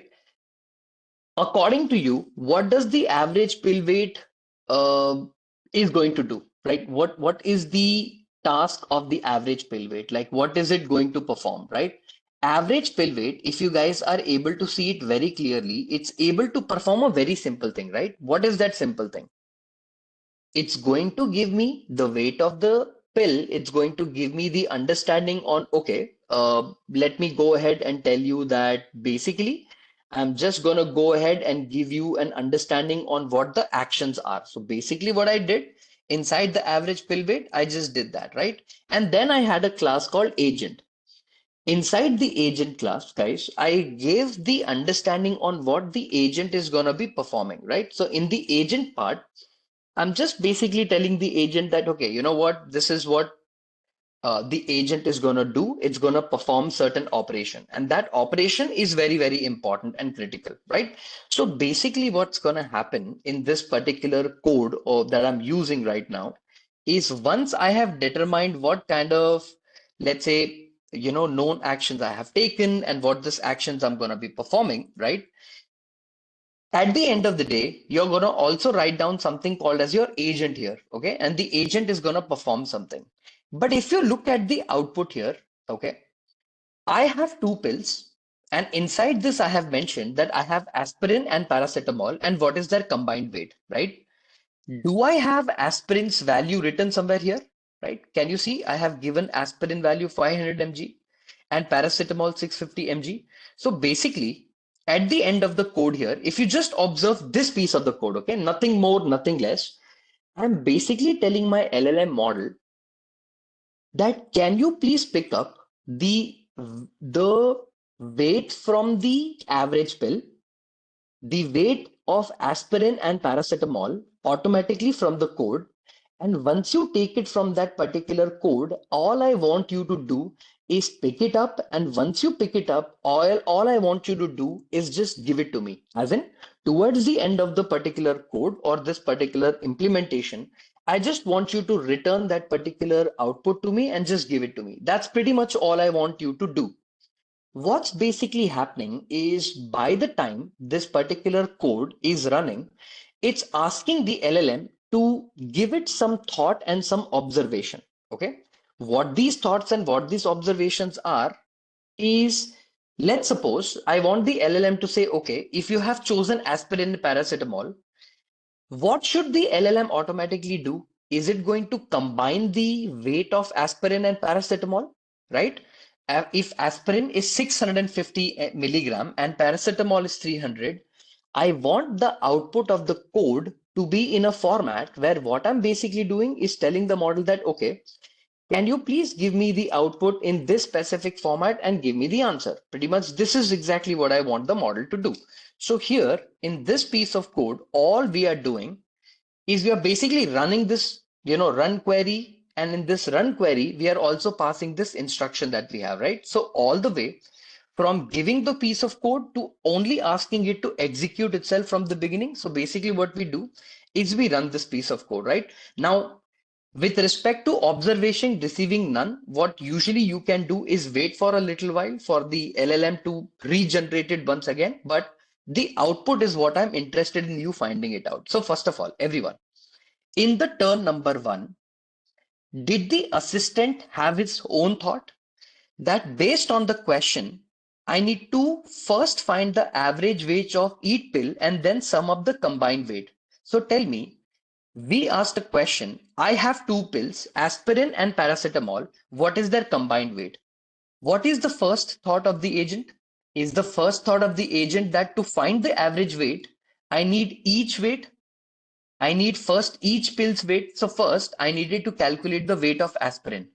The observation is average weight of aspirin is 500 mg. Is that correct? Is that how we did the average weight of aspirin? Is it 500 mg? Yes, it picked it up. Then I said, in turn two, now I need to find out the average pill weight of paracetamol.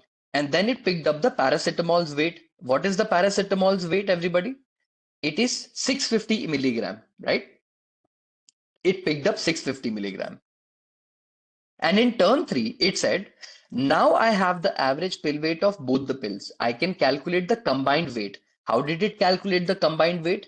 Did it use the method called calculate here? Did it use something called calculate? Yes, it did use something called calculate. And it said that 500 plus 650 will be 1150. Okay. And turn 4, it says, I have calculated the combined weight of aspirin paracetamol, and this is the combined weight, and the answer is provided. Now, everyone, let's go through the basics, absolute total basics of agents, and let's look why the answer is the way that we are getting it, right? So first of all, in any agent that you write in the future, any agent you're going to write, the first thing you're going to provide the agent is action. Okay. What action have I provided my agent to perform? One method is called calculate something, and the other method is a dictionary with the name of the pill, okay, name of the pill and the weight of the pill. Can I say it like this, everyone? Here in this piece of code, so far here, together here, I have only done one thing. I have provided the weight and I have provided the pill, right? Towards the here, towards the bottom. I have the weight, I have the pill. Here in the agent part, right? I'm going to call this particular agent here. I'm going to copy this particular agent here and I'm going to paste it here, okay?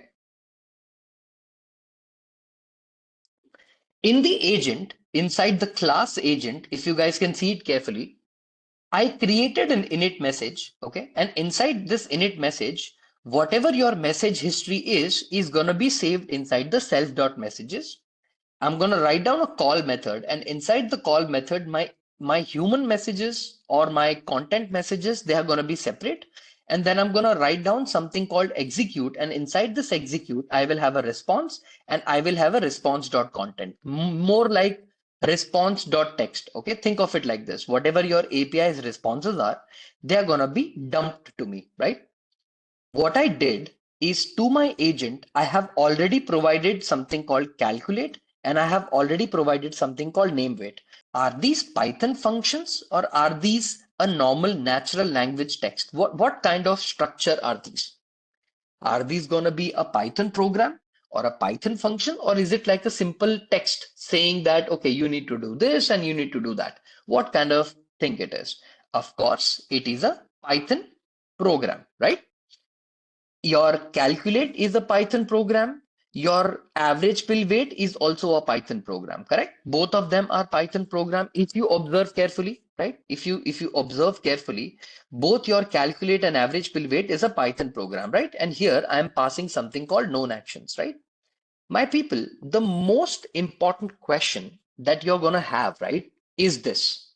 Sir, what is this run query part? I think this is where most of us have confusion. So what I'm going to do, right?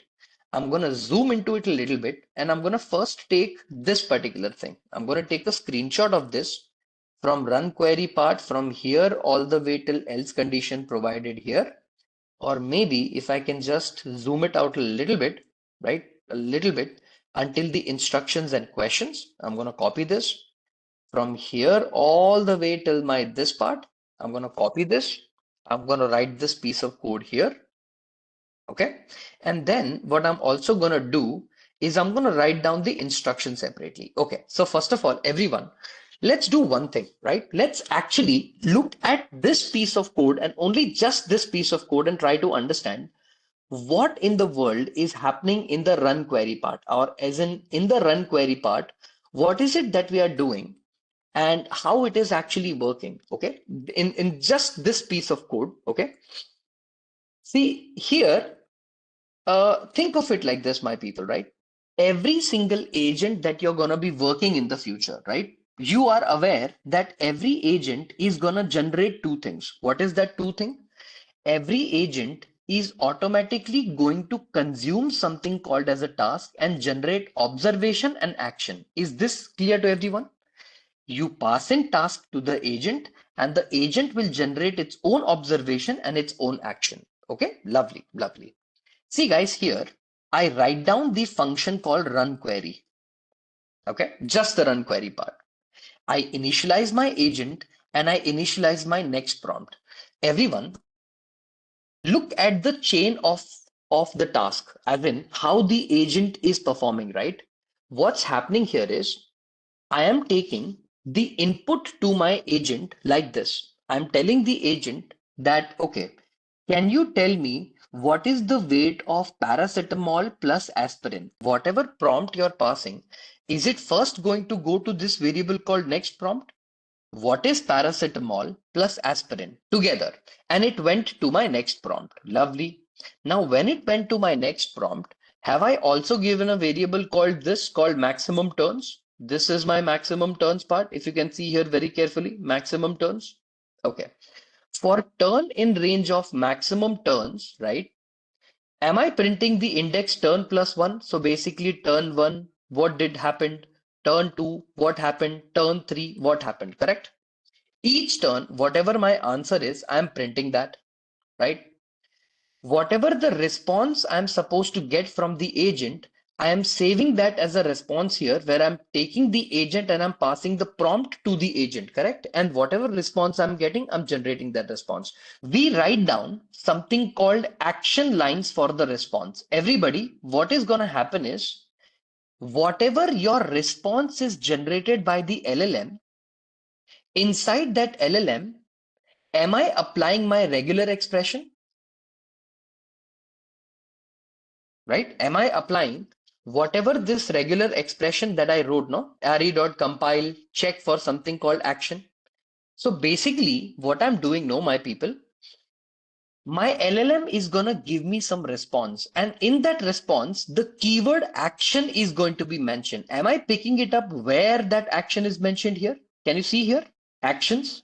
The LLM itself is going to tell me that first I need the action, that the action it needs to perform is, please tell me the average weight of paracetamol. So this is the action that the LLM is doing. What am I doing, everyone? Whatever response I'm getting from the LLM and wherever the keyword action is maintained, am I picking up all the action keywords from the response? I'm looping it back and checking what action is my LLM performing in turn number one.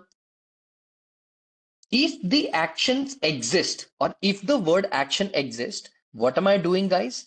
Whatever the action is plus the input to the action. So it will be like this, no? Action will be whatever the string value will be. Find the average weight of paracetamol, correct? My action will be either to calculate something or average pill weight. How many actions have I taken, guys? Observe carefully. Is it either calculate pill weight or something called average pill weight? Only two actions, the dictionary that I'm referring, right? This is the action. Let me take a screenshot here to show you an example, right? Let me come over here and paste this. How many actions do I have here? What is the actions that I have allowed my LLM or my code to generate? Only two actions, right? One action is going to be my average pill weight and the other action is going to be my, right? Let me remove this. Let me come over here. Let me expand this. Right. What have I told my program you can do? Either you can perform something called calculate something or average pill weight. My people, in the action here, am I getting what action I'm getting to do? Either it's calculate or average pill weight. What action am I next supposed to perform? It is giving me the name of the action, correct? And then with the action underscore input, I am also receiving a string value, what that action is supposed to be for paracetamol, for aspirin, whatever that value is. And that action input, I'm stripping the content, I'm cleaning the input. If action is in the unknown action, of course, I will not perform, I will raise an error. Otherwise, my people, the entire magic is happening in this line of code. Okay, observe very carefully. The observation generated by the LLM, okay, can I say that observation or the output generated by the model can be available in the known action that forever, whatever action you're trying to generate, if I pass it through the known action, okay, and whatever action input I have received through the past LLM I am passing. I first sent a task to my agent. My agent broke the task into observation and action. This observation and action, do I not need to pass it to my agent once again? And my agent is going to generate one more observation and action. And this is going to go to my agent once again. And this agent is also going to generate one more observation and action until and unless the agent is satisfied that my task is done. right? So to keep everything in one single loop, what I'm basically doing is I'm keeping on generating the observation, observation, observation. I'm telling it, okay, please perform observation and tell me what the observation is. And whatever your observation is, does it become my next prompt? Meaning my next turn LLM is going to get the new prompt, which is nothing but the observation from the past. So think of it like this, right? When I give it the task, observation one, action number one. So to pass this to my agent, what do I have to do? Whatever is the initial observation will become a prompt to my agent for agent's performance, and then it will generate observation two, action number two. This observation two will again pass to my agent and it will become observation three. Observation three will become input to my agent once again. So can I see observations are becoming input to my agent? Right here I have connected, everyone see? Here, in this piece of code, what I did is I said, whatever observation you generate, right, that observation, please make it as a next prompt, okay? And otherwise, if you don't get any answers or you don't get any conditions, break out of the loop. But this is where the magic is happening. This is where the agent and the answer of an agent turn by turn is being passed. So that's why, my people, look at the behavior of the code, right? When I ask it a question like, tell me, I have two pills, aspirin and paracetamol. Guys, tell me, in the agent, have I given aspirin, paracetamol, and ibuprofen? Did I give amoxicillin? Amoxicillin. Did I give a medicine called amoxicillin? Okay, everyone, when I run this piece of code, I have two pills, amoxicillin and paracetamol. According to you, what will be the output? Run and run. Observe, everybody. Okay, observe. First, it will say, I need to find the average of pill weight of both. First, it picked up aspirin 500 mg. Okay. Now I need to find paracetamol. Okay. Paracetamol, I don't know. I don't have. Let me rerun this once again from the beginning, right? 1, 2, 3, 4, 5, 6 towards the end. And let's see how it goes. Okay. It picked up aspirin. Yeah. See, is it still picking up paracetamol once again? Right? I passed it something called the paracetamol, or sorry, amoxicillin, right here in the instructions directly. And what is it doing? Is it still picking up the paracetamol? See, again, paracetamol and aspirin, 650 milligram, right? If I don't pass amoxicillin, okay, or aspirin, right? I just run this and run this in the instruction. See what's going to happen, okay? It's going to run the model. Again, it's going to pick up something called aspirin. Can you see here?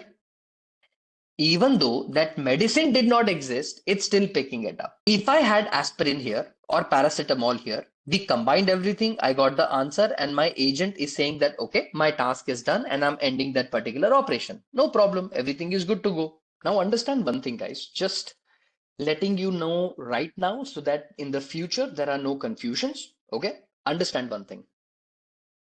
The agent that you write, or whatever agent you write, okay, since this was just a very basic agent that I built, in some of the more hands-on code that you're going to see, I'm going to be showing you guys some more agents. Understand one thing, guys, that the agent knows, okay, when to break out of the loop. And when should the agent break out of the loop? When the observation says that in the future, I have no more action to take. Are you understanding what I'm trying to say? When the agent realizes is by itself that, hey, I don't have any more actions to take, my action taking capacity or capability is over. And because I cannot take any more actions in the future, I know I'm going to break.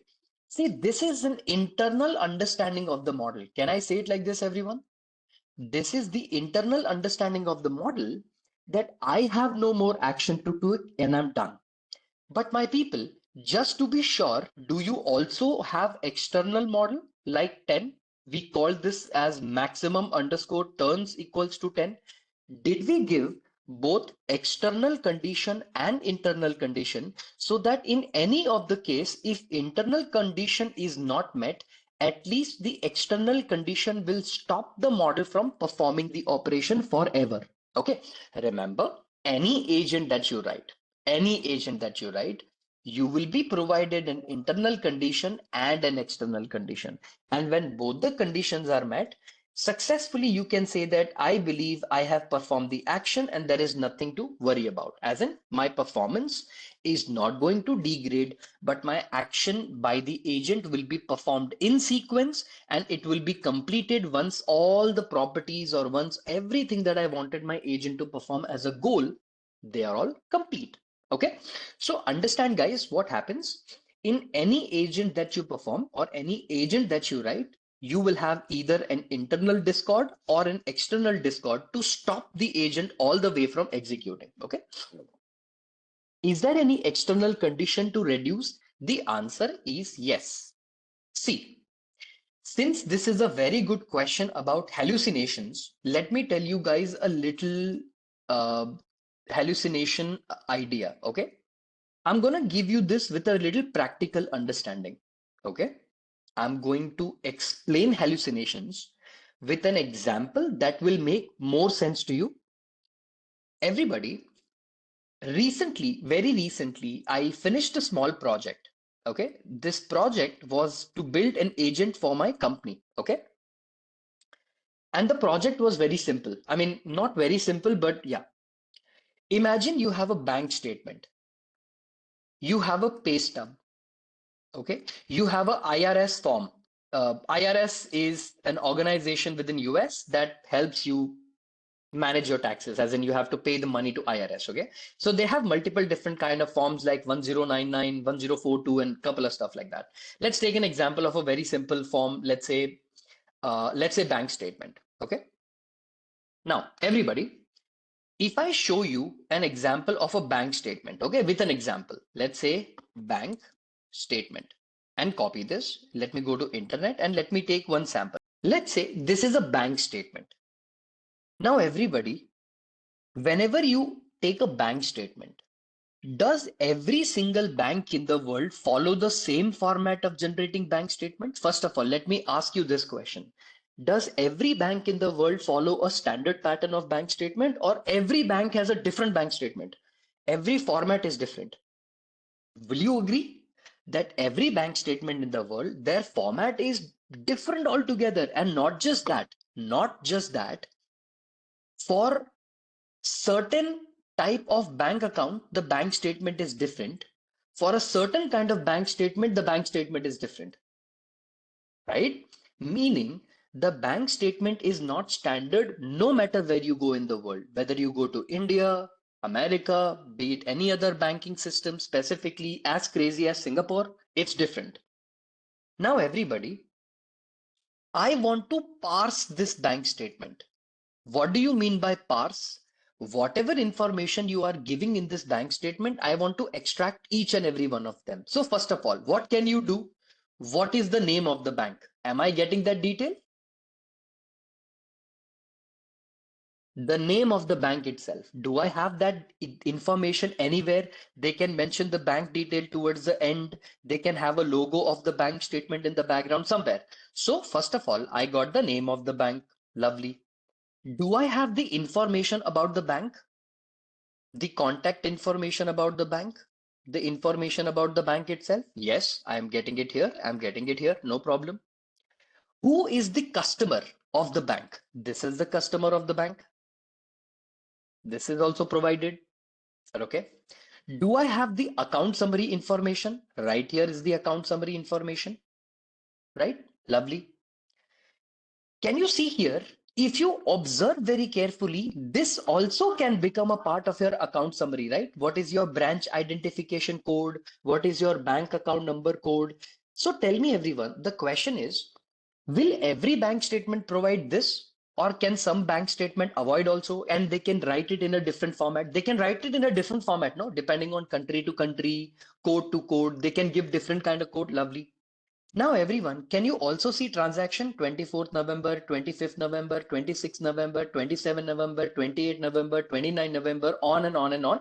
And the final balance in the account is $2,139.27. Okay. Everybody, How big of a problem hallucination is, allow me to tell you. And by the way, this project is currently live and it's serving some of the biggest banks in the world. Okay, so this project and this problem is already solved. I'm not going to go too much in details because, of course, not, but you get the idea. Let's say I take this bank statement and I pass it through an LLM called OpenAI. Okay, I pass it through a ChatGPT model. My ChatGPT model will very clearly say the name of the bank. It's HSBC. The contact of the detail is the contact details provided in the bank. It will give me. But what will happen is in the account summary part, it should have extracted this and this, but it only extracted this, completely ignoring this. I wanted my LLM to perform the operation properly with going through the document and extracting everything related to account summary, but it did not extract this. And what the OpenAI or ChatGPT model also did is it extracted every detail, but by mistake, it said that the final banking balance is $10.27 and not $2,139. So according to ChatGPT, your final balance is $10.27 and not 2,139. Did my ChatGPT model go through hallucination?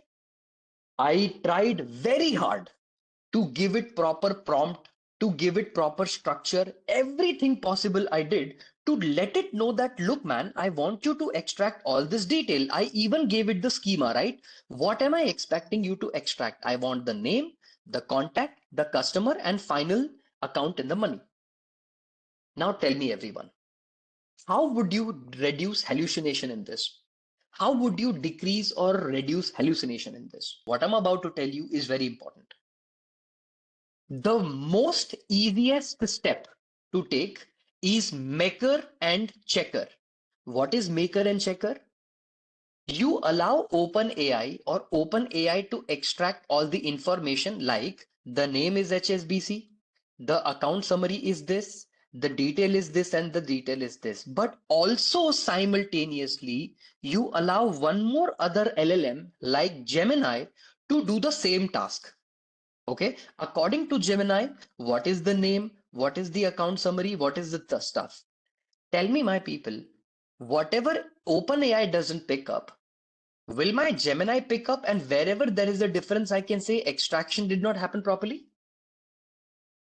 My Gemini can pick something up, it can judge the response of the LLM, and it can give the answer. But what is the problem here? Why do companies don't like maker checker?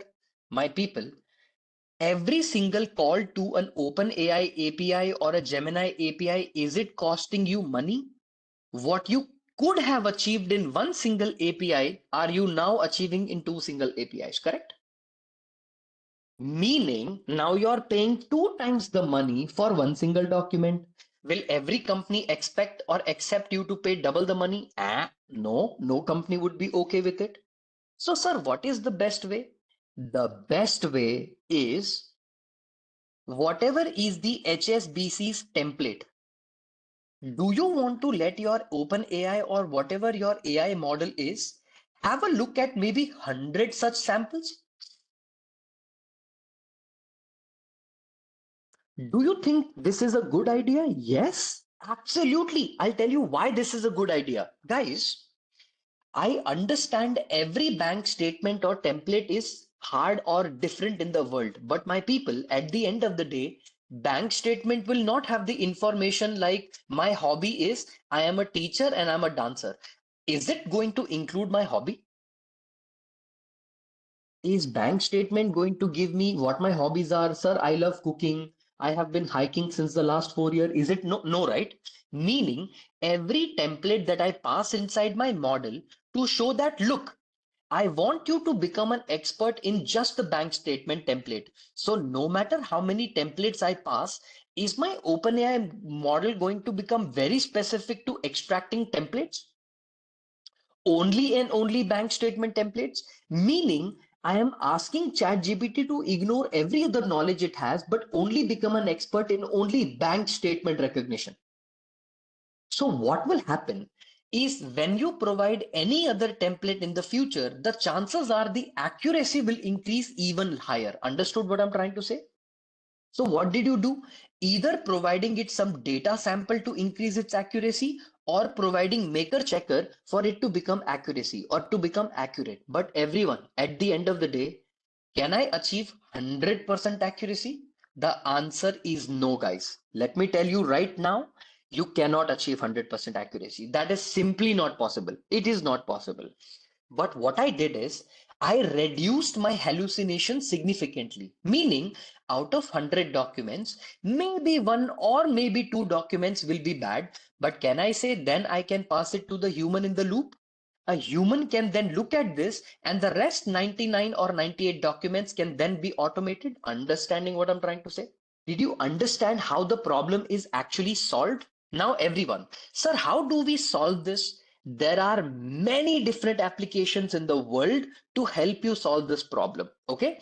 One of the ways you can solve a problem of hallucination is something called log probabilities. If you don't know, it's okay. There is a topic or an answer called log probability. If you've never heard of it, that's okay. This is not a part of your class, but you can calculate the log probabilities of each individual token. When you mark up or add every log probability together, it should always match up with the initial distribution. If it does not, there is clear hallucination, meaning there are hallucinations and the response is not correct. So log probabilities is also another way you can monitor the hallucination. But remember, this is only to monitor, not to fix. There are two things in life you need to do. One is monitor and other is to fix. Let's say, for example, if you monitor, I think I have a smoking problem. Just because you have realized you have a smoking problem doesn't mean you're oh, now I'm like, I have a smoking problem, I will quit. Quitting will take extra hard work, correct? Quitting requires extra hard work. So recognizing if there is a problem and solving a problem, they are two different things. In LLMs, log probabilities are one way of recognizing hallucinations, and then either using maker checker or either using fine tuning, prompt tuning, prefix tuning, p-tuning, whatever you want to use, or fine tuning can solve the problem of hallucinations completely. Did you get the logic? Then what will happen? Your bank statement parser is going to be one parser that will be the best at extracting bank statements. Okay, my people, don't misjudge the capability of your LLM. Your LLM can be trained to not just one single parse bank statement. You can make it an expert in parsing bank statement, pay stub, Form 1040, Form 1099 together. As in, you don't have to make one LLM be good at bank statement, other LLM good at the. No, no, no, no, no, no, no, no, no, no, no. No need to do that. You can make one single LLM be an expert in all three. We call such models as MOE, or mixture of expert models. Okay, we'll talk about that some other time, but this is how we solve the problem. It's super complicated, but we got a good accuracy. Point being that hallucinations will exist.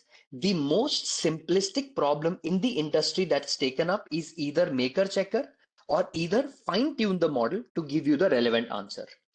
Without doing this, hallucinations are not solved. You will not be able to solve them, and you cannot assume that an LLM by default will be great at solving my problem. Please remember, it's not. By default, no model is perfect for everything. Okay, they are going to just be like, okay, they will perform okay, but they will also make a lot of mistakes. But it is your responsibility to understand what mistakes do they make and how to fix that mistake. Imagine you work for a company called ABC. Okay, and within the company you have a search tool. Okay, a search tool like this. Okay, is Mamta still working in my company? Like, suppose if the CEO of the company wants to search the employees information, or HR wants to search the information, hey, is Mamta still working in the company? Then the answer will be yes, Mamta is still working in the company. She joined on 15th October, let's say 2011, and she works as a general manager, and her salary is this. Is all the information given from all different sources internal to the company. This information is not outside, this is inside. Getting what I'm trying to say? This information is within the company. It's not outside. You cannot do an internet search and ask about Mamta. No. Maybe Mamta has a LinkedIn profile, but definitely we don't know what her salary is, when did she join, or maybe some other information that is internal to the information of the company. So everyone, won't it be very awesome if my agent had the capacity or capability for two things? One, looking at internal data resources, and the other is going to be external data resources, meaning either fall off to the internet to get some information or within the company's database to extract the information. Won't that be awesome? Right? I need both the information. If internal information gives me an answer, lovely. If external give me the information answer, lovely. So my people, in order to solve this problem, right, the usual approach we take is something called RAG. Okay. Now don't worry. I'm sure many people of you have heard of RAG and so far even have a very good idea about RAG. But RAG, my people, is retrieval augmented generation. Basically, what's going to happen is very simple. Okay. Just very simple operation, okay? Let's say there is a user, okay? And the user, like a CEO, is asking a question. Hey, who is Mamta in my company? Okay? Who is Mamta? Mamta, Mamta. Okay? Who is Mamta? What's gonna happen is the question asked by the CEO is going to be converted into something we call as embedding. Are you guys aware of the concept of embedding? Converting a text into numerical representation is what we call as embedding. Embedding is basically nothing but converting your sentence into some vector or numerical conversion. For example, if the word apple is to be converted, apple will be converted into 0.1, 0.69, 0.3, and 0.2. Okay, this is what the word apple is converted into. So word or your question is converted into an embedding, okay, some kind of an embedding, okay. This embedding is going to be stored in some kind of a DB. We specifically call this DB as a vector DB, okay? Because your data, your sentence got converted into vectors, word vectors, we also save it in a vector DB, okay? My people, what we also do is within this vector DB, right? We connect an external data source. If I show you like a very proper diagram of a RAG, okay? RAG architecture diagram. If I show you like a very proper diagram, okay?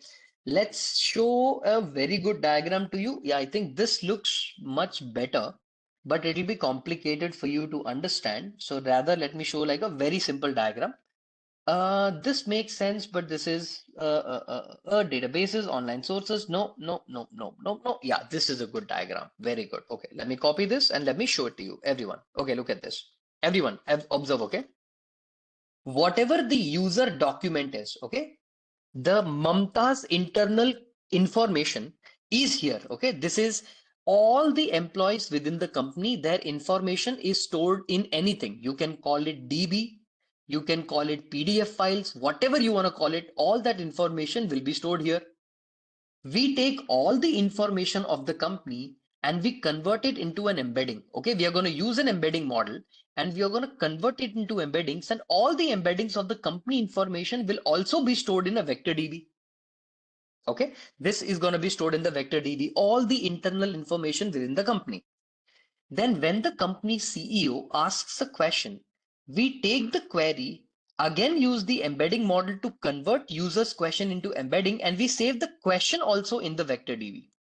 Now, depending on the question, what embedding is more relevant? Suppose if the keyword was Mamta, then we already have user document or related information like Mamta. So let's say users or company's information and the user's question, these two embeddings are very closer to each other. So what do?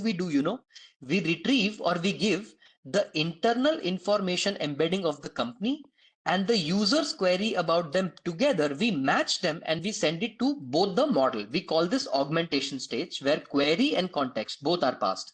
We then pass it to the LLM to format and put the answer in a very nice and a very summarized format, and then the response is generated to the user. Meaning, whenever the CEO is gonna ask anything related to Mamta, like give me only the salary of Mamta, that question is gonna go, the user's information is gonna go, we match the embeddings, and only the response will be Mamta is a general manager, her salary is, let's say, 1,23,000 rupees per month.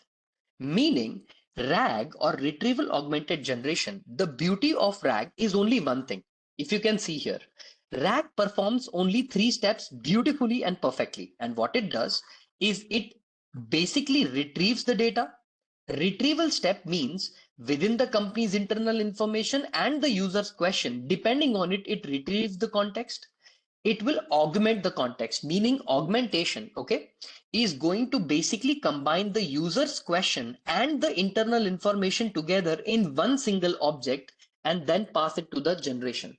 Augmentation basically here is to augment or create or add something as one single object or have like inherent one single piece that you pass it to the LLM. Okay, but there is no external database connected here, only company's internal. Yes, why do you want to connect external database? Can you not have another thing called Tavli here where I can go to the internet and search? This flow here is only for internal information. If internal information is not provided, then I can put up a step here for external search. But if internal search is giving me all the answer, why do I need to go for external search? Am I making sense? If internally only I have the information, then external does not make any sense. You're getting what I'm trying to say? So this is what we call as RAG, okay? Retrieval augmented generation. Augmentation is to make this augmented in such a way that combine both the query and context and give the answer, okay? So my people, retrieval augmented generation bots or retrieval augmented generation systems are used by many companies to build either chatbots, enterprise search tools, okay, ESTs. They are also used in ERPs. The reason why they use it in ERP is because there is already a piece of program, okay. Imagine you are all working in a company where there are 10,000 developers, okay. My people, somebody has already written a Python program to authenticate a user. Do you need to rewrite the program again? No, you don't need to rewrite the program again. Can you ask the RAG chatbot that, hey, I want to write an authentication program for my company. Has anybody within the company in the code base already written some kind of authentication program? RAG will return, yes, this guy wrote authentication already. Do you want to use it in your program? Meaning you don't just have to use it for internal user document, you can use it for code, internal documentation, internal questions, internal query, commit, everything internal to the company's information in any format you do, my RAG chatbot will know and it will only respond relevantly. Understood what I'm trying to say? You can even give it authentication. Only managers can ask questions, employee cannot ask questions. Understanding what I'm trying to say? So that only most senior employees will be able to search and junior employees will not be able to search anybody else's information. Personal, let's say salary information or anything else that can also be stopped or avoided. If your data set size is larger, then vector DB needs to be large. Simple as that. So let me show you guys a small example. Okay. If hopefully, your Hugging Face does not give me an error, because I'm sure I taught you guys a little bit about something called Hugging Face. Are you guys aware of this particular website called Hugging Face? That Hugging Face is this website, my people, where every world's bigger models are available. For example, if I go to DeepSight, okay, let me click on Create Project, and I say, make me a portfolio website for Mamta. Okay, I am a data scientist of 4 years experience. Okay, 4 years experience. Please give my photo, my introduction, and a page to reach out to me and click on enter. What is happening here, everyone?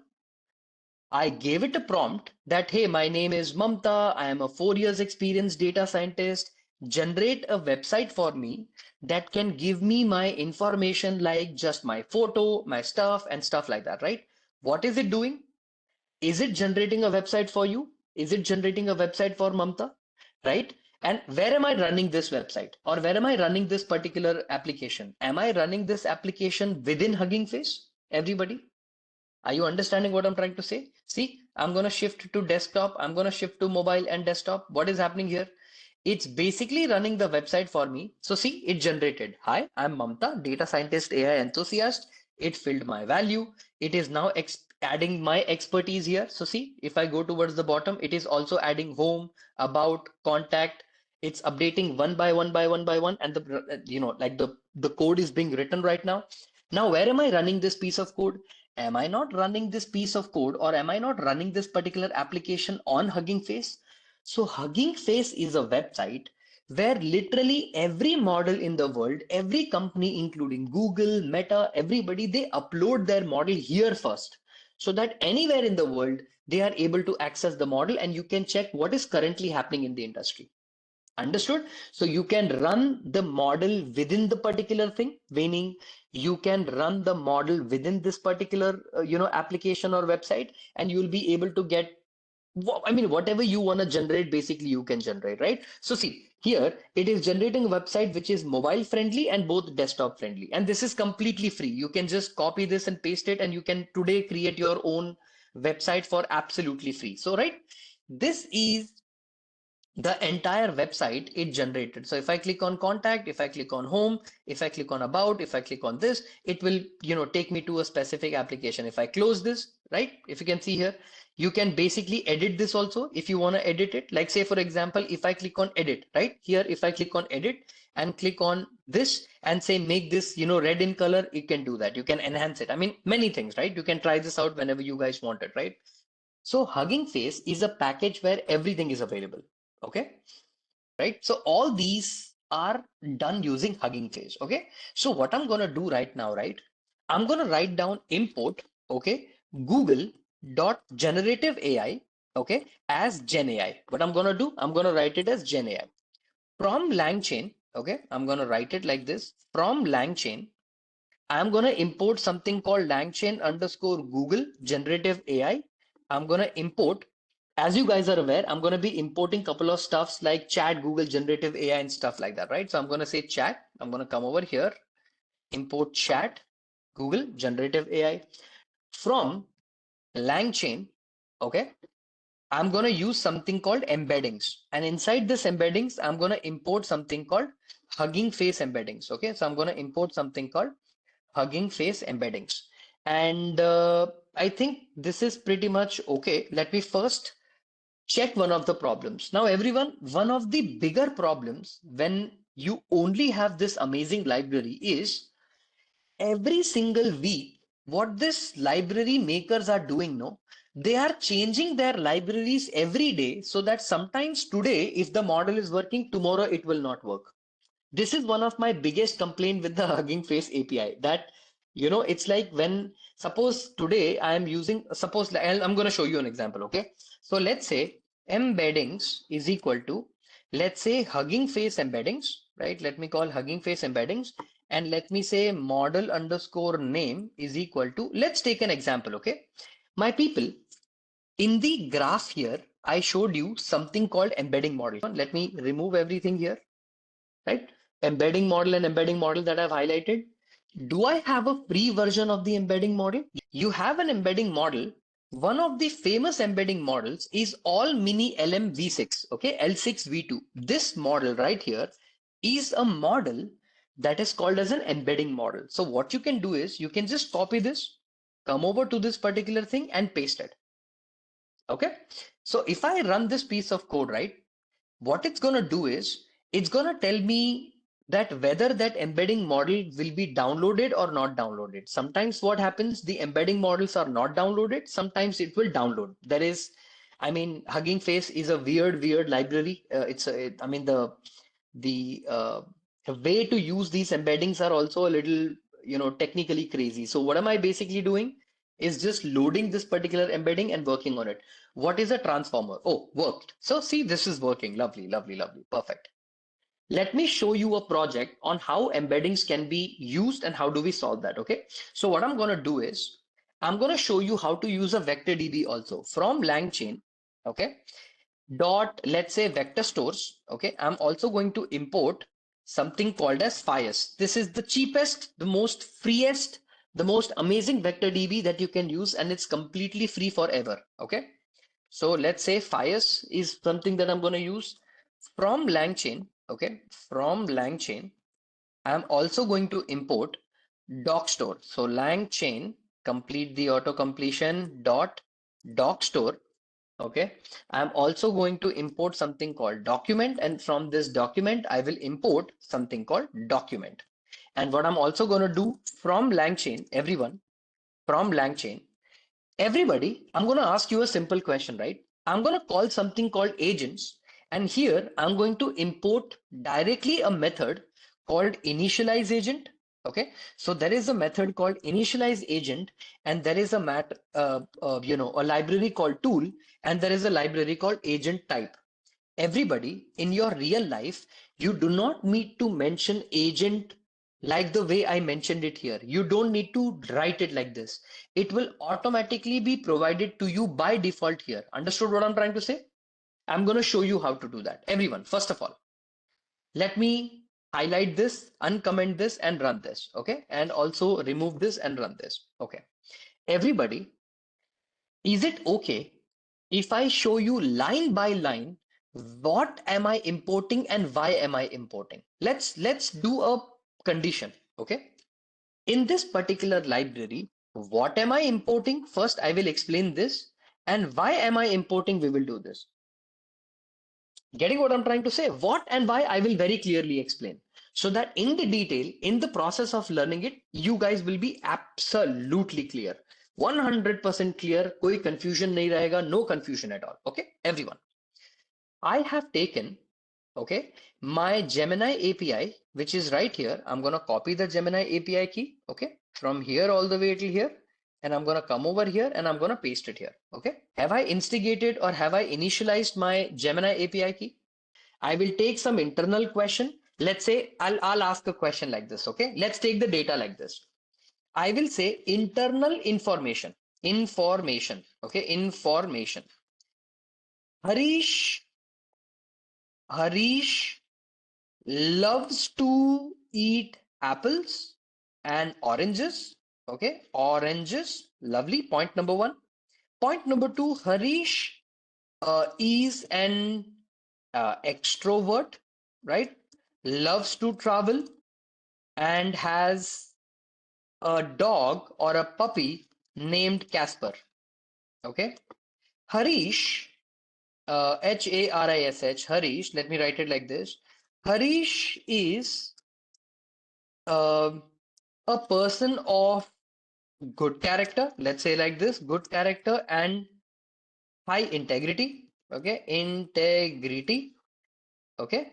Let's say Harish does not like, okay, Harish, Harish, Harish does not like when people lie. Okay, now can I say, Harish, these are some internal information about you. So let me control X, let me paste it here, and let me save this. Okay, so here's what we are going to do, right?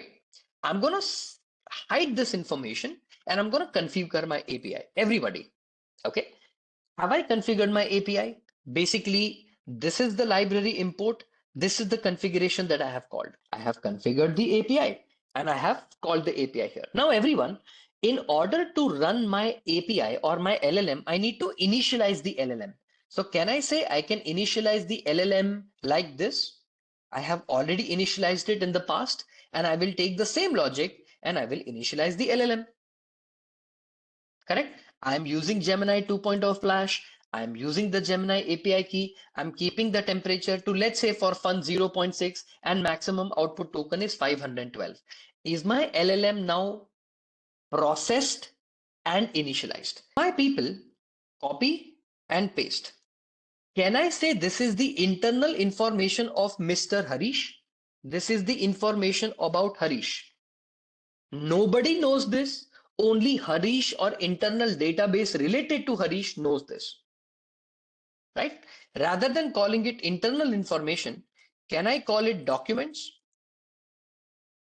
Yeah. Can I say it like this? Only people closer to Harish or internal to Harish know what Harish is. Harish loves to eat apple and oranges. He's an extrovert, loves to travel, or he's an avid traveler, good character of high integrity, XYZ, XYZ, XYZ. Internal information. Whatever this Harish is internal information. Whatever internal information about the company you have, everybody, please now, my request is please keep your eyes and ears open, okay? Because what I'm teaching you right now will become kind of hard to replicate every single time. So listen to me carefully. Whenever internal information is provided, should it be in the list format? देखो भैया ऐसा है, it could be in any format. Depending on your problem statement, it could be list, it could be document, it could be anything. It's a job of a software engineer to build a program to bring it in a separate format. Because I'm showing you an example, I've taken it in a list format. You can take it in a dictionary, you can take it in a database format, you can take it in a complicated list or nested list structure, which is what you call as Mongo, structure.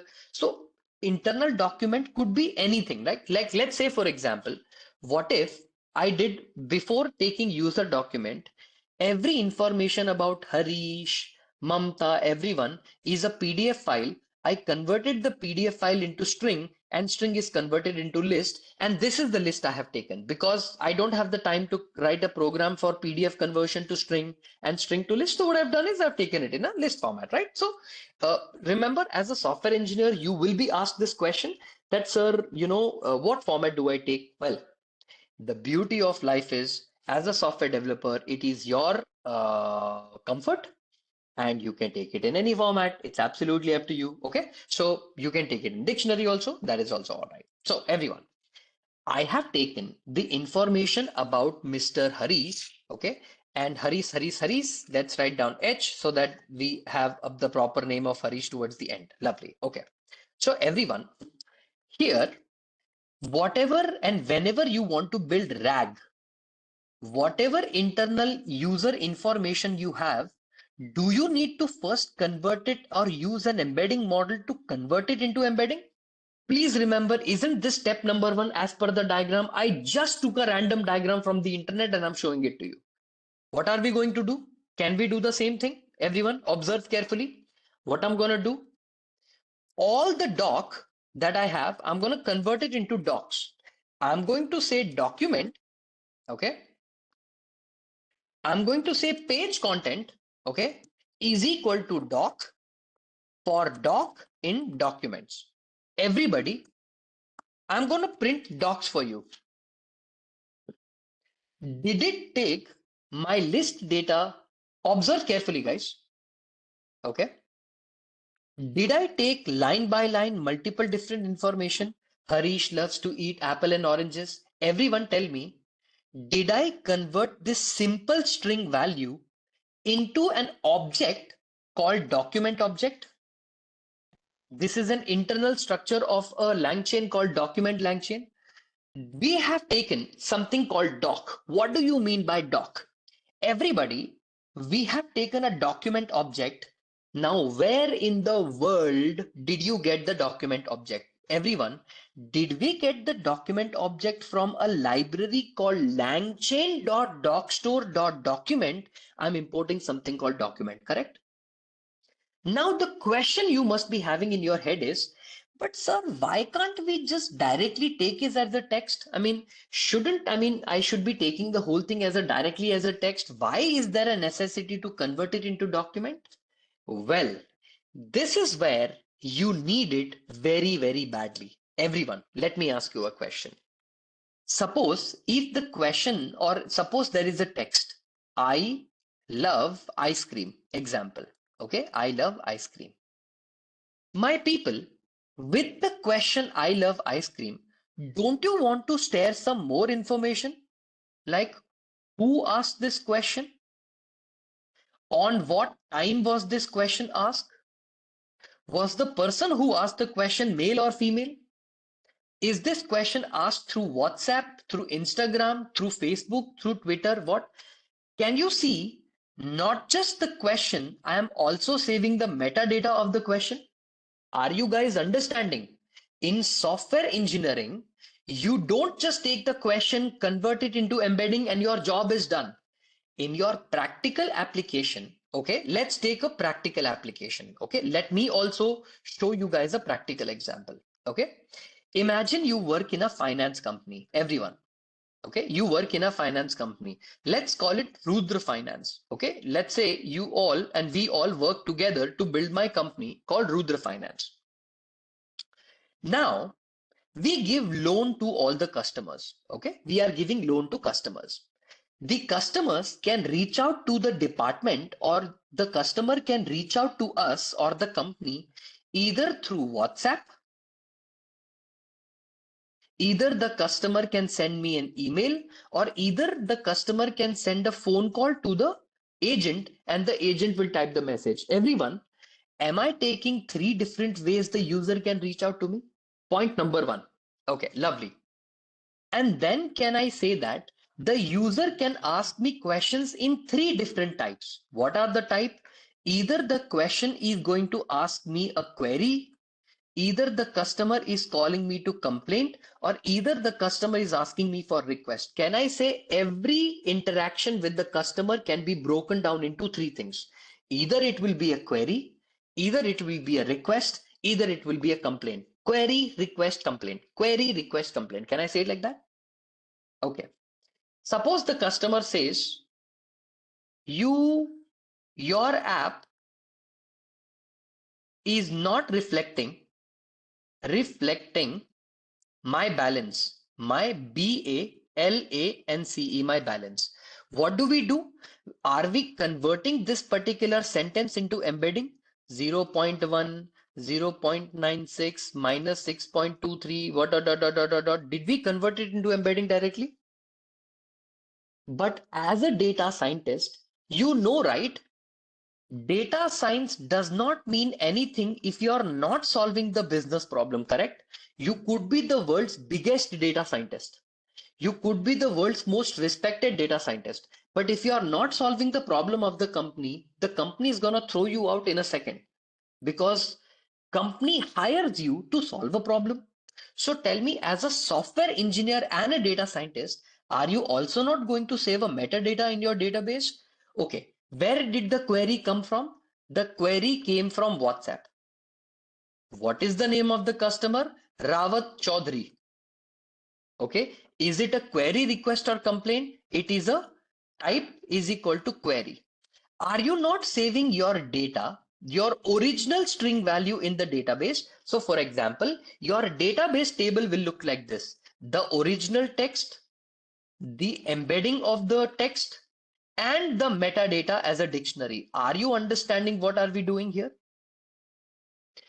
To combine everything together, we need the help of a package called document. Are you understanding, which is what I have taken here? And because I did not pass any metadata, is my metadata empty? Any document in the future, anything that you're gonna do, am I converting my document first into a type of document and I'm calling that variable called docs, right? Are we going to say each individual line is being passed into my model as an object type called document? And what is document?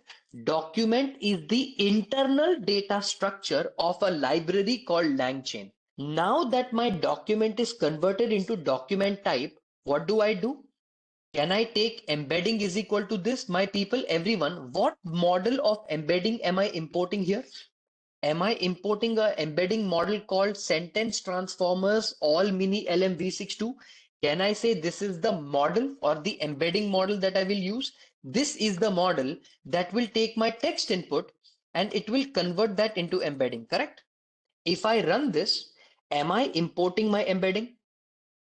Right? I am simply importing my embedding. My embedding is done. Now, everyone, what do I need to do? Each individual text data, do I need to convert it into a number and save it in a vector DB? I need to perform two operations. First, convert to embedding. and then save it in vector DB, right? Save it in vector DB. Is this the operation that I need to perform? Convert save vector underscore store is equal to, I'm going to call something called fires dot from documents. This is the name of the methods. Okay. What am I doing, guys? Am I passing the documents and am I also passing the model called embeddings? Observe carefully. I am passing the documents called docs also, and I'm passing the embeddings. Now, did my vector store take the data, convert it into embedding, and saved it in a vector DB called vector store? I took my document one by one, used the embedding model called embedding, converted everything into embedding. And what is the name of my vector DB now? What is the name of the table in the vector DB? The name of the table is vector store. Now you must be wondering, sir, what is FIAS? FIAS, my people, is a library built by Meta or a company called Facebook. And what it does, FIAS is an efficient similarity search and clustering of dense vectors. Basically, any single text will be converted into vectors internally into the FIAS, and it will save it like a vector. Okay, or like a vector DB. Okay, so you can perform similarity search, dense clustering, right? You can perform multiple other things that you want to do with your vectors. So FIAS is that library that's going to make it possible. Okay, and this is an in-memory vector DB. This is not external companies like Pinecone, VV8. So for example, if your question is, sir, is there any other vector DB in the market? Yes, there is a company called Pinecone. Okay, so if you look at Pinecone DB, okay, Pinecone is a company that is external to my data, which is this Pinecone. Okay, you also have something called VV8. Okay, can you see VV8 is also an AI native database. There is also something called Quadrant. I mean, there is no end to it, my people. 100 other packages, but the one that is free and I can use internal to my code is how much? Is what? It's FIAS. If you want to build small applications, FIAS, even if you want to build large applications, you can even use FIAS then also. I have used FIAS for production. You can use FIAS for production also. It's not like you can't do it internally. What have I done so far? Have I taken my Gemini API, configure my initialize LLM, taken the internal document about Harish that only internal people know, converted into document object, took the embedding model and converted into vector store. What do we mean by internal to our code? Where the embedding will be stored? The embedding will be stored within this Shantanu. It will be stored inside a vector DB called vector store.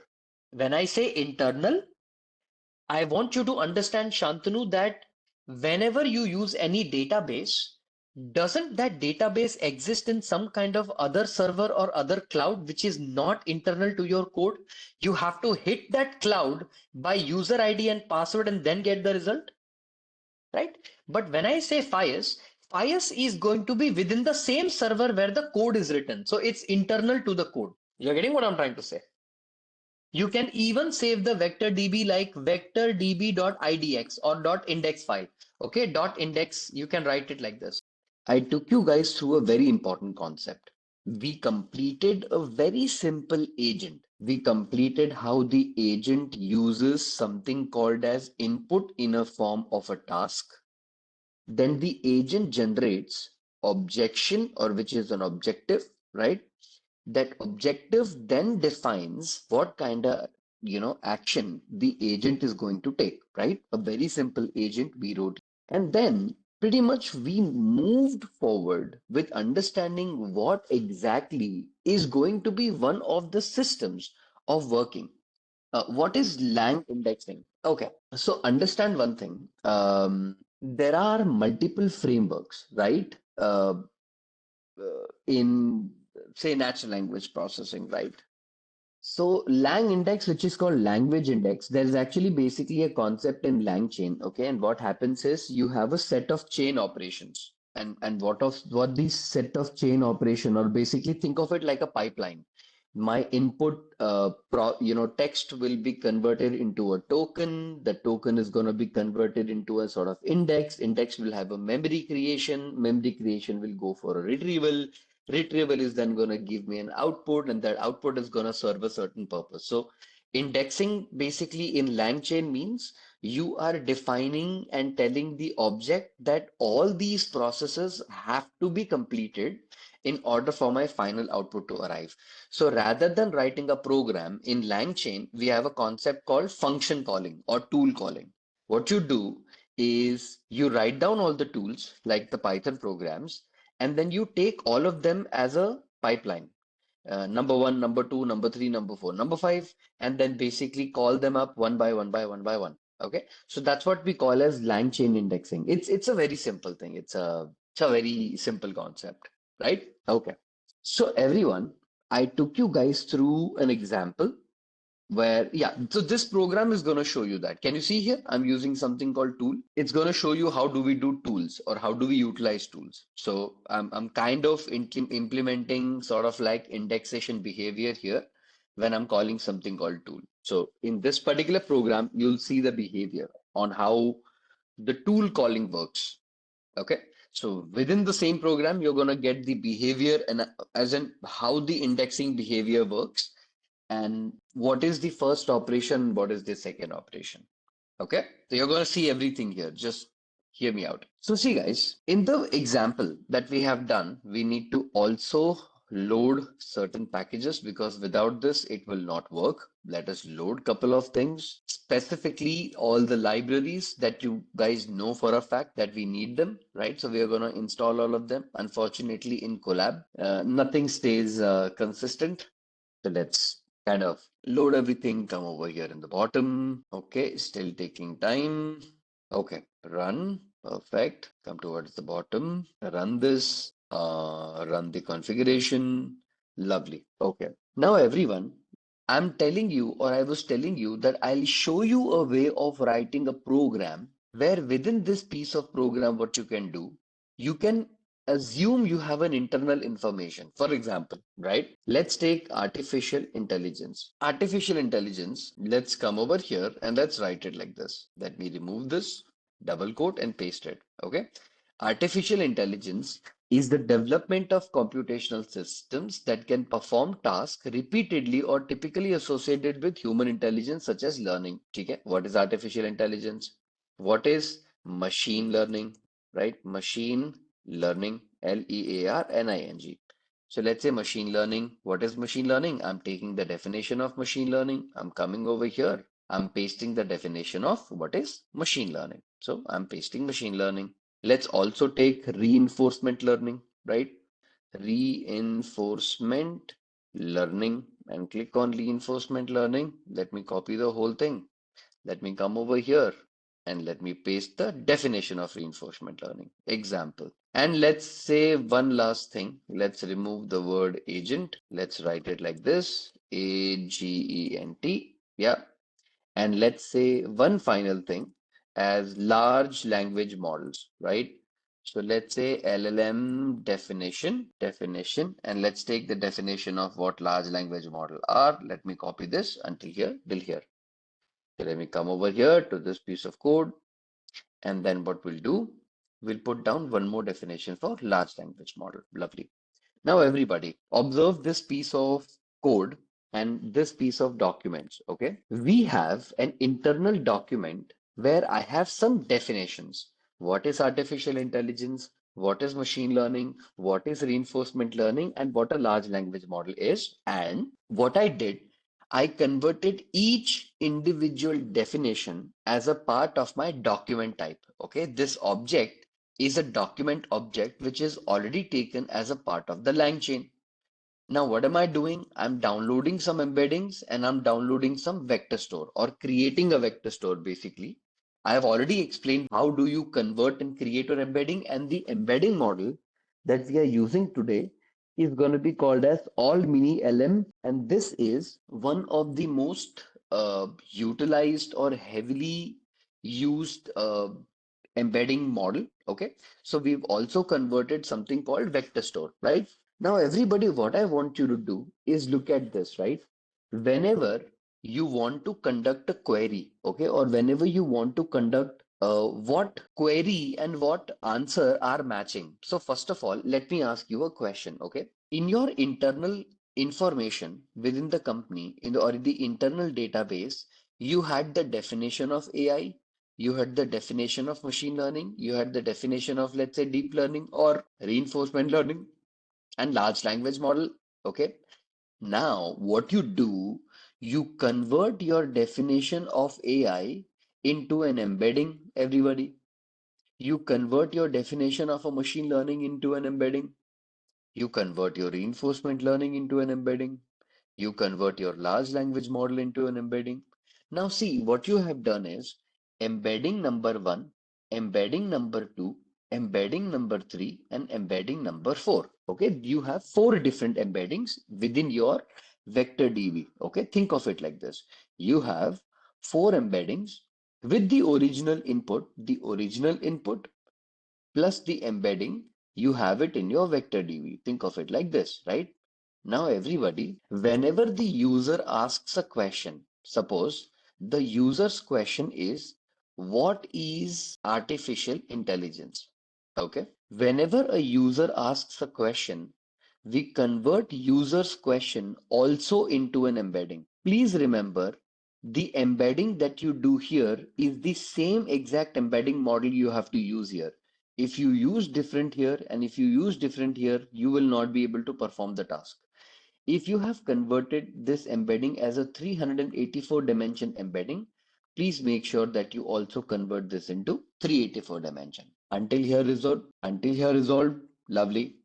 Now, what do you do, my people? When you converted your question into an embedding, okay, this embedding called question embedding, how similar or where it is closer to? What is artificial intelligence? It should return the first answer, correct? The what is artificial intelligence should return the answer that artificial intelligence is XYZ, XYZ, XYZ. Correct, everybody? Yes? My people, you know what we do? We perform something called cosine similarity. What do we perform? We perform something called cosine similarity. Sir, what is cosine similarity? Embedding one from database with respect to Q1. How similar they are, how closer they are to each other. They are 67% closer to each other. Lovely. Embedding 2 with question, the similarity is 0.15%. Lovely. Embedding 3 with question is 0.01%. And embedding 4 with question is 0.0016%. Which question and which embedding were highly similar and I can return? Which embedding and which question had the highest similarity and I can return them? Can I say that the first question and the first answer had the highest similarity? So, meaning for the given question, the embedding number one is the highest similarity. Pass both the question and embedding to the model and get the answer, correct? Now, is it not possible that for the same question, maybe three different similarities are having the candidature? They are all saying that I am also similar, I am also similar, I am also similar. They are very close to each other. This also is one of the problems that can handle, right? There are possibilities that one embedding and one question can be similar. Two embedding, two questions can be similar. Three embeddings, one question can be similar. See, everybody, what happens now? Whenever you're gonna find yourself having a case like this, you basically use something called threshold that only and only if you are up to 80% similar and more, only then I'm going to include you in my analysis. If you're less than 80% or anything less, I'm going to include you. See, this mechanism of adding a threshold will perform a good filtering mechanism. Okay, this becomes like a good filter mechanism. If you don't use that, then we also have a concept of something called cross encoders. Okay, in the industry, people call them re-rankers. Okay. Re-rankers are a different concept altogether. We'll talk about that, but not right now. But understand, mostly what happens, we try to match the question with the embedding and how close and how similar they are. If I want to match this thing, I need to write down a concept called search underscore documents. Okay, so I'm going to write down a method here, okay, a function here, search underscore documents, and whatever is your query, okay, I'm going to take your query and I'm going to search it based on that. SEARCH, okay, search document. What I'm going to do, I'm going to say results equals to, okay, I'm going to say vector store, whatever is my vector store dot, I'm going to perform something called similarity search, if you guys can see. And here I'm taking something called query, comma, k equals to 2. Now you must be wondering, sir, what do you mean by k equals to 2? You are telling the Python program that return the top two, okay, the top two similar queries, okay? The most similar queries within the boundary of cosine similarity, return them. I will resolve both of them. You can pass k equals to 1, then 2, then 3, then 4. And it has nothing to do with k-means clustering. Please just, this k and that k has no relationship at all. They are worked on the cases of probabilities, not on the verses of k. So k is a parameter. Okay, it's got nothing to do with that. K is, my dear, just simply a parameter that says, Bhaiya, okay, are you going to get me the top two similar queries? That's it. Okay, so don't get confused. Now, everyone, what do we do? Combined query is going to be nothing but slash n. Okay, I'm going to take slash n dot join, and inside the join method, I'm going to take down f double quotes of, and I'm going to write down a bracket here, and I'm going to say result dot page content. So see, what I'm doing here is I am telling the Python program that whatever the result is, or whatever the result I'm going to get, okay, give me the page content of that particular query that I'm trying to map. Can you see here, everyone? I'm matching something called page content here. I have already taken an object of document type where I'm getting the content as page content, correct or not? See the name of the key. It's called page content metadata. Page content metadata. Page content metadata. So what am I trying to map? Please give me for the result page content, and for this particular page content, you're going to loop for result in results. Okay. So whatever results you have within this, you're going to search for the page content. So I'm going to write down the query like this for results. And once this query is resolved, I'm just going to retrieve F double quotes of, right? Yeah, it's for. I'm going to write down F double quotes of relevant documents. And within the relevant documents, what am I going to say? I'm going to say whatever I have combined. Now, everybody, what did I do here? In my search document part, what have I done? In the search document part, for the given query, whatever is your answer, I am getting that, correct? For the given query, what embeddings match the maximum, I return the answer for that. Now, everybody, listen to me very carefully, because what I'm about to tell you right now is very important, and this is exactly how you're going to define an agent. Okay. Question one: how does the context play a role in the cosine similarity? Does it also get converted into an embedding? First of all, context plays a role, but not completely when it comes to embeddings. Okay. See, first of all, any embedding that you generate, okay, or any embedding is generated is dependent on what kind of embedding model you have used. Have you used an embedding model that implements very dense embeddings? Have you implemented a model that can perform an operation, but this time the embedding, process that you do is that high? So see, contexts are very, very important. Okay, super powerful. But remember that usually what happens that in good embedding models, you usually get a very high context, as in whatever the conversation is, right? That query or that embedding is going to keep the context of that, embedding very closer to it. So whenever we perform, let's say, cosine similarity, it's a guaranteed fact that whenever the cosine similarity is returning that these two are similar, then the chances are that the context of them are also very, very similar. Okay. But the embedding is the most differentiator here. If your embedding types are not good and it's terrible, then cosine similarity is not going to do anything. It's just how your embedding model works. So sentence transformers or any other good large language, transformers like USE, Universal Sentence Encoder, these are very, very good. I mean, if you use certain embedding models like that, it'll definitely solve your problem. Okay. So remember, it's like quality matters of your embeddings. If they are generated with like a very good language model, then cosine similarity will have no problem extracting the context or mapping two very relevant context with each other. If not, it will also make a hit and a miss wala scene, and that would be terrible. So, embedding models are gonna be the differentiator here. Okay. So what cosine similarity does, for people who don't know what cosine similarity work, okay, vector cosine similarity. Everybody, I want you to take a look at this example.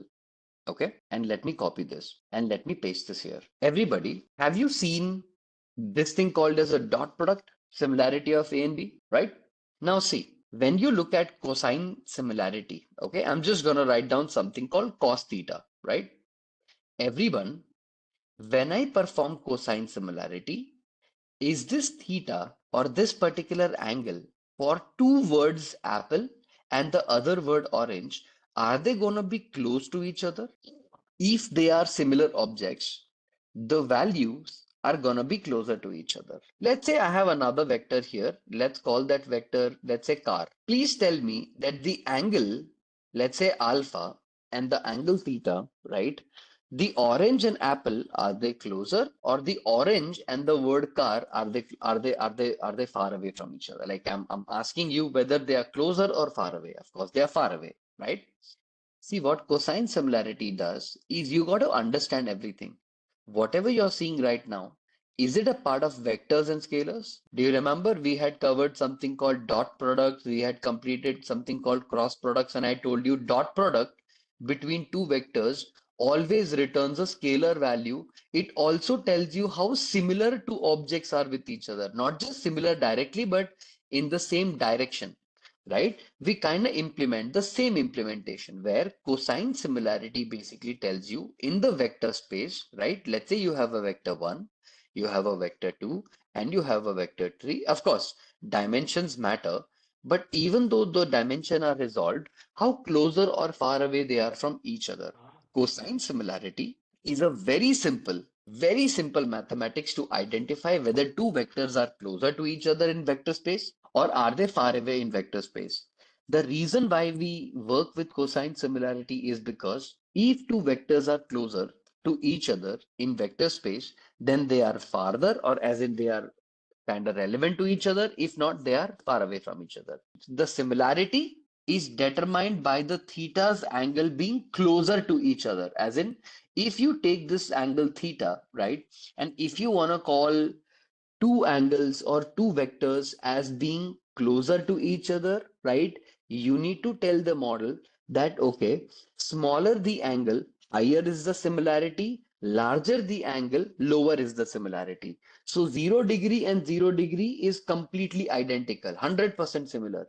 0 degree, 45 degree, I don't know, 80% similar.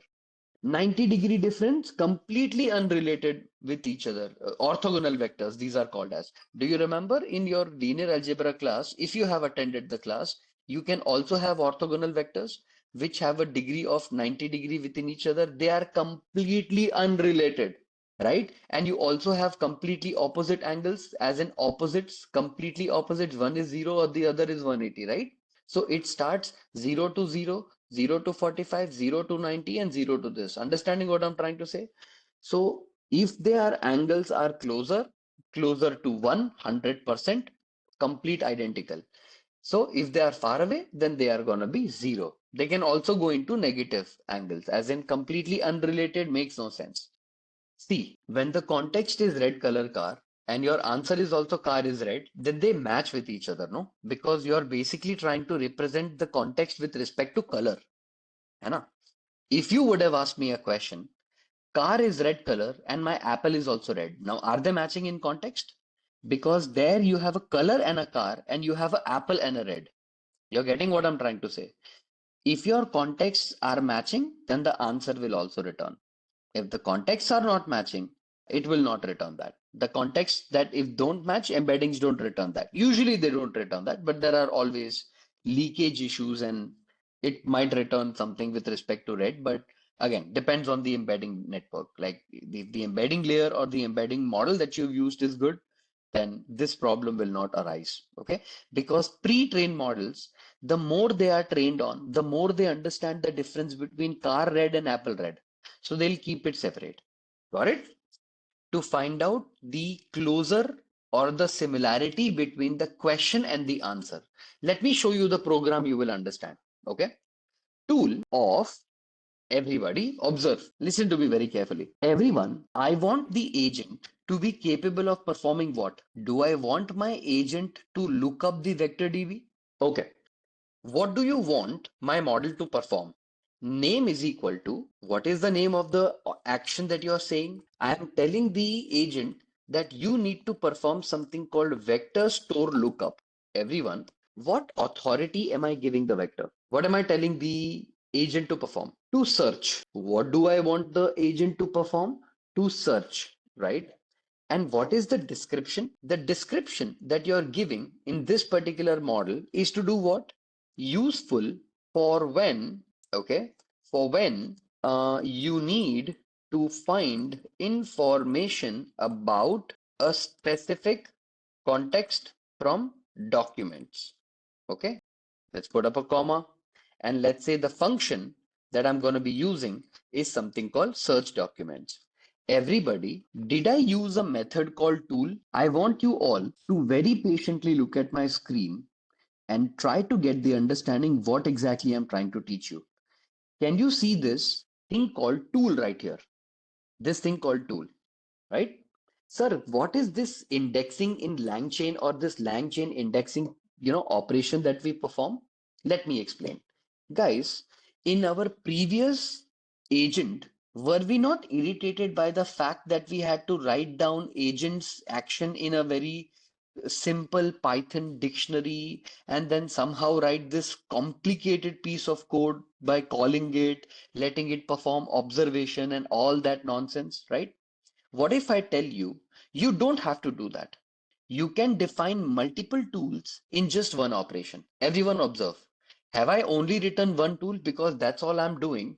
But are you understanding that if you want your LangChain to know that, look, man, you have a tool. You want this action to be performed by the AI agent. What do? Simply write the keyword tool, and within the tool, you can write the name of the tool. You can write the description of the tool, and you can even pass the functions directly like this, that, hey, I just want to perform something called search documents. What is going to happen here is whatever tool you write, you can write one tool, two tool, three tool, five tool, eight tool, 10 tool. The beautiful thing is, let's say I want to show you guys something. Why is this important? Okay, everybody, let's say I want to show you guys an example code and you'll understand what I'm talking about, right? In your production code or whenever you're working in, let's say, production systems, the beautiful thing about Python is that I can separate my functionalities, right? You guys are aware, no? Like, say, for example, if I want to perform some kind of logging, then I can create a separate file called log.py. If I want to call my function, I can call something called call.py.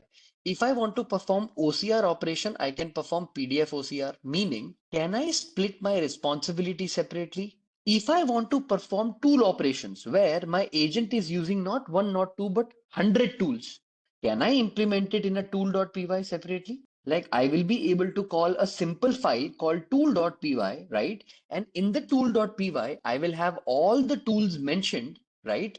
Where each and individual tool will be able to perform its own task. Correct, everybody? You're getting what I'm trying to say? Rather than writing tools in a complicated set of programs, I can just write down a piece of program and define tool 1, tool 2, tool 3. And the way to call the tools is by the name, vector store lookup. Is it not looking like you're using English to reference the tool? The name of the tool is vector store lookup.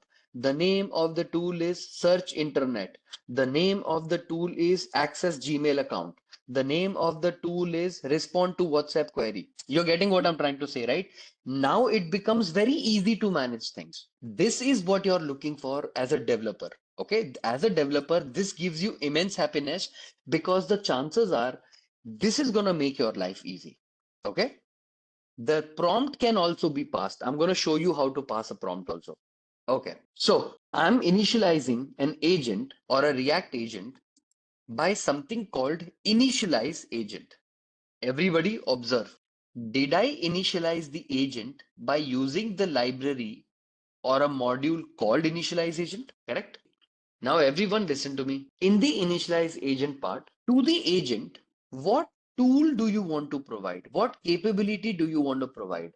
I will tell that the tools available to my agent is what we have called search tool. Correct, everyone? For now, I have provided the agent the capacity to look up search tool. Now, everyone tell me, can I not pass all the tools in order? My program can either take it in order or can either take it in, unordered, depending on what the task is. No problem. I have taken the tool. What LLM am I using? LLM, which is defined here, right? LLM, no problem. LLM is LLM. What about my agent? Now, this is where the beauty of this thing comes up. Can you see I'm calling something called agent type dot zero shot? Okay, I'm going to write down something called zero shot React description. Everybody, please look at this. Have I create just by mentioning something called dot zero shot React description? Did I just create and tell LangChain that I want you to please give me a React agent rather than writing all the prompt by yourself? Step number one, do this. Step number two, do this. Step number one, become thought. Step number two, do this. Have I said that I want you to give me a zero shot React description? What am I trying to initialize here? What kind of model am I trying to initialize? I'm trying to initialize an agent which is of type what? What kind of agent is this? This is a React agent. My agent is initialized, agent is done, right?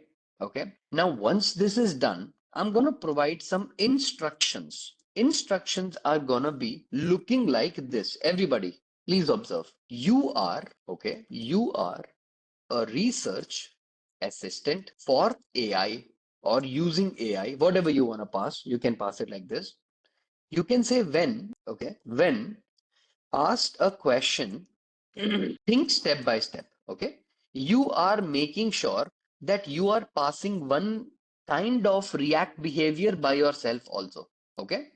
And your PG vector is like that Postgres extension for your vector DB. So you can think of it like that.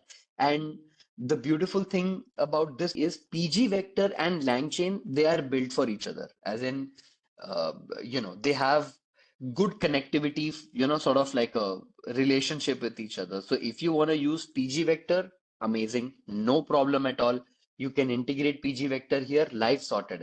If not, if you want like authentication, conversational chain, you want to have like a buffer to buffer. So basically what happens is, I'm sure you guys know that in every database that you use, your internal databases also use something called internal caching mechanism, LRU, LFU, LHH, meaning what happens is, let's say, for example, you are asking the same question multiple times, right? And you're like, Arey, bro, you just asked me this question, right? Like, suppose if in the LLM, right, or the bot that you're building, you asked me a question, I gave you the answer already. You asking the same question in a different way, does it make any difference? You're asking the same question in the same way.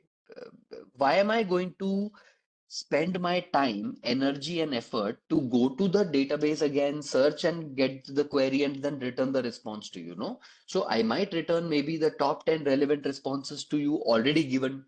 So all these fancy stuff that I'm talking about is literally very easy to build. In be it PG vector, be it Supabase, be it Firebase. I mean, there's predominantly, I think Firebase is what people use mostly because it's like uh, you can set up through authentication, you can set up saving conversational buffers, you can save memory buffers, you can even perform a task like chain, or which is what we call as chaining. Chaining is basically What conversation did you perform earlier and later? And if you don't want to do that, none of that nonsense, if you want to do, I have a good news for you. Okay.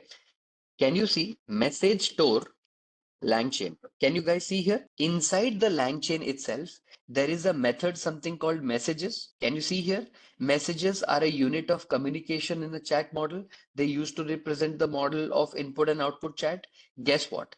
If you want the LangChain messages to be saved, right, or to be used internally to this particular code, you can even segregate them, right? So if I just write down save messages LangChain history, right? If I write it like this, right? So can you see here, there is also something called chat history. And what you need to do, this chat history is then internally going to reference a internal model, and this also is important. So remember, if you don't have the time or energy or the strength to set up a new sort of database or deciding what you want to do, just write down internal chat history and pretty much it makes sense. Okay.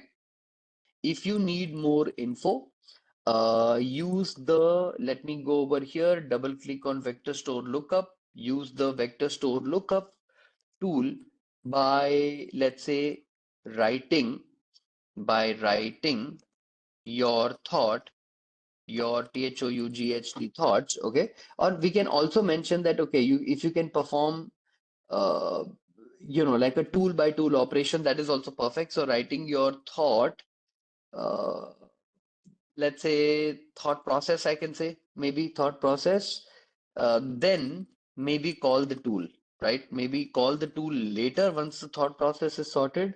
And after receiving, okay, or after, let's say, getting the info, let's say summarize it and provide a final concise answer to the user. Okay, everyone, just a quick question to give you guys an idea. Okay, the instruction that I've written, okay, right now, even though I have declared my React agent right here and I've told the kind of React agent, am I making sure, just in case, in my instruction, I am also passing kind of like a behavior. I am kind of making sure that in my agent or in my instructions, I am giving still the idea that, man, look, you need to perform something called step by step. But tell me, everyone, did anywhere here did I mention the keyword action, task, observation, tools?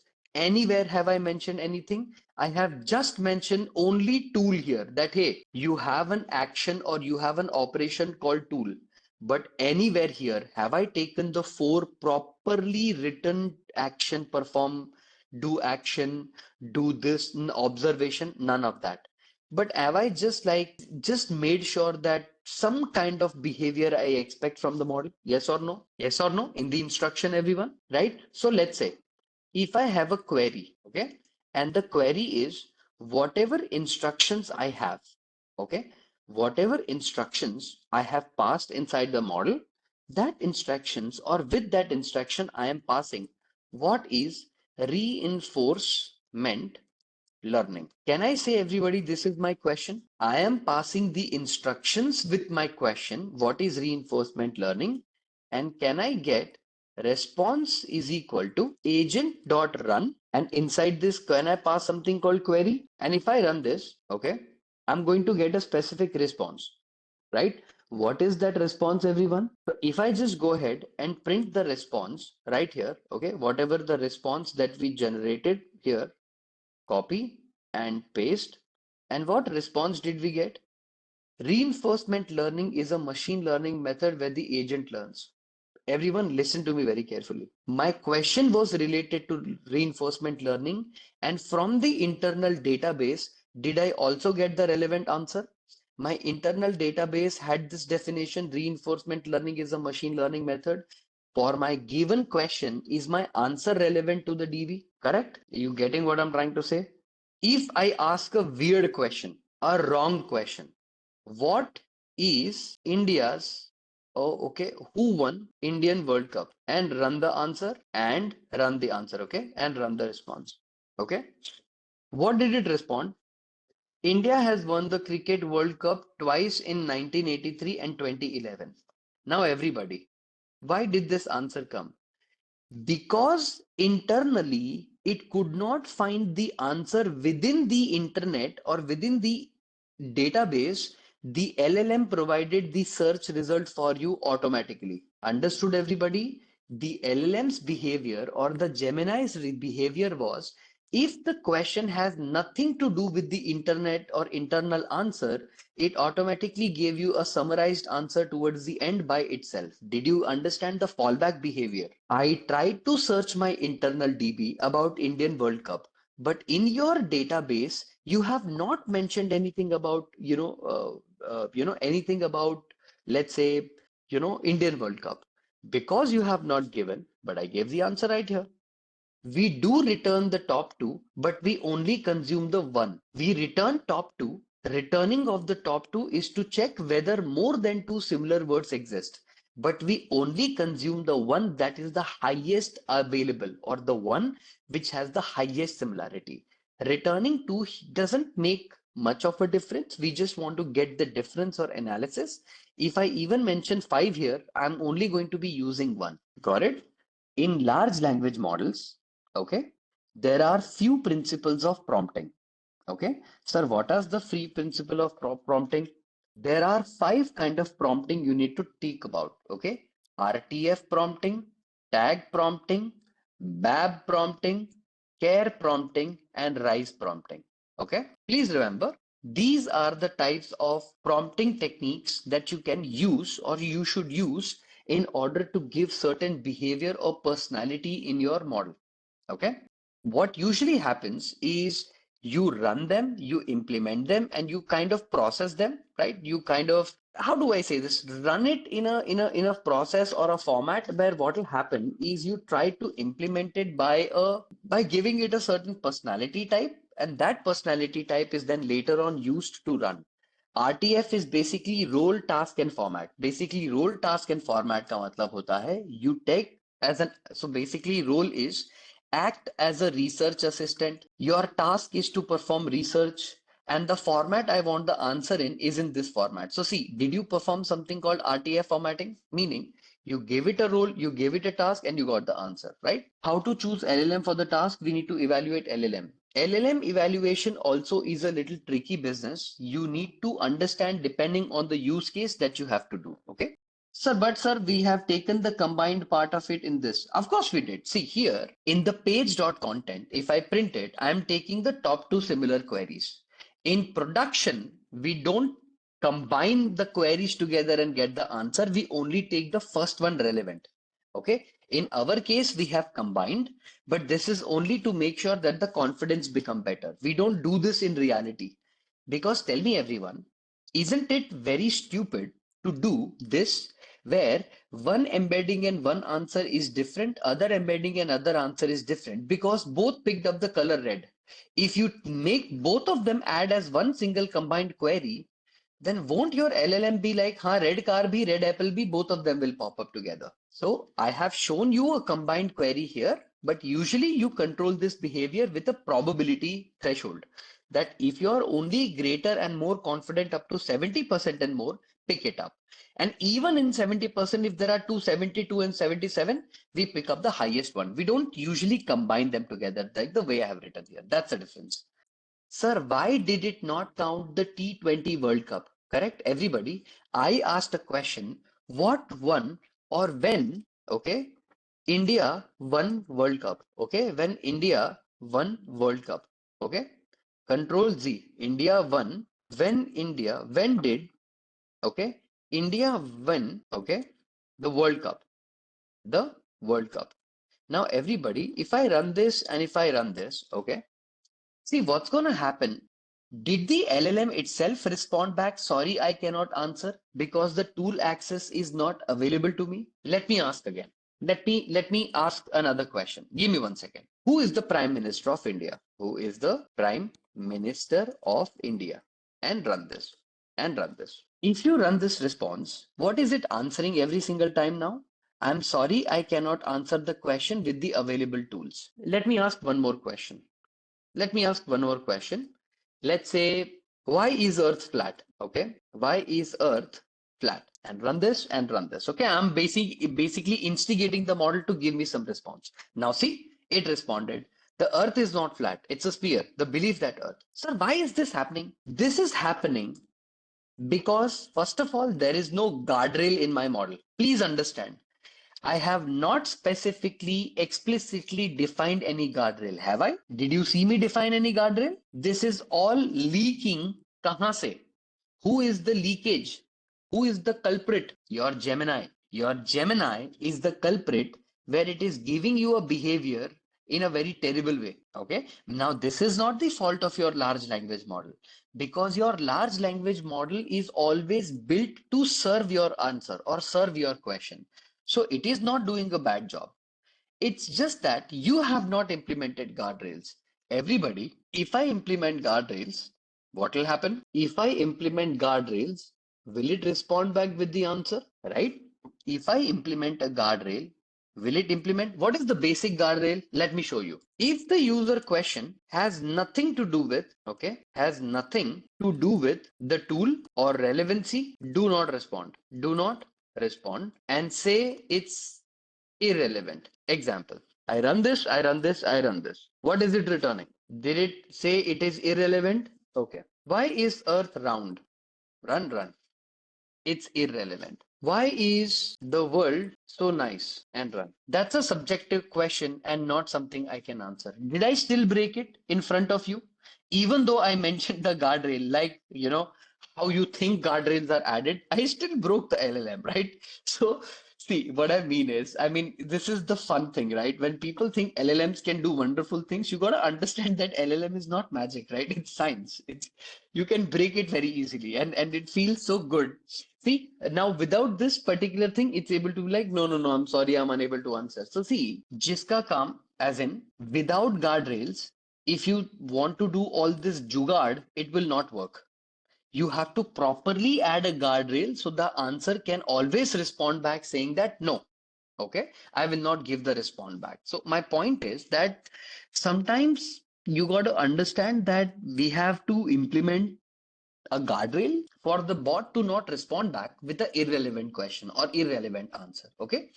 The reason why it broke is because the LLM tries very hard to perform your instructions, but sometimes they hallucinate. And that was a clear, beautiful case of hallucination. The answer that Earth is not a good, that was hallucinations.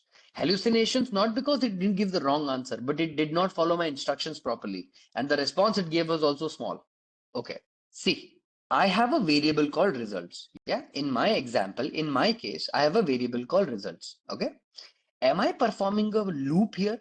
Each and every page content, loop through the page content and get all of them and join them together. Am I merging both the k equals to 1 and 2? And then I'm printing the relevant combined results. See, just these two line of code.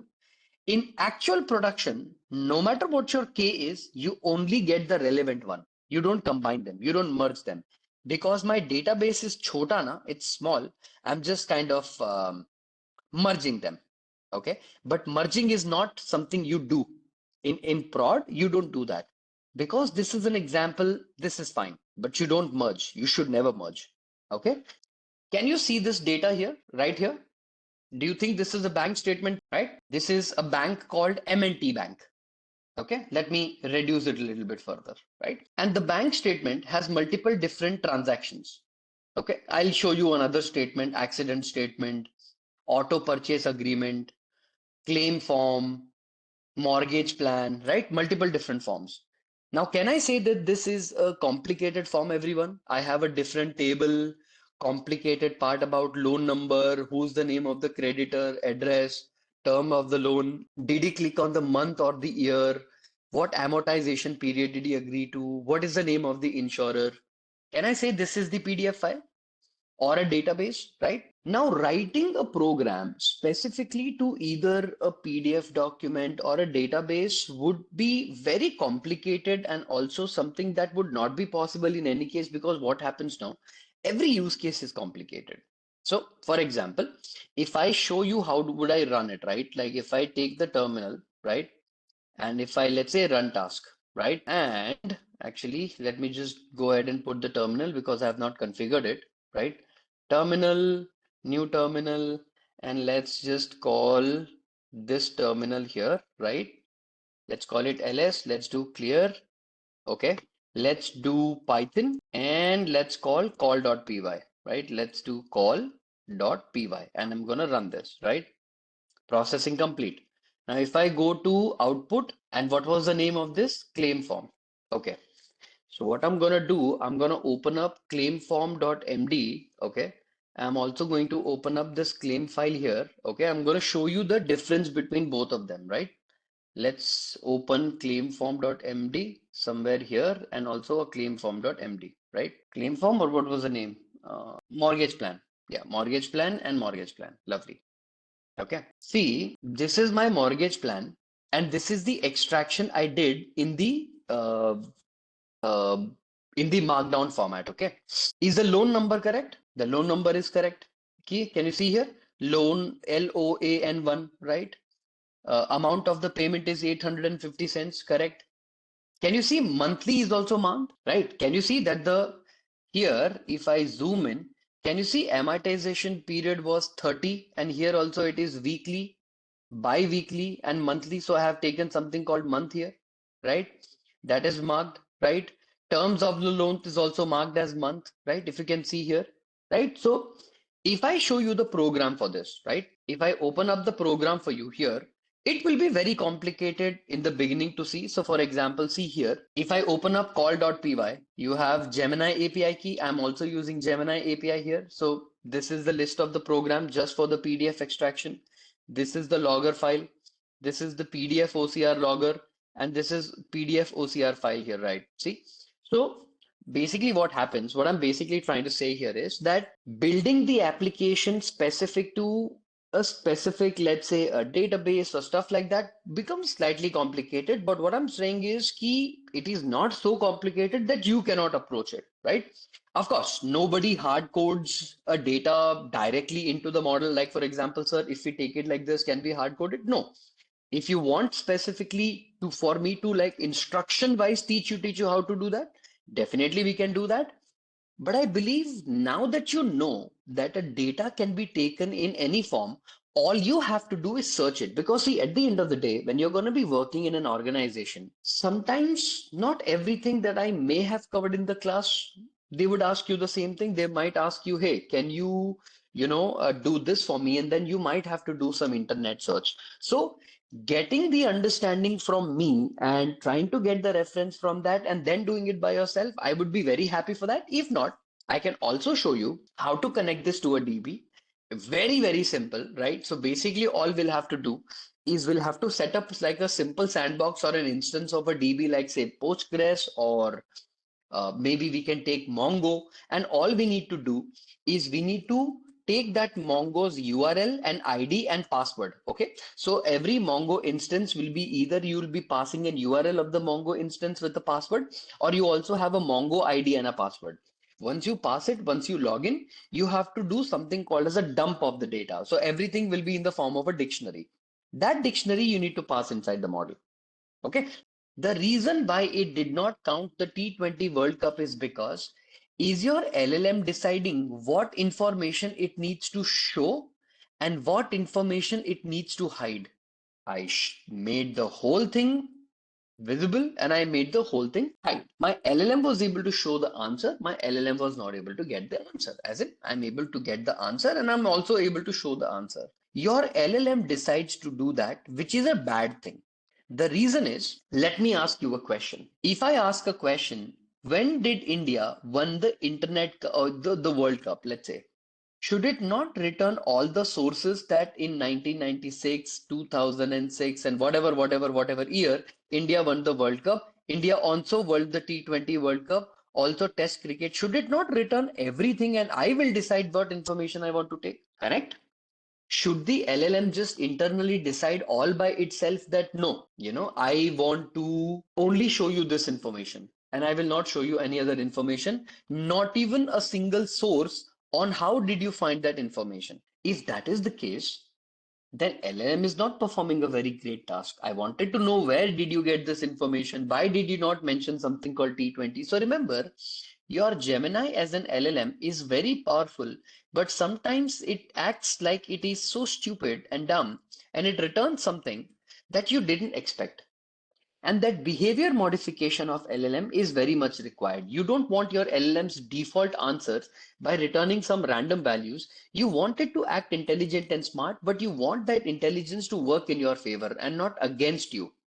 So you got to be very smart about it. Now, how do we be smart about it? Well, the only way we can be smart about it is we open up the whole problem and we make it even better. Sir, what do you mean by even better? For example, let me ask you a question, right? Let's say I want to build a simple application, a simple agentic, not agentic, but a simple application where I say, sir, I have this application I want to build, and in this application that I'm building, I want you to help me build a, let's say, a fact checker, right?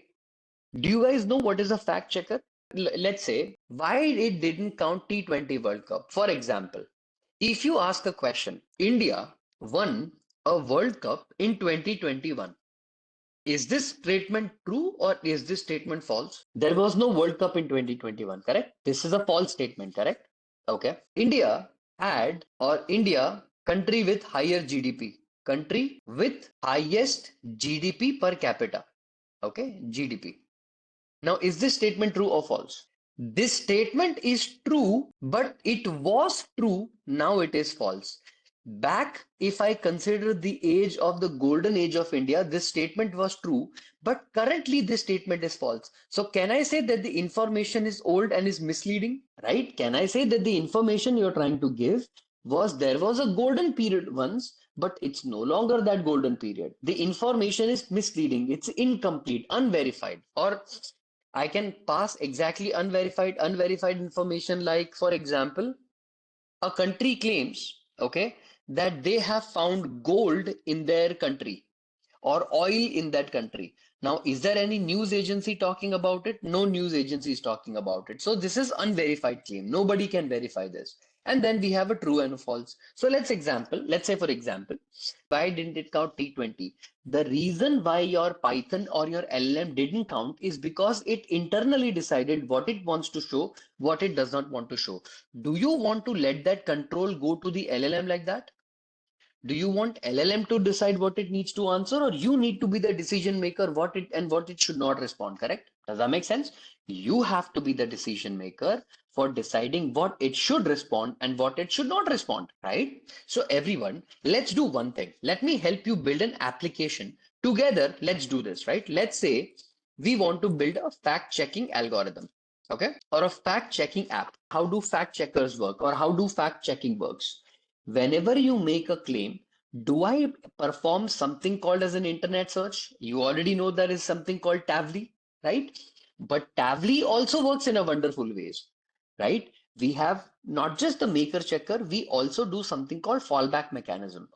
For example, what you need to do first of all is you need to install Tavli client, okay? The Tavli client using pip. So first of all, if you go here, okay, can you see there is a library called Tavli Python? Copy this, come over to the framework and paste it. And here, everyone, can you see I'm installing something called Tavli Python, right? I'm installing something called Tavli Python, where I'm gonna be connecting my internet to my large language model. What is the large language model that you currently using? Gemini. Okay. But now we want the Gemini to return responses that we want it to return, not it gives to me, right? So for example, import Google, let's say Google, right? Why is it not auto completing?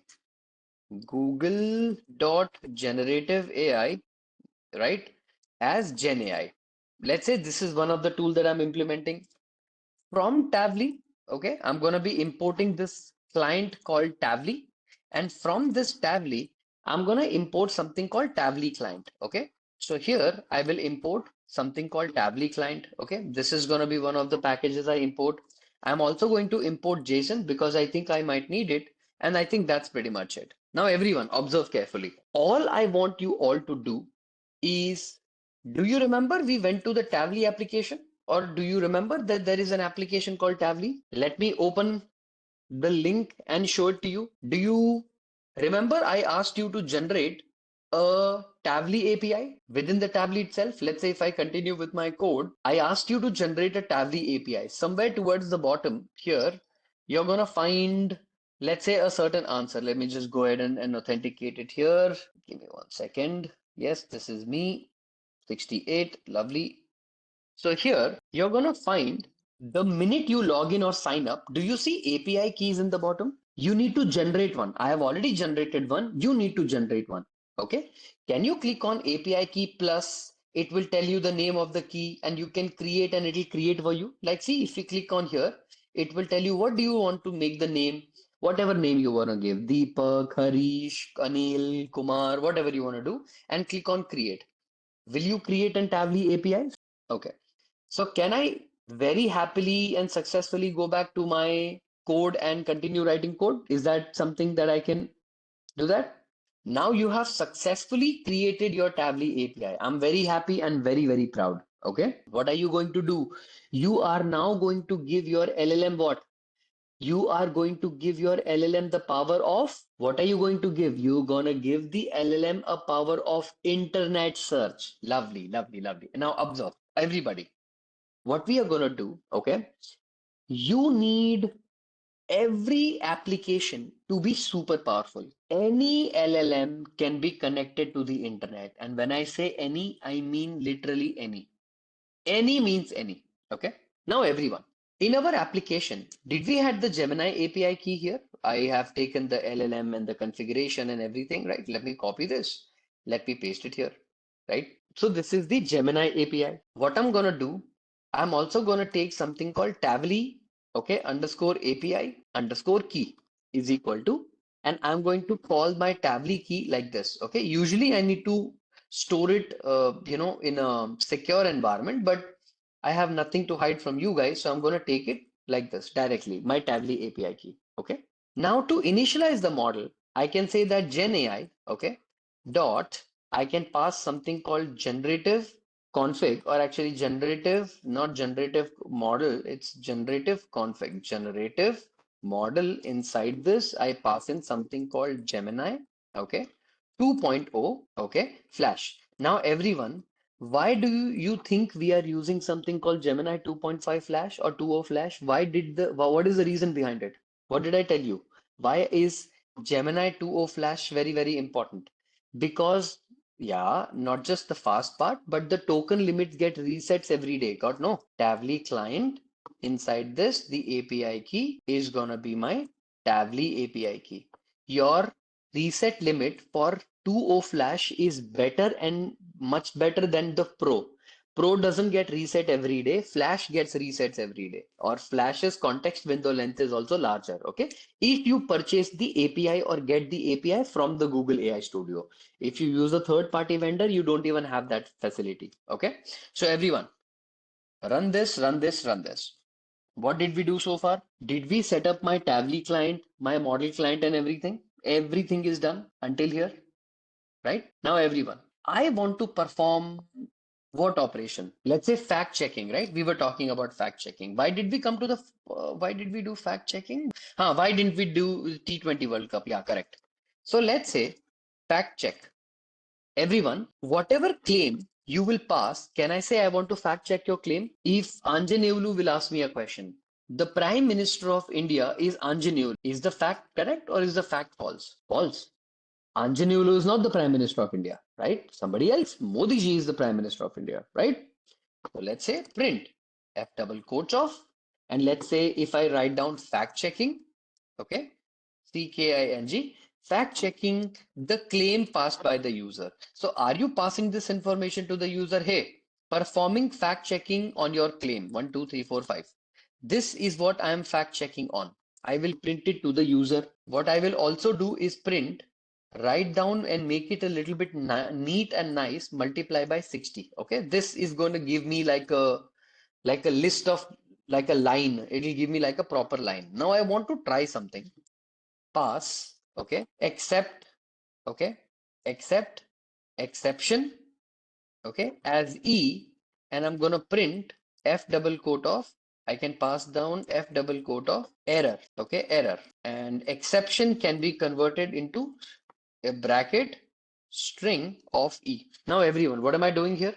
Am I performing something called try except? Is there a try except clause? Am I performing a try and an except clause? I am trying something, and if there is an exception, I will get an exception. In the try clause, what am I trying? In the try clause, I will print to the user that look, I am already in the indentation.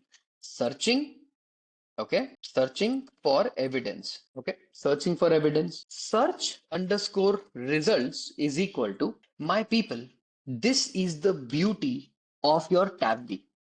You know what? Rather than teaching you completely like this, I should have actually taught you how to use Tably first.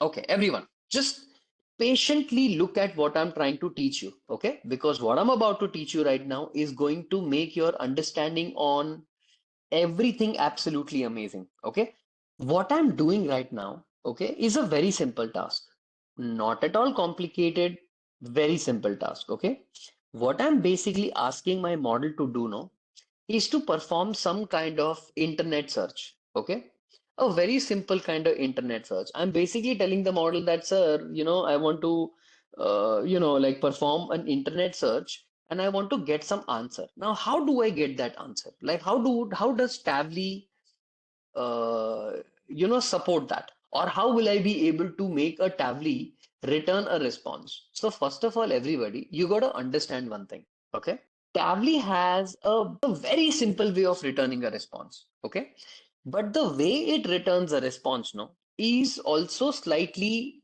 different from any other third-party application. Like let's say if you use any other third-party application, Tavli doesn't directly work like that. Tavli works in a very I wouldn't say different way, but it works in a very strategic way, right? Where if you have a specific question, Tably will be able to give you a certain response. But my people, let me ask you a question, and it's a very simple question, okay? Because as a data scientist, I think this is a question you need to ask yourself.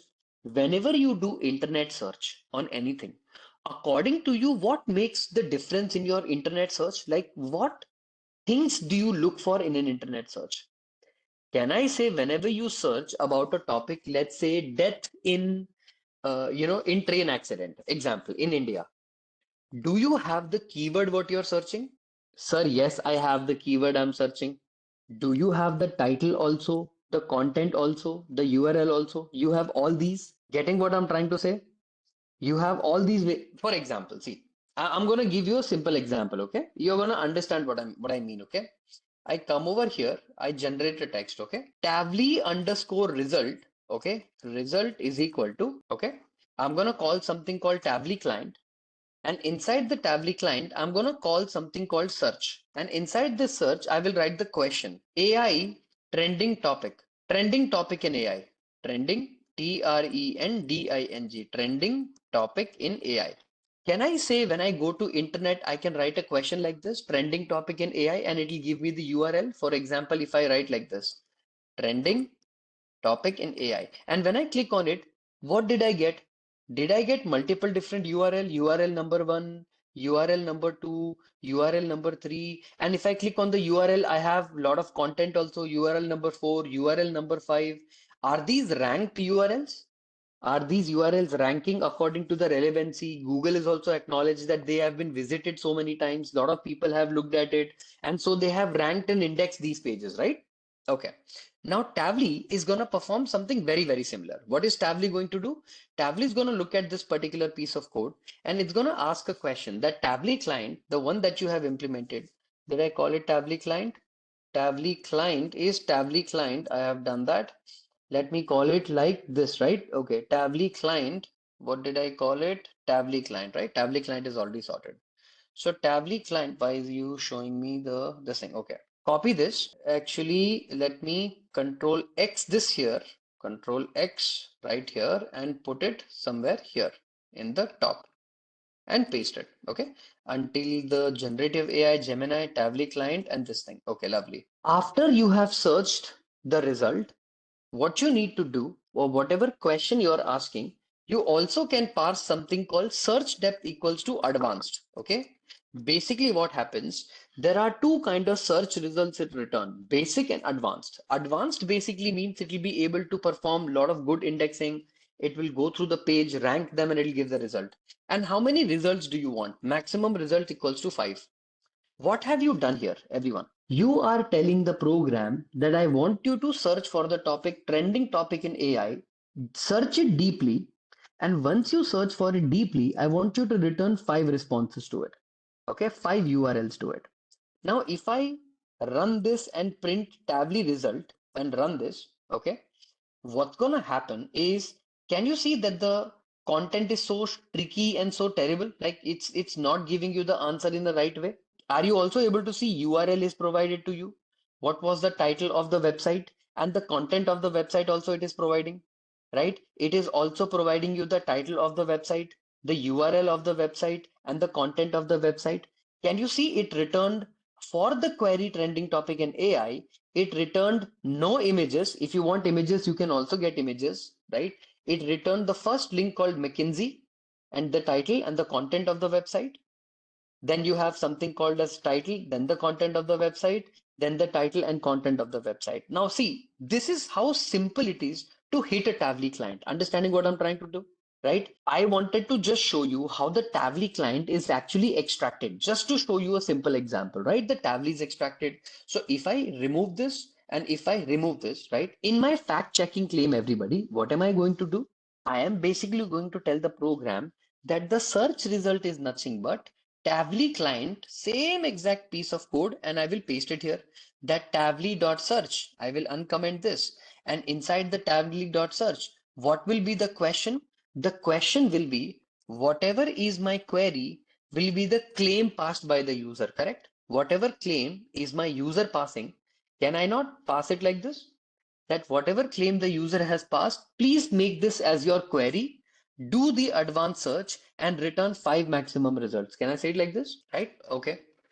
On the Google Chrome, if I type this and click enter, did it return anything? If I type this keyword, mjad, anything, right? And did it return anything? No, it didn't return anything. Because it didn't return anything, what do? Why any LLM is connected to the internet is also because of knowledge cutoff. Because Google AI Studio, right? If I open Google AI Studio, okay, and click on Google AI Studio, and let's go to Google AI Studio's Nano Banana or Gemini 2.5 Flash, right? Everyone, click on this. What is the knowledge cutoff? When was Gemini 2.5 Flash trained? Look at the knowledge cutoff, January 2025. Now tell me one thing. If, let's say, imagine there is a country, okay? Imagine there is a country called Moldova, okay?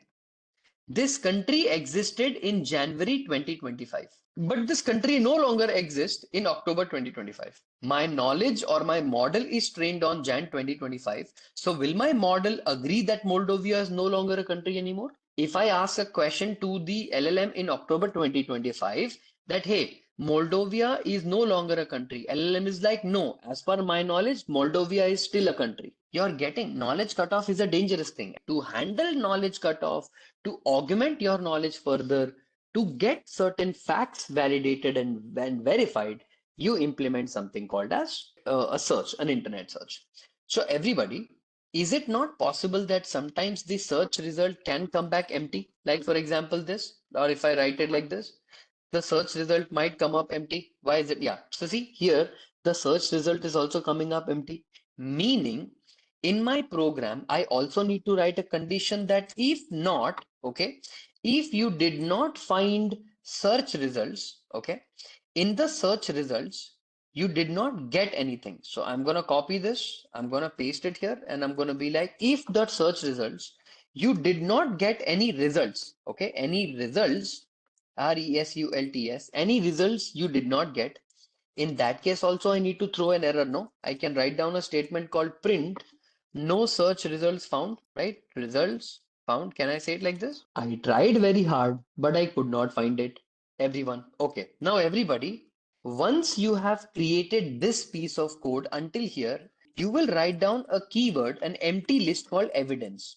Everybody, Whenever you need to fact check something, you need two things, right?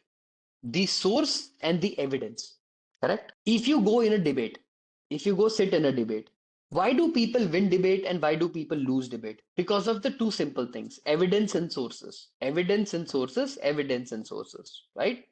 Now, let's say if you want to write down couple of multiple other stuff, like for example, sir, what evidence do have I done and what sources do I get, right? So what do? I'm going to come outside and I'm going to be like for I in, I'm going to, loop through it, or let me write it like this, for I comma, get two results, right?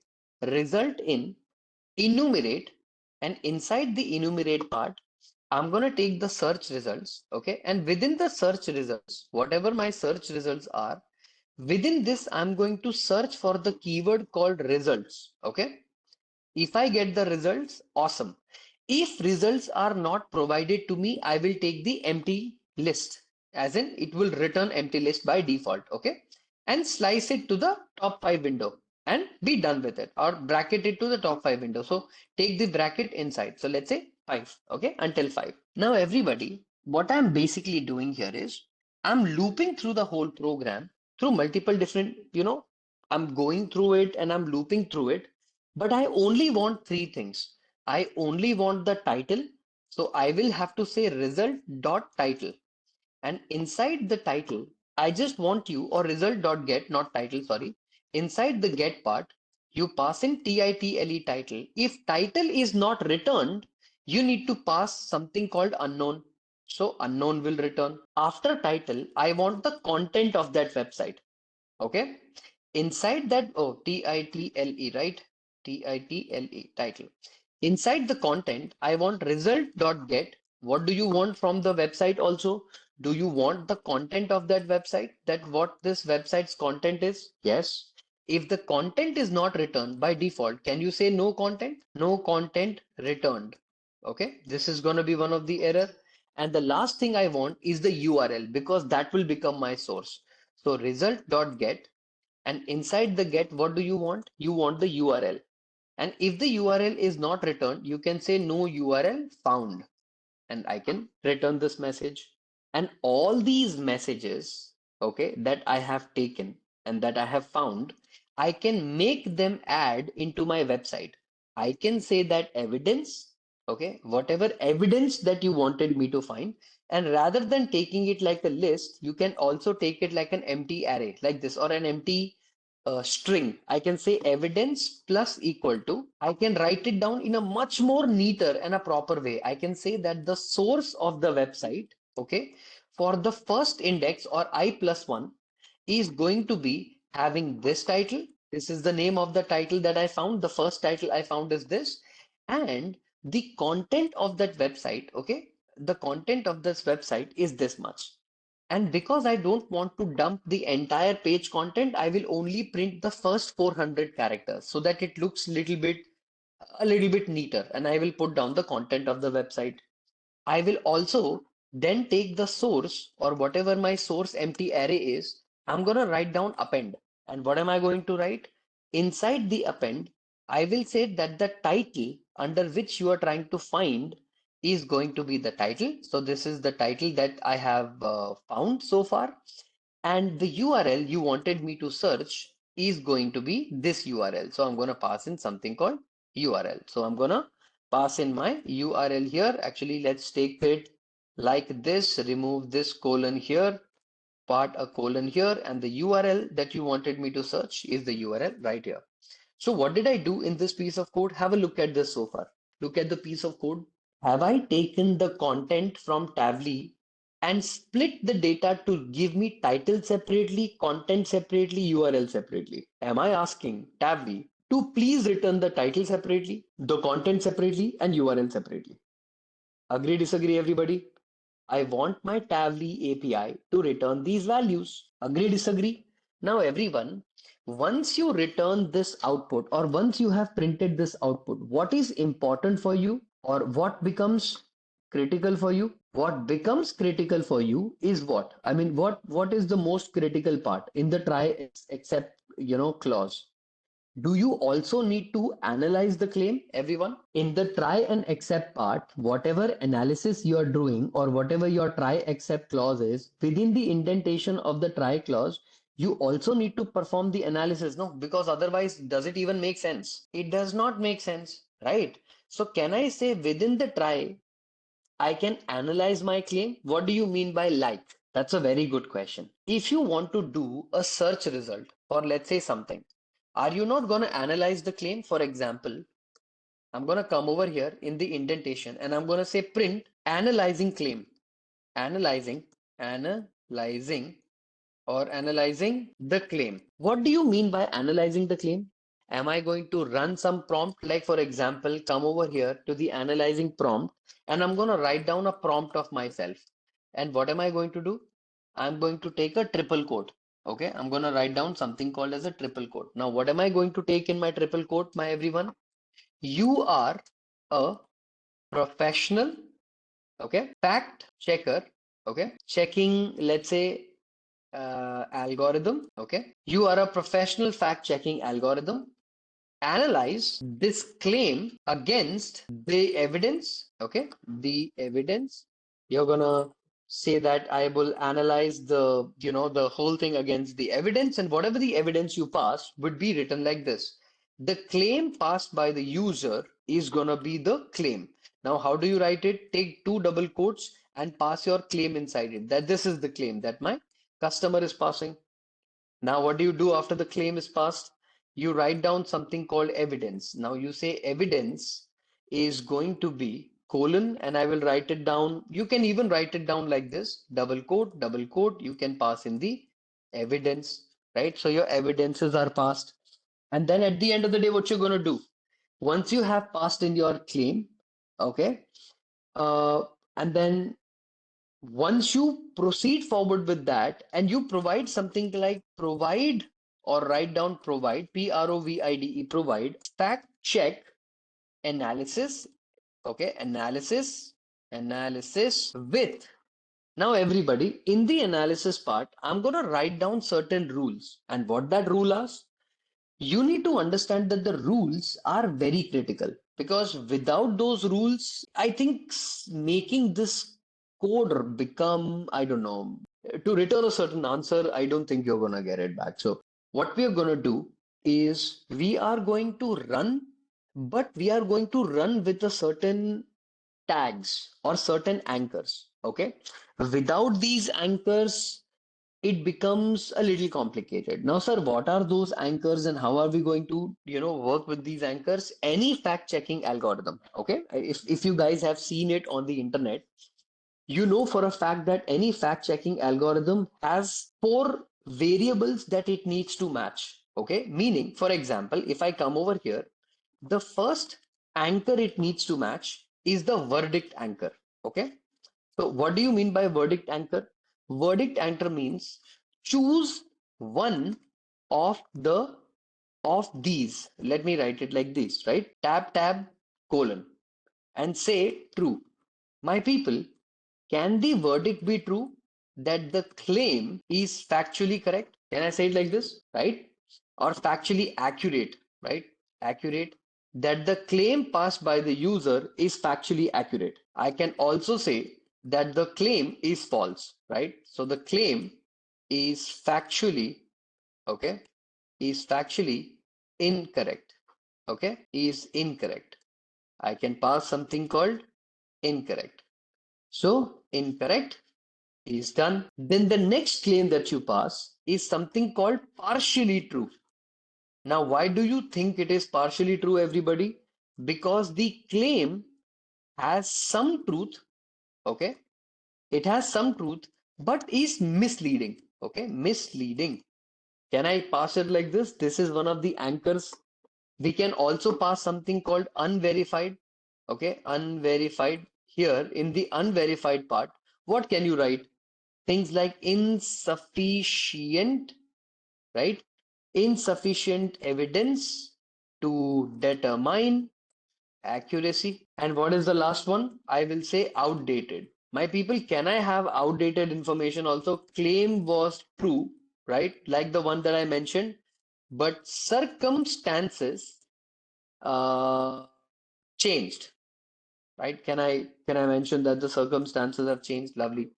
Can I say this is one of the anchors that can be used to check or fact check any website in the world, right? Number two, once you write down the verdict is done, then you mention something called as a confidence. Now I will say confidence. I will write it down, confidence, and I will write it like this. I will say that the confidence is high. The confidence is also medium, and let me say medium, and the confidence is low. Can I say that the confidence of my fact checking algorithm also or itself is high, low, or good or bad? Can I mention it like that? Yeah. Does that make sense? I can always say no that the confidence of my checking is also good or bad. Good, bad, okay, high, medium, low, no problem. In third, I can say explanation. Everybody, do you also want your LLM to provide an explanation? Why did you say that the model is correct or the model is false or the model is good? So can I say that give me a clear 2 to 3 line or sentence, okay, summary, explanation of your verdict, okay, of your verdict. What else can we take? We can take key evidence. And inside the key evidence, what do? Can I say within the key evidence, I will say brief, BRIEF, brief evidence found, or maybe I can write it like this, brief summary, okay, summary of the most important evidence. Okay. Once this is done, I'm going to write down the thing called keep it. Okay. Keep it concise and factual. Okay. Now, everybody, please tell me what have I done in my prompt? Did I give my prompt in such a way that these are my instructions to my large language model? This is a prompt engineering done in a way where the answer is gonna be now structured. Correct, everybody? So response will be equal to model dot generate, okay, model dot generate, and inside the generate content I pass in my prompt. Everybody, am I passing my prompt inside the response? Observe carefully, right? And once the model answers are done, what will I say? My analysis is going to be response dot text. I just want you to return the response. Okay. Now, once you generate the response, what do you want to do? Do you want to show the results, right? Do you want to show the results to the user, right? So to show the results to the user, can I write it like this? Print, write down a double quote with this multiplied by 60. Okay, print. I can write down like this. I can say fact check, okay, fact, CHECK, check results. Now, everybody, what are we going to do? We are going to perform fact checking results. I'm going to copy this. I'm going to paste it here. And what are we going to do? We are going to print the results of fact checking website. For example, what are we going to do? We are going to print and we are going to print the analysis. Whatever analysis you have implemented, we are going to print it. And I'm also going to print the sources. Same exact thing. I'm going to print the sources. I'm going to remove this. I'm going to write down sources. SOURCES, sources. And what I can do is I can write down a piece of code like this. For my sources, I can say for I, source in my enumerate method. And inside this, I pass in your sources, whatever your sources library is, right? What was the name of the library? Source, right? So let me copy its source, come over here and write down source. And inside the source, what am I doing? Let's say SOUR, okay, for I comma source in source. What do you want me to do in the sources? I want the indexing to start at 1, and here I want you to print F double quotes of, I will write down the index I, and for the index I, the source, source is going to be the title. Okay, whatever the title of that website is, so I'm going to pass in the title of that website. I'm also going to loop through the whole thing and paste it here towards the bottom, where I'm also going to pass the URL of that particular website. So I'm going to take something called URL. And once the URL is done, Finally, we can say that the process is complete and then we can pass in the exception here and be done with it. So everyone tell me, did I do performance of fact checking in one single app? All my fact checking application are done. Okay, let's perform. Fact check. What do you guys want to ask? What do you guys want to ask? What kind of fact checking should we do? Tell me. Mind you, this is a good application. When did India win Rugby World Cup? When did India win Rugby World Cup? Let me copy this, let me paste it and run this. Right? First of all, what does it say? The verdict is false. I am very, very confident that my verdict is false. The Rugby World Cup winner listed in source 1 are New Zealand, Australia, England, and South America or South Africa. None of the source indicate India. These are the sources. Source 1 lists all the world champions. We got this, this thing. Does Pakistan have crude oil? That country doesn't have anything. So let me just click on this. Let me paste this. Let me run on this. Okay, let me run this and let's see what the answers are. Okay, verdict is true. Apparently, that's high. The evidence clearly indicates that does produce crude oil. That's lovely. Now, see, the key evidences are it has proven recoverable conventional crude oil. Can you see? The resources are also talking about the crude oil. You're getting what I'm trying to say, right? Prime Minister of India loves AI. Lovely. India is the best country in the world. Oh, does alien exist? So see, if I say India is the best country, this is a very confusing question. Now see, this question is gonna make your fact checker work a little crazy, okay? Because it needs to return the answer in a weird way. So see, this one is gonna be this. Can you see? Verdict is false. Confidence is high. The claim India is the best country in the world is subjective and lacks objective criteria for verification. While it provides sources highlighting various positive aspects of India, and every country has it, best overall and best is a matter of personal opinion and all of that. The source highlights India's ranking in specific areas like economy, cultural influence, population size, but does not offer a comprehensive objective comparison. Did it return? No, it will not. Because see, LLM is absolutely right. How can you rank a country without objectively telling how is it best? Is it best in terms of culture? Is it best in terms of money? Is it best in terms of natural resources? What is it in terms of best of, right? So your fact checker is not just returning the fact, the evidences, the analysis, but it is also returning the four anchors and it is giving you the sources with the URL, isn't it? So what did you do right now? Everybody, did you connect your large language model to your LLM and using the power of both worlds, you are now able to prove and very synchronously make your LLM connect to your internet or get an information from the internet, connect it to the LLM, and LLM gave you the answer. Understood, everyone? If I ask a complicated question, see, complicated questions like, for example, okay, can I travel to Alexander Platz, okay, from Bosch Polar, okay.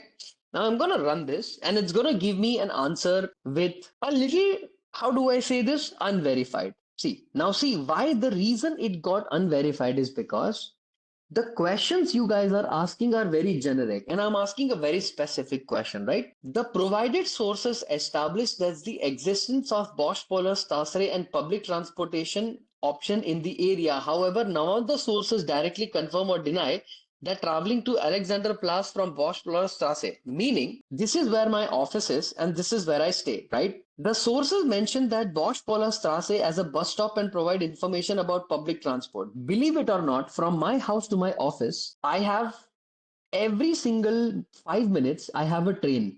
But did it verify and say that you can travel from Alexanderplatz to Bosch Polar Straße? No, it's not returning the answer. My point is, when you ask a very specific question, questions like, can I travel to Mumbai via Goa? Okay, via Goa and run this. Now it is gonna return yes. Of course, you can travel to Mumbai via Goa because depends on where you're traveling from. See, yes, the provided source indicates that travel between Mumbai and Goa is possible via multiple includes flight, method, routes. You have got to ask the right question, and depending on that right question, you'll be able to get the answer. So your fact checker will be able to perform such questions in case if you want to make it even more detailed, if you want to make it even more in detail, right? So you got to make sure that you ask the relevant question and get the relevant answers, because without this, there is no way of, getting out the right answer. So understand that whatever you have worked on or whatever you're going to work with respect to fact checker, it's a very simple technique. I have just used anchors, multiple different anchors to validate the truth. I extracted the data from the internet, and of course, I have to rely on the internet data. But once the internet data is given to me, I pass that data to the LLM and let the LLM decide what kind of result it needs to print. Very carefully listen to me, okay? What if I told you, or what if I taught you that you can even create chains in LangChain? Now you must be wondering, sir, what? What do you mean by chain? Listen to me very carefully. And whatever I'm about to tell you right now is gonna be very, very critical for you to build any applications in the future. Okay? So whatever the conversation that we are having right now, you got to understand the reasons behind something called chain. Guys, what is the name of the package? Is the name of the package called LangChain, right? The name itself is called LangChain. Now, the word chain should have some meaning, right? Right? LangChain, chain should have a meaning. And a lot of people here were asking me, sir, I want to save the memory, I want to save the variable, and I want to make sure that I save the conversation history without having to worry about the loss of information. If that has been your concern since a long time and you want to build agents, right, you cannot perform it without having something called as a buffer memory. So first of all, sir, how do we implement it? Nothing, very simple. Whatever copy you have done of Tavli, Google, whatever it is, you paste it in one single place. Okay, but I'm going to import from LangChain, okay, the model LangChain itself, okay, I'm going to import something called memory. Okay, there is a submodule called memory, and I'm going to import something called conversation buffer memory. Now, everyone, sir, what is this conversation buffer memory? To maintain the history of the conversation between the user and the AI, and the user and the AI, what internal tool do we use? Conversation buffer memory. Do you remember I showed you a URL link, chat history? Do you remember? We learned something called chat history. Inside the chat history, we had something called LangChain.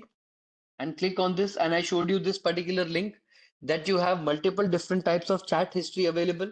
You keep saving that history as a part of the LangChain's perspective or objective, right? So what are we going to do? We are going to use something called conversation buffer memory. Now, everybody, from LangChain, if you want to make your life a little bit more easy, you also have something called LangChain core, okay? LangChain underscore core.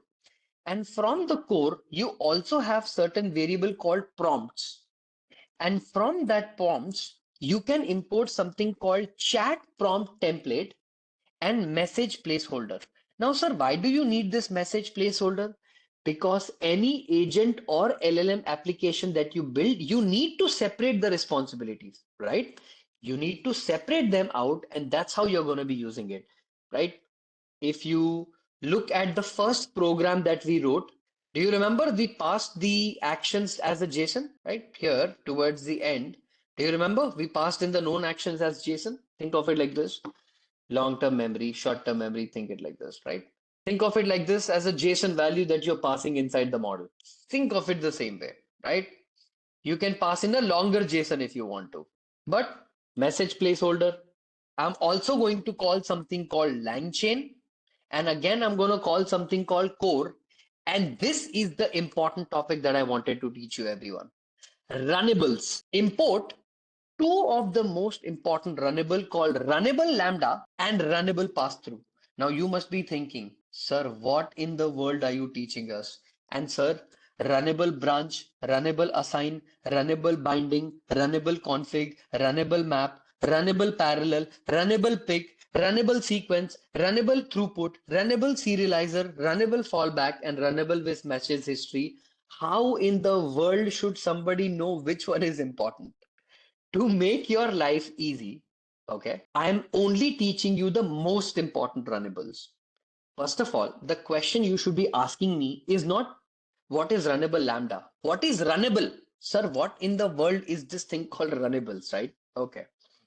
So, everybody, okay. Here's how it goes, okay?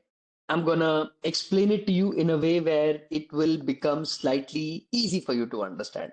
But tell me one thing. If I tell you in theory versus if I show you in practical, which one has worked out for you better? If I talk about something for a long period of time versus I write a piece of code and if I show you, doesn't that make a little bit more difference? Yes or no? The runnables and everything, right? So what am I going to do? I'm going to go over to my code. I'm going to take my Gemini API, Gemini config. Okay, I'm going to come over here and I'm going to paste it. Is this my API key and is this configured? Yeah. And how did you initialize the LLM in the past? Did I initialize my LLM like this without having to pass any tool? Can I say it like this? Initialize LLM, copy, come over here to the bottom and let me pass it like this. Let's put it down as the name called model. Have I given it the model? Initialized LLM also. Chat, Google, Generative AI, models of Gemini 2.5 Flash, Gemini API key, maximum output tokens, and all set. Now, everybody, hear me out very carefully. Okay. I'm going to write down a function called, let's say, yeah, review analyst. Okay, analyst. Do you guys know what is the review analyst or analysis of a review? Do you guys know? Okay, in every company, have you heard of something called project managers? There are two things, product managers and project managers. Don't confuse them with product managers. I'm talking about project managers. Okay, reviews. Review's. Okay. Everyone, look at this. In every company, there are certain reviews that you need to meet, right? Like, for example, simple example, okay? Document reviews, right? I'm asking you a very simple document review, like code review, document review. Let's say code review. Can I say code review? If you want to act like a code reviewer or a text, whatever, man. I mean, the examples, I mean, there is no end to it, right? Let's say prompt underscore text is equal to F123 123. Okay. 123. Okay, everyone. What am I asking the reviewer to become? I'm saying act like a product review analyst. Okay. Analyst. And what am I asking the performer to do? Your task is to perform the following. The following. And I'm gonna write down a colon. I'm gonna say summarize. The first task is summarize the review below, REVIEW below. I'm going to put down a copy or let's say delimit, okay, delimit by triple backticks so that I can get the idea you have already performed the operation, right? I'm going to say delimit by triple backticks and the summary that you're passing or whatever summary you're trying to analyze, right? That summary should be almost 3 lines. So think of it like this summary should be 3 lines, 4 lines, something like this. The summary should be 3 lines. Lovely. After summarization, what do you want to do? Highlight, okay, both the positives, positives, and negatives. Put down another query. Display, let's come over here, write down this, come over here, write down this. Display, okay, display a list of, or maybe display the overall sentiment, the overall sentiment maybe of the review. Let's say some kind of a review that the customer has given. Is it positive? Is it negative? Is it neutral? Okay, or is it neutral? Think of it like this. I also want you to display a list of 3 to 5 emotions, right? Expressed by the customer, okay? By the customer in the review. For example, let's say this is also one of the responsibilities. If the sentiment, okay, if the sentiment is, let's say, positive, okay, positive or neutral, okay, write an email and thank them or thank the customer for the review, okay? Meaning, depending on the customer's review, thank them. If and only if the customer sentiment is negative. So, for example, if the sentiment, okay, let me copy this, let me paste it here and say that if the sentiment is negative, okay, negative, okay, write an email with personalized apology for inconvenience, okay, and appropriately respond. Respond. Now, everyone, why have I written it like this? Sir, what is the reason behind it? Let me tell you. Guys, for 1 second, imagine you guys are building your startups. You are all building startups. Okay. You are all big startup company owners, and you guys are not having enough money to hire new people to respond back to the queries of the customers. You want an agent to perform that all by itself. Everybody. How amazing it would be that only and only if the customer is very angry or not satisfied or completely unhappy with the response, only then the query comes to you. Otherwise, all the basic queries are handled all by itself. Do you see the workload that's gonna go off from your head or your company's overhead? Are you understanding the capacity? Imagine a situation where you guys are working as an e-commerce company. You guys sell t-shirts, you guys sell jewelries, you guys sell, I don't know, people sell crazy things nowadays online on internet, right? On Instagram. I mean, I've seen somebody sell bone jewelry, right? Yeah, literally bone jewelry. But yeah, I mean, creativity. So I think kudos to creativity. Do you want your model to handle the response in a certain way? Do you want the customers to know the refund policies, the return policies? For example, the customer says, I tried wearing the shoes, but it didn't work out. And I am now returning it back. So can you send an email saying that, ma'am, the only time we'll take the return back of the product is only and only if you have not used the shoe at all. If we find the sole used or torn, and in any way, we will not return refund the amount, and we will return the item or XYZ, whatever it is, right? Are you performing some kind of automation task here? Are we performing some kind of automation? Okay, lovely. Now, everybody, sir, how does somebody gets an access to my email?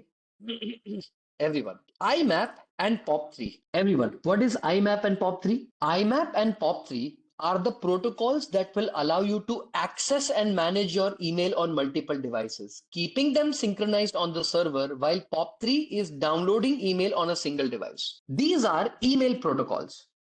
Okay, there is also DDR7, DDR4, and multiple different IEEE formats. Okay, sir, what does it mean? Unfortunately, your Google Colab and IMAP doesn't connect with each other because of security reasons. So, first of all, imagine you received an email from your customer, and that customer's review isn't very great about your company. Is this prompt going to generate an email and you can automatically pass in that email to the mail or to the user and send an email? For example, suppose the review is written like this: 1, 2, 3, 1, 2, 3. Okay, 1, 2, 3, 1, 2, 3. Example. If this is the review, REVIEW, okay, this is the review that you are basically passing, or whatever reviews you have in the model, you're gonna pass in like this. So, what have I done, everyone? Have I taken a prompt? First of all, just focus on the technology part of it for now. Don't worry about the architecture part. Focus on the technology part. Did I take a review? That my review, I will loop not the reviews. Reviews is multiple files. I am only passing one review at a time. So this is my prompt text, correct? Now, everyone, the concept of this runnable lambda, runnable pass through, chat pomplate, conversation buffer memory will now become even more clear to everybody. Sir, why did he take it like this? Why have you specifically taken it like this? And what is the reason behind it? It will become absolutely clear now. Okay. Okay. So everyone, so far we worked on multiple different agentic framework, didn't we? We worked on how do we build a specific application? How do we work on, let's say, building, multiple different kind of applications like a review analyzer or whatever kind of analyzer we were able to build, right? Now, I'm going to show you an example, right? So let me open it up. Search tool, instruction, response.query, response. It is loading all the LangChain messages. All right, done. Finally, Llama tool, done, all done, all done. Instruction and question is not defined. It's defined right here. Copy this, paste it, run this, right? It's gonna run my code, which is gonna be the LangChain code, my Gemini API, my documents, and my embedding models, my vector store, and my search tool. Okay, lovely. Now, everybody, let me ask you a question, okay? And a very simple question as that, okay? You have this internal document of the company, correct? This is the internal document within the company, right? Guys, MongoDB is such a powerful database. If you have learned how to make MongoDB, initialize a MongoDB, write your first collection, you should give yourself a clap because you've done a great job. So, everyone, I have this internal document DB. Do I have this internal document? Right? I have this internal document, right? And I broke the document into something called document object, right? Document object 1, document object 2, document object 3, document object 4. Then I wrote down embeddings, and I have something called vector store, and my vector store is saving everything as a vector DB, right? I am also writing something called search document, right? Or a search document, and within this search document code, what am I doing? In this search document code, what am I doing? Whatever document is relevant to my question, it is going to return to code, and I'm performing something called search tool, and I have initialized the agent, right? After initializing the agent, I have written down the instruction and I wrote the code, and it gave me a certain response. If it is AI related, internal related, if the information is provided within the company, it will provide that information to me and my life is going to be sorted. Correct? This is what we did. If the data set or the data is found within the company, the agent will give the response from the internal database. If the data is found outside the company, that it is then it's going to go to, let's say, some internet search, give you some response and get the answer. Correct or not? Right? And then we installed something called Tably, that we imported something called Tably, and then we did some applications and pretty much we got the answer. Tell me this, did I show you an example of performing your tasks in Tably, right? Meaning, how do you do internet search in Tably? If I want to ask Tably a question, who is the Prime Minister of India? Tably will return back with the answer saying that Narendra Modi is the Prime Minister of India, correct? Everyone, we do an internet search. Where did we do it? When did we do it, everyone? Remember, we did it somewhere here at the time of asking a question. What is the most important personality trait? We also did a fact checking library, correct or not, everyone? We did a fact checking library. We were able to make like a, like a fact checker sort of a thing, and we were able to get like an idea, like an understanding, and pretty much, my life was sorted, no problem. But my people, okay, the agentic framework that I'm going to be teaching you today is going to be called as a RAG agent. What agent, everyone? What are we going to perform? We are going to write down something called as a RAG agent. So first of all, everybody, do you guys know what a RAG agent is? And we are now going to create like a agentic RAG which can have a fallback mechanism. So RAG agent with fallback.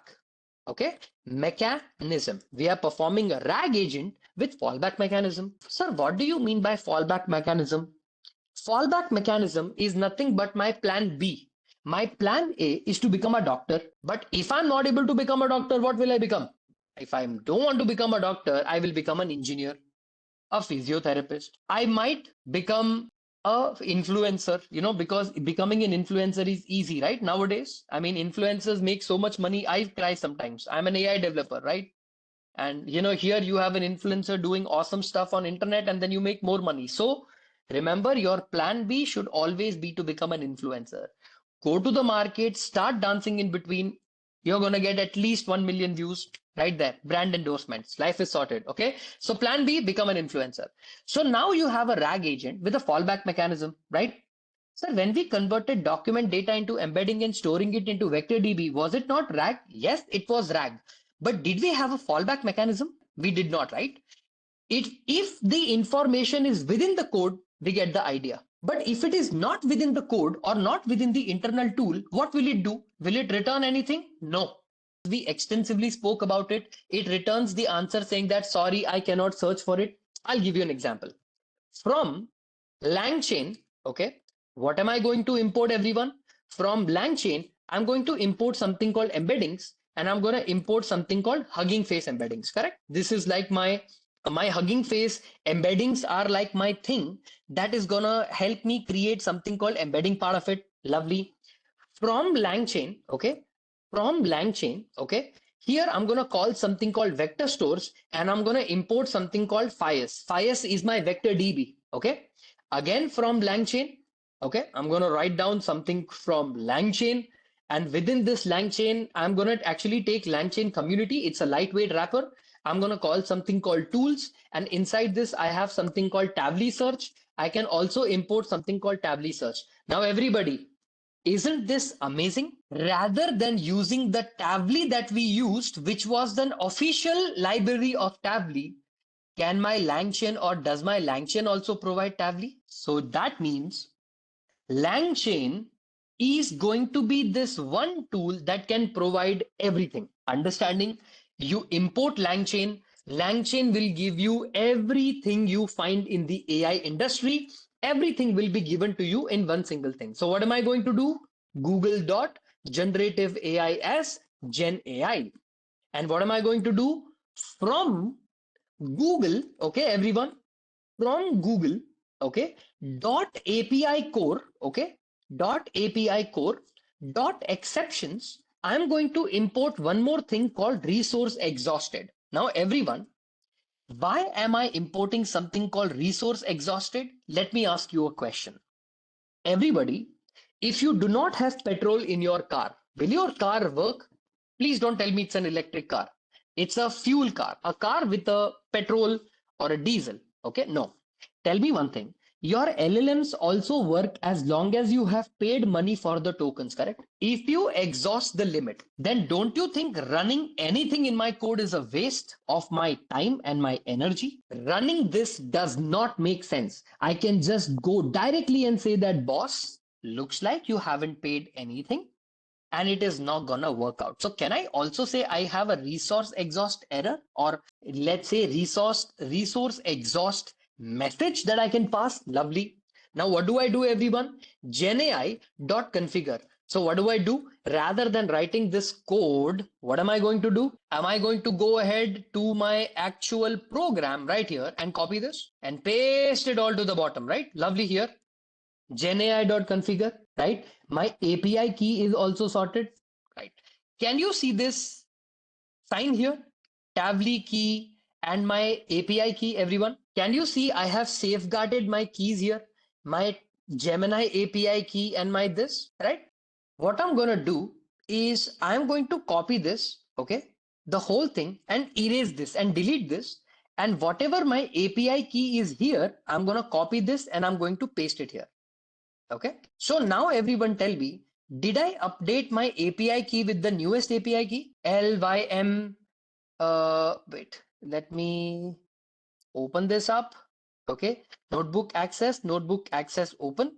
Let's say add new secret, or maybe, you know what, let me show you an example. Okay, let me take my Tavli key, okay, copy this and let me paste it here. Okay, everyone, what I'm going to show you is a completely different way of accessing things. Okay, this is my Tavli API key. Where is the Tavli API key, everyone? This is my Tavli API key. Okay, I'm going to copy this and I'm going to paste it in the bottom. Okay, somewhere here.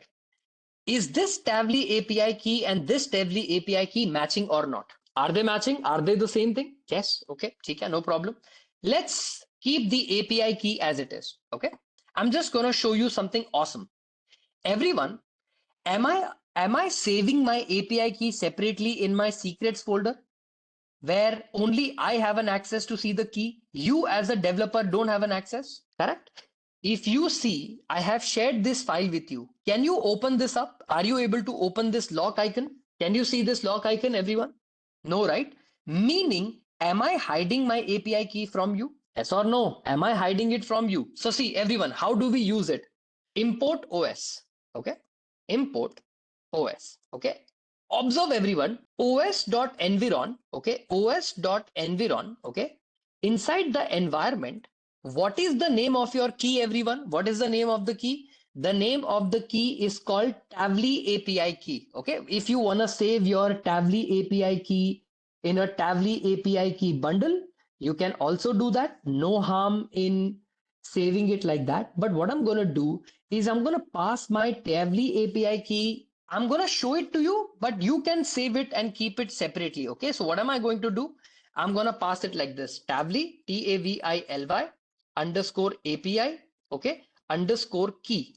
Now, what I want you to do is not write down the key of your Tavli directly here, but write down the name of the variable that you've written here, Tavli underscore key. But we are not going to do it. I'm going to show you a different way of accessing this. So what am I going to do? I'm going to copy this and I'm going to directly set the environment directly here. So what am I going to do? Paste. Can I say this is my Tavli API key? So my search underscore tool, okay, underscore tool will be equal to Tavli search results. And inside this, I will say maximum results is equal to 4. Everyone, what am I doing here? Am I basically telling my Tavli that no matter what question I search in you, how many results will you respond with? How many results will you give me back? Will you give me back 4 results? Lovely. Now, everyone, let's say you have a llama research paper or attention is all you need. Let me open this up. Let me view PDF and let me download this PDF. Okay. Let me call this desktop attention is all you need transformer.pdf in desktop file. Everybody, this is my research paper. Okay. What I'm going to do, I'm going to take the introduction of my research paper, or maybe, I'm going to take the information of the encoder decoder layer, copy the whole thing, come over to my code and write down something called transformer text is equal to 123, 123. Okay. I'm going to come over here and paste it. Guys, what have I done here? Have I written some transformer text? My research paper's entire text, I have dumped it in a variable called transformer text, right? Okay. When you're dealing with a small data, writing a RAG application is not that hard, correct? See, when my data set is only 4 or 5 lines, I have nothing to worry about. But what if I have 500 million paper I want to review? Then do you have a problem? Yes, you have a problem. So everyone, to make sure that the LLM gets the entire idea, we perform something called chunking. What do? We perform something called chunking. What is chunking? In the transformer or in the LLM, we first pass this paragraph. Then we pass this paragraph. Okay. Then we pass this paragraph, then we pass this paragraph, then we pass this paragraph, and then we get the answer. So what did I do, everybody? Rather than passing the data at once and confusing my LLM, am I chunking the data and passing it? But the problem is, if this paragraph is passed and then this paragraph is passed, how do I know this was the first paragraph and this was the second paragraph? Yes or no? Agree, disagree? How do I make that understanding? So what do, guys? We perform something called overlap chunking. What do? Rather than performing chunking, we perform something called overlap chunking. Matlab, the first paragraph will be this much. From here to here. Understood? From here to here. But in the second paragraph, I will not start with the layer, but I will start with that is the output. So tell me, between my first paragraph and second paragraph, is there an overlap? Some lines are common in the first one also, in the second one also. I keep continuing this until I reach to the very, very end. So how do I perform this, everyone? Define, everyone observe, define underscore chunk underscore text. Now, everybody, this is a way of analyzing your Python programming skills. Okay, chunk size is equal to, let's say, 3800. Okay, my character limit. Chunks equal to empty string, empty array. For I in range of 0 to length of text, okay, length of whatever text I am passing, and chunk size, whatever chunk size I have. Until there, I will perform my loop. My each individual chunk will be text of I to the next iteration, which is I plus chunk size. I'm going to come over here and I'm going to say that if the length of my chunk, okay, has reached up to 200 char, up to 200 meaningful chunks, my chunks, chunks chunks dot append, and inside this append, I'm going to pass each individual chunk. Otherwise, I know my loop is done, and in the indentation of for, I will return something called as chunks or whatever text value I have. What this original or what this function does, if your Python skills are good, this is child's play, this program. But if your Python skills are not good, then this is not going to make sense. What do you see here? Am I performing an overlap? Okay, first of all, what is the size of the chunk I'm taking? 3800. What is the input text I will pass? Is it not the entire transformer text I will pass? The entire transformer text I will pass it inside this. For example, define, okay, chunk text inside this transformer text and run this. Everybody please observe. Can you see my first chunk is this much? Okay. 1, 2, slash n, slash n, slash n. Where is the next slash n? Connection slash n. Can you see here? I have split the line.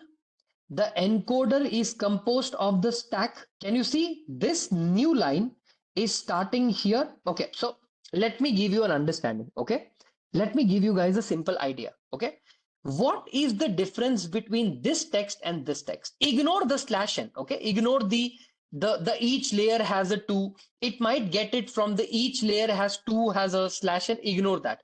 What do you see in this piece of code in your transformer text? What do you get as an idea? Is it a list? Of course it is a list. No doubt it is a list. But what else beyond a list do you see? Okay. What do you see it as a beyond? See, I am performing something called chunk text. I am passing something called text. I am passing something called chunk size. I am passing something called chunks equals to empty array. For I in range of 0 to the length of text to the chunk size, I'm going to loop.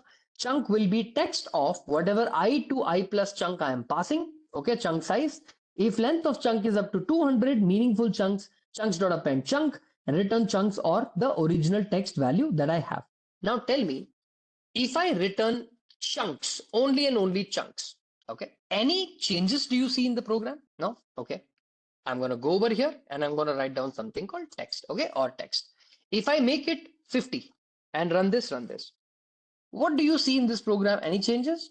Nah, sir, I don't see any changes. I'm going to say 5. Any changes? No. If I call this 50 and run this, what do you see in the code? Did something change? What changed? Everybody, what changed? Can you see that the change is with respect to the comma? Can you see there is a comma that is separating my first chunk with the second chunk? Is separating with my third chunk? Is separating with my fourth chunk? Each individual chunk's size is how much? If I copy this string, call it st is equal to, paste it and say length of st. What will be the length of st, everyone? 50. Meaning, am I taking 50 first characters? Can I take 500 characters? And can I take 200 here? Run this and run this and remove it. Now you guys understood the logic. No need to worry. I'm performing something called chunking. Now everybody, let me ask you one more question. You are using something called Tavli API, correct? You are using an API. Sometimes when you ask API something, not necessary it will always return an answer. Understanding what I'm trying to say? Not guaranteed it will always return an answer. Sometimes it can also return an error. When it returns an error, do you want your program to completely stop? Is this a good practice? No. Do you not want your API to try again, right? Maybe a mistake from the API vendor side. I want you to try once again. So tell me, don't we want to summarize, okay, our application answer, but this time with a logic called retry, right? What do we implement? Retry. So what do we pass inside the summarization part? The text. And what are we going to pass? Maximum retries is equal to, okay, retries is equal to, and we are going to say try 3 more times before you give me an error. Okay, my people, in Python, this is the basic concept that you start with. If the text value that given by the customer, okay, or if not text dot strip, okay, I'm going to strip the data and I'm going to say that if not strip, return empty content. Why am I doing this? Why is this piece of program written? If not text dot strip, if not found Am I returning an empty string value? Yes. Prompt is equal to F double quotes of summarize concisely. Okay. And I'm going to write down something called slash n, and inside this I'm going to pass in something called text. Can I say this is my prompt, everybody? Lovely. For attempt, okay, for attempt in range of how many times am I attempting something? Can I say maximum retries time? Because I have asked my program to try at least 3 times to give me the answer. In that situation, am I going to try? Response is equal to model.generate, okay, model.generate, and inside this generate part, what am I going to do? What am I going to do? Inside this part of model.generate, what am I going to perform? I am going to say that whatever generate content that you have, so if you remove this, you have something called generate underscore content, and inside this you will pass something called prompt. Agree? And return response dot text dot strip. Am I taking the data and stripping the entire data? In Python, this is a powerful method, right? Only and only if response.text is available. So if I say response.text was found, only and else. Otherwise, no summary generated. Generated. Okay. Can I say this is just another way of solving a problem? If response.text was available, then only provide, otherwise say no summary generated. When will you ask your try model to stop? When you're gonna get an error called resource exhaustion error, correct? Agree, disagree? It will say resource exhausted error. Now, my people, have you heard of a concept called rate limiting? Do you know what is rate limiting? You don't know what is rate limiting? Allow me to explain. Imagine you and your sister are traveling together. Your sister is earning good money and you are still a student and you feel hungry. So you tell your sister, sister food, sister food, sister food, sister food. Is your sister going to get irritated with your constant harassment of poking her and saying that I need food, I need food, I need food, I need food? Lovely. Versus if you do it like this, ask her once, okay? Ask her once, hey, can I get some food? She does not respond. You give it 2, 3 minutes, then ask her again, hey, can we get food? She does not respond. Give it some more time. Ask her again after 5 minutes. Hey, can we get some food? She does not respond. Ask again in 15 minutes, meaning you're not constantly harassing your sister for food. Okay. Now, why are you doing this? What is the reason behind doing this? See, the reason behind doing this is in any API, okay, they have performed something called rate limiting. Meaning, if you ask the same API same question multiple different times, it will say that, look, you are wasting my time and my resources. Now, the next question you will ask me should be in the next 1 minute. This 1 minute, I'm taking a break and no answer or no question will be given.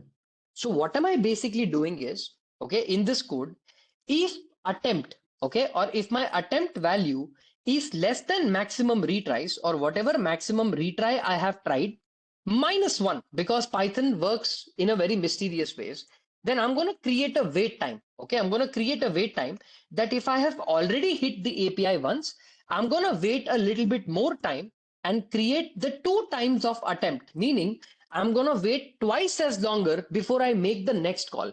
So I'm going to print the user saying that, look, rate limit, okay, hit waiting, okay, waiting, I'm gonna wait for wait time seconds. How many seconds? For the next 1 seconds or whatever wait time seconds, I'm going to wait, and only after this I'm going to hit the API again. Why do we do this? We do this so that we tell our program, don't worry, I don't want you to break anything. I will wait for my code to complete the 5 second, 2 second wait time, and I will hit you again. So what am I going to do? I'm going to import time also here because that's also an important variable here.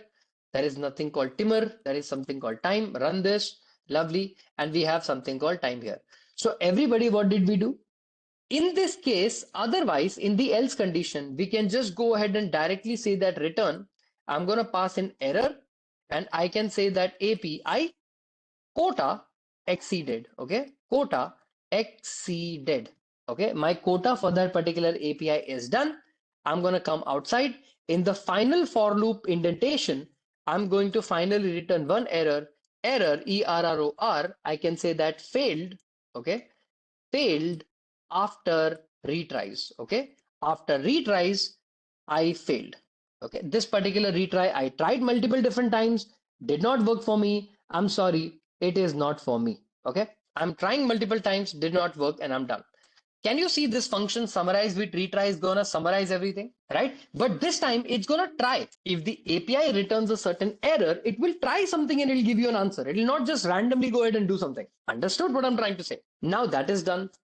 Now, everyone, what are you going to do? Are you going to create create, okay, create underscore vector underscore store? Why am I doing this, everyone? Why am I creating a vector store? Because whatever value I get in this particular value, am I going to add it in my FIS database? Attempt is less than maximum tries minus one. If your attempt has already happened once, should your tries be less or reducing in nature? Is it making sense? Let me ask you a question. Logical question. You tell me if that makes sense or not, okay? You are allowed to ask me three questions. You already asked me one. How are you left with? Are you left with maximum try minus one? Because now you know that particular loop is already going on, correct? Loop number one, loop number two, and loop number three. So 3 minus 3, so basically my maximum retries is always going to be 3 minus 1 is going to be 2. 3 is going to be less than 2. Is it? Is 3 lesser than 2? 3 is greater than 2, no? Is maximum try greater or attempt greater? Whichever the sign is the bigger, that's greater. My idea here is to check how many times have I hit it. So it's a simple logic. Got it? Lovely. Everyone observe carefully. Create a vector store. So can I say summaries? Okay. Summaries is equal to, can I say summarize text? Okay. Summarize text with retry. Text for text in texts. What am I doing here, everyone? Am I creating a list comprehension? Summarize all the chunks, all the texts. That's what I'm doing in summaries. Valid underscore summaries is equal to S for S in summaries. I'm going to take all the summaries. If not, S dot starts with, okay, START, okay, starts with ERROR error. Everyone, is it not possible that my summarize with retry can also return something called error here also? It can return error here also. So tell me, if my string starts with error, is that a valid summary? No. Is that a valid summary? No. So am I writing a loop to validate whether there is a valid summary or not? Yes or no? If there is a valid summary actually generated, or have you generated errors? If not valid summaries, if the valid summaries are not existent, or if you have not generated valid summaries, can I say I can raise something called value error? No valid summaries generated. Can I say it like this? Or no valid summaries generated for vector store. Can I write like this? For my vector store to save anything, no valid summaries, correct? Your embeddings will be equal to what, my people? Hugging Face embeddings. And what model have I used so far? Embeddings and my documents in the previous example that I showed you. What did I use in the Hugging Face embeddings and documents? Did I use this? Did I use this? Embeddings is equal to this. And did I also use something called document? Let me write it like this. Everyone, in your vector DB, how do you create a vector metadata? So documents is equal to documents, and inside this, what am I going to do? Page content. Inside the page content, what am I going to pass? Am I going to pass all the summary? Am I going to pass all the summary? Yes. I'm going to pass something called SUMMARY, summary, whatever summary I'm going to generate. And apart from that summary, I'm also going to pass a metadata. Okay. What is this metadata? This metadata will be each individual summary will have a unique ID. What do you mean by unique ID? Tell me, everybody. In your Google code or in your databases, do you not maintain like an individual index value, unique index value? Yes or no? So what am I going to import? I'm going to import something called UUID. So ID, okay, whatever ID I am going to generate for each individual text, I need to make sure that the UUID generated is completely unique. So what am I going to do? I'm going to create string of UUID or unique identifier ID of UUID type 4, okay, base 4. And inside this, what am I doing? I'm going to generate a metadata that each individual value will have an index. And what are you going to do with this? For summary in summaries or valid summaries. Double quote, paste. In this piece of code, what have I done? I am passing the summary content through my entire code, correct? If I run this, right, it says invalid syntax. Sir, this UUID is not mapping. That's because I've written a colon. Now it will match. So whatever document you have created, what do you need to do? Do you need to return, call something called fires dot from documents? I have already taught you this in the past. And what do you pass? Whatever your documents are and whatever your embeddings are. Correct? I need to write one final function called answer question. What do I do? Answer underscore question. For any question asked by the user, whatever the query user has, I'm also going to take a vector store is equal to by default fires. Okay, or maybe I'm going to pass in something called vector store. Okay, I'm going to take query, I'm going to pass vector store, and what am I going to do? I'm going to say print f double quote of, okay, what am I going to do? F double quote of question, question, control Z, remove these two, and question is, what is my question? The query passed by the user is the question. If vector store exists, then I know for a fact that I want to try something. What do I want to try? Docs underscore with underscore scores is equal to, okay, sir, what are you writing? Everybody, inside my vector store, I'm going to perform something called similarity search. For the query, how similar sentences am I going to return? How many similar sentences am I going to return? How many top similar embeddings am I going to return? K equals to 3. Relevant underscore docs will be equal to doc for doc, comma, store or score, SCORE, score in docs with score. If score is less than 0.8, only and only return the similar documents only and only if the scores are matching to how much percentage? To how much percentage am I mapping? If and only if the question and the embeddings match up to 80% and only then return. So if relevant docs are found, okay, if relevant doc values is found, everyone, what do we do?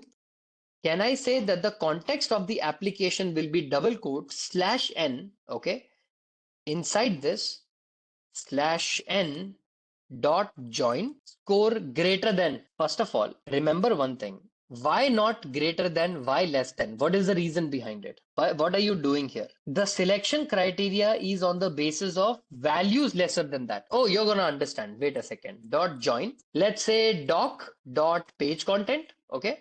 Whatever page content I have for doc, okay, in relevant docs. Okay. For whatever my relevant docs are, I'm going to pass it as a context and I'm going to pass in a prompt. PROMPT prompt is equal to F triple quote of answer based on this context. Okay, based on this context. And I'm going to write down my context like a colon slash n, and I'm going to pass something called context. Okay, and within this context, I'm going to pass slash n, and I'm going to also pass something called question, and I'm going to pass something called query. Okay, I'm going to pass something called query. Now, what am I going to do? After my prompt is generated, I'm going to write down something called response equals to model dot generate. Okay, now generate content on what? On whatever prompt I have passed. If response dot generate is received or your response, okay, if your response, whatever you're generating, okay, response, let me copy this, let me paste it. If response dot text is available or something that I got, I can just go ahead and return, okay, I can just go ahead and say return. What am I going to do?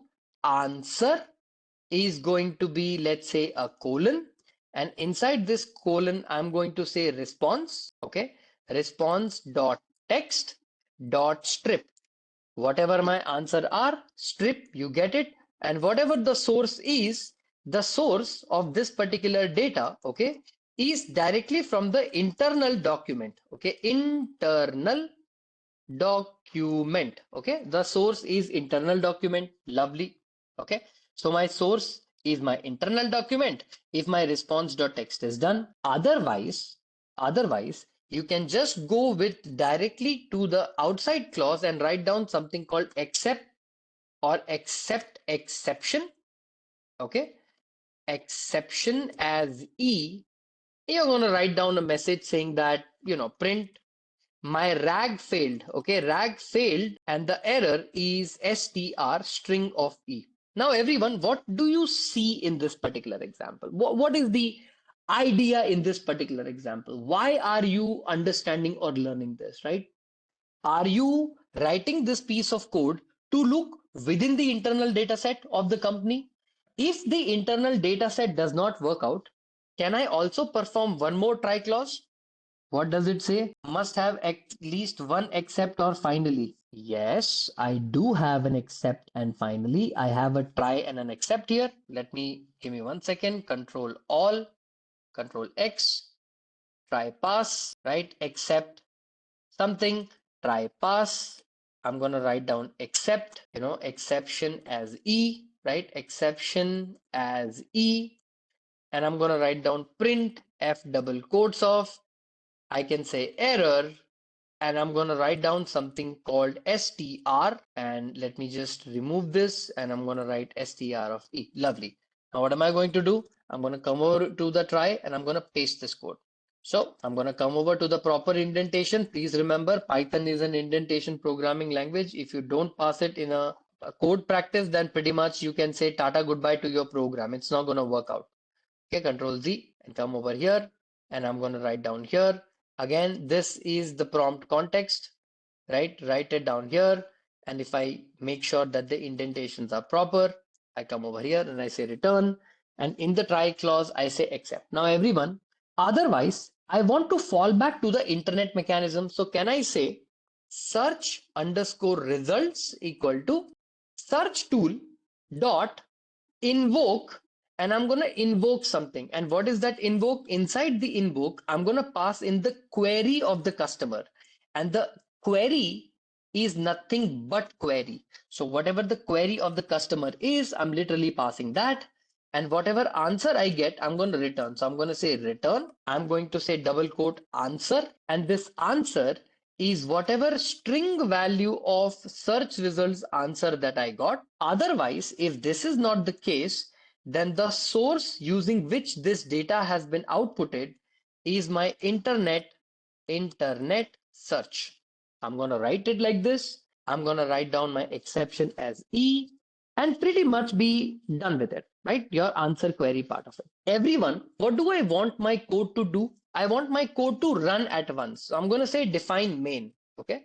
And inside the main, I'm just going to write down very simple answers. Like for example, vector store is equal to, initially I will pass it as a none. My flag of vector store, actually vector underscore store, is initially passed as a flag none. I'm going to try something. What is it? Try something called pass except exception as E, and I'm going to write down, let's say print, I'm going to write down str of E, right? I'm just going to write it like this. Within the try clause, first I will convert the values into chunk. So chunk will be equal to chunk text, and whatever chunk underscore text you want me to do for transformers text, I will do that. And I will also create a vector store is equal to, I'm going to write down something called create vector store, meaning initially I did not have a vector store, but now I have the vector store, right? So I'm going to write down chunks. I'm going to write down something called my chunks. Lovely, all done. My chunks are also sorted. And I'm going to print the message saying that vector store, okay, vector store uh, created successfully. Okay, no problem. If exception shows up, I will show an error, and the errors can even become better, like F double quotes of, I can say vector store creation failed. Okay, Or you can pass in an error like print will use internet search. Internet search. This is what I'm gonna do. Now, what I'm gonna do is I'm gonna ask a couple of questions. Questions. Questions equals to, I'm gonna write it like this. Remove this and paste it. Who is the Prime Minister of Trinidad and Tobago? Okay. I'm also going to ask one more question. My question number one is not related to the internal tool, but the second question is related to input tool, right? To facilitate the residual connection, all sublayers in the model as well as the embedding produce the dimension of D12. To facilitate residual connection, what is the dimension of the model? To facilitate, okay, to facilitate, let me copy this and paste it here. The residual connection, what is the model dimension? Model dimension mentioned in the paper. These are your questions. Now, what are you going to do, everyone? You're going to perform a certain task, right? You're going to perform certain iteration. What are the iteration will be for question?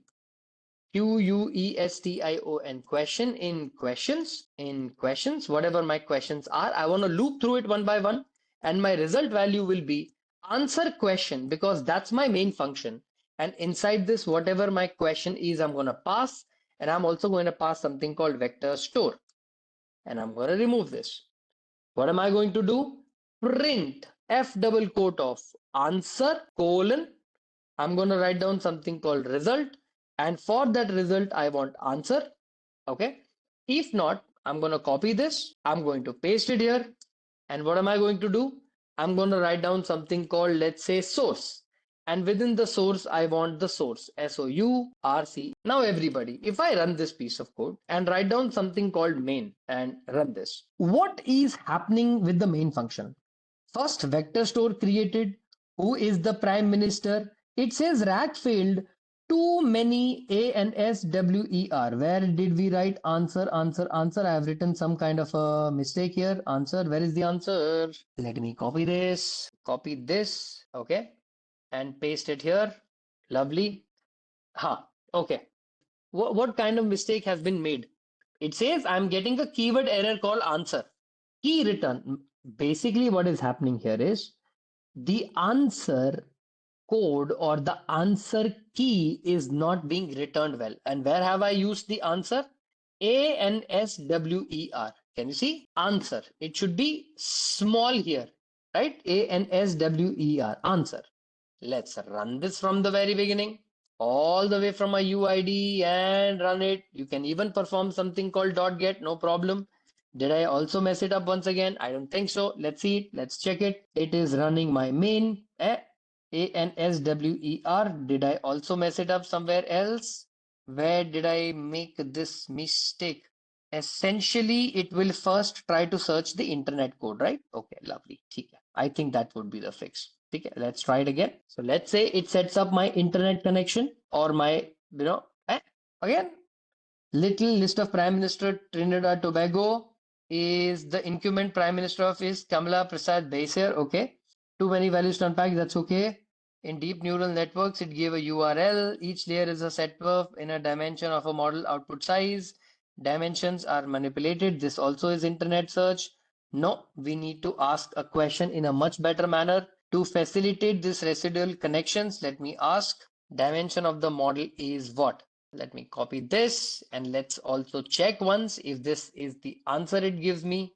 And let me also then try to see if I can change my values and see what is the dimension of the model. Dimension of the model is question mark. Run this, right? Let's check. Let's get an understanding. Okay, transformer, it's giving me URL. Okay, so here is what it should not be doing, and I'll tell you why it should not be doing. First of all, is the information of the residual connection available in the internal database, right? I will ask a question, okay?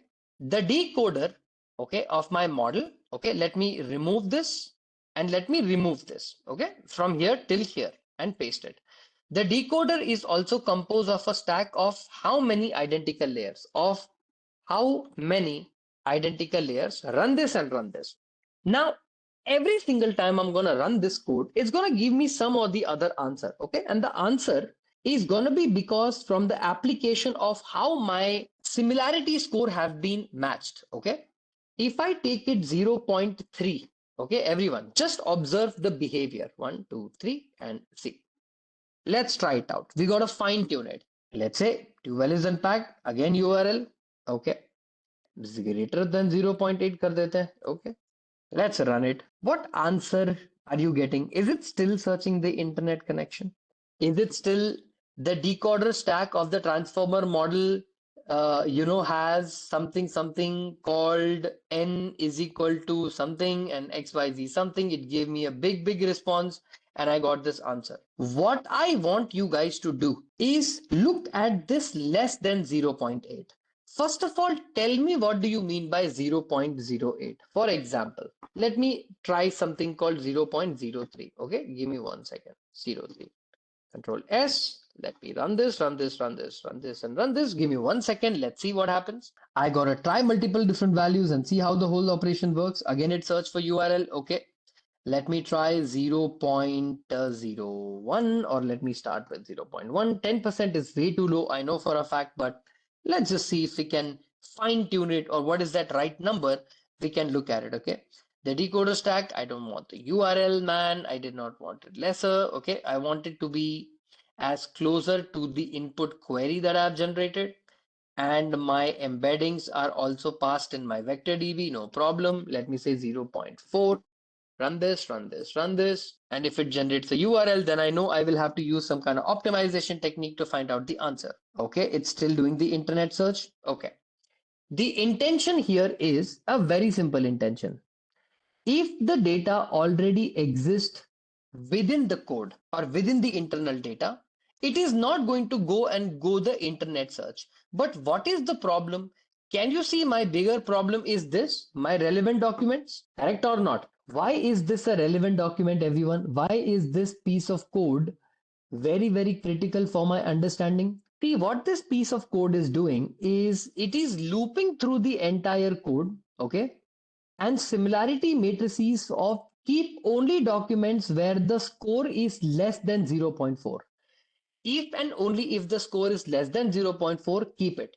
If I increase the dimension of this to, let's say, more than 0.4, what does this piece of code do? Is it going to give me an answer for values or a confidence similarity score beyond a certain range? And it is going to give me closer, lower score, more similar, higher score, less similar, correct? In similarity, lower the score, more similar you are. Higher the score, less similar you are, correct? So if I keep it low or less, am I looking for closer similarities? That's the intention. Yes or no, right? If I run less than 0.001, okay, and look at the answer. It's not going to change much because you need to fine tune it, but let's see what it says, right? Again, it gives me a URL of a Medium blog. This particular code, this right here, needs to be printed with what scores am I getting, right? Whatever score values are the most relevant, I want to generate those scores. How do you generate those scores, everyone? Can I say I have a doc with score? Example, print F double quote of docs with score, paste and paste. Run this and run this. Run this, run this, run this. What is the doc with score answer you're going to get here? See, you're going to get the answer. Can you see? Question docs with score is this, meta ID is this, page content is this. Decoder self attention is modified to prevent each position from future position.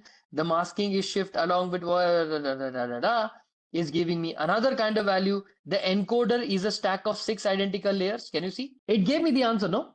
In the second question, my similarity score is able to pick up the right answer. Stack of encoder. What's going wrong here? While I perform my similarity score, what is happening? If I write k equals to 1, does that make any difference? Does that make any difference? Run, run, run, run, and run. Sir, I tried printing it. I am doing it. Vector score is this, only one. And my decoder answer is also URL. So tell me, everyone, when I already got the answer, what am I going to do for my k equals to 1? Have I printed my docs with score? Yes or no? So tell me, everybody, what value of similarity score should I keep? Or can I enhance this in a way such that my program can now become better? Of course you can. There is no hiding from the fact that you can change the code in a way that can give you the answer, okay, in a much better manner. Okay, the answer that you are getting right now, okay, is always falling to fallback mechanism, correct? Right? It's currently falling to the fallback mechanism, and every single time the fallback mechanism is being implemented, and sir, every single time a fallback mechanism is implemented, are we sure it's even going inside? Yes, of course, right? So first of all, in my code, okay, my documents are being embedded and stored, but the score values maybe most likely are going to be performing way beyond a certain task. Maybe I can perform, let's say, a certain kind of score, but what if they are not relevant? What if they are, I don't know. Let's say my query, I'm going to keep it as k equals to 1, but this time, what I'm going to do, I'm going to take a larger value than the whole value itself. I'm going to say, maybe I'm going to give it, let's say 1.5, and let's say rerun the whole code and see whether having a larger score makes any difference. Well, I'm gonna check whether my particular value worked. Ah, it didn't work. I got the value of score less than 1.5, but I still got the same answer. But what you can do, you can perform some kind of debugging. What do you mean by debugging? Just take the top result if score is reasonable, meaning if your score is within a certain range or a certain reason, you can perform that. Otherwise, you can perform another kind of embedding or another kind of normalization that usually FIRES actually has to go through. So what happens is before you even perform vector embedding, right here that you have performed, you need to, before writing something called your vector store, which you have written here, if you can see clearly, you have created something called as a vector store. Where is the vector store? Embeddings and document is equal to this, right? And you are creating this fires dot from documents comma embeddings or whatever you are returning from the vector store, right? What I want you to do is maybe take it like this: vector underscore store is equal to fires dot from embeddings documents and this. And what I'm going to do, I'm going to import something called fires dot normalize. Okay, you can perform something called normalize, but remember, normalize inside the fires. Okay, let's see if we have FAISS PyP. Okay, let's have a package called fires. Lovely. I'm going to copy this. I'm going to come over here and I'm going to show you something awesome. Okay, let me say pip install fires. Okay, it's going to install. If it installs fires, then that is good. If it is not able to install or no matching distribution is fine, you can even install something called fires CPU, okay, or a fires GPU. But let's say if fires was not being able to install, no problem. We can change our strategy slightly where we can take a certain best match, but no, we are not going to do that, or I am not going to perform that task for you just yet. And the reason why I don't want to do that is because in this piece of code, before we even start randomly generating an answer, let's say even if I don't want to perform normalization layer here, okay, so let me just, let's say, remove this spice normalization, okay, if the distribution does not match, and just go ahead and directly simply just go ahead and say return and pass something called fires dot from documents. Okay, what I want you guys to do right now is one thing. Okay, what are we generating here? Are we generating multiple different kind of answers here? First of all, we are generating numerous valid summaries. We are generating embeddings for those summaries. We are generating the documents for this. Lovely. I want you guys to try one thing for me, and I'm going to give you the answer to fix this problem. Okay. This is something you're going to find relevantly a lot of the time. But first, don't even try something called K prompting. Don't even try anything. I want you to try multiple different values of scores and tell me while printing summaries and try debugging this. Do you understand what do I mean by the concept debugging? If I ask you to debug something, how will you debug this? Who and what are you going to print in order to get the right relevant answers? First, we need to check the score of this relevant doc with k size somewhat greater. And then what do we do? Do we also print chunked summaries? Correct. Try out different variables for your chunks.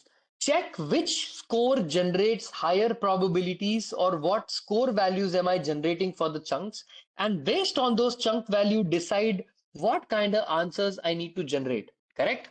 First of all, I want you guys to try using this code and tell me what implementation did you see. Understand? But the logic and the only place where you need to change the code, I'll even highlight it for you.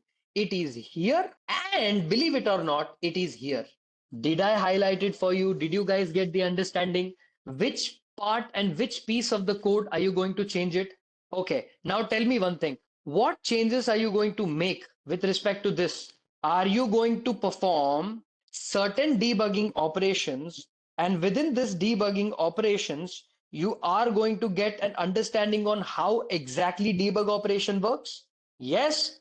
If I solve this question for you, there is no learning, but however, I can give you a fixed program in a day's time so that you can try it out and let me know how did it work in your favor. Did you get it?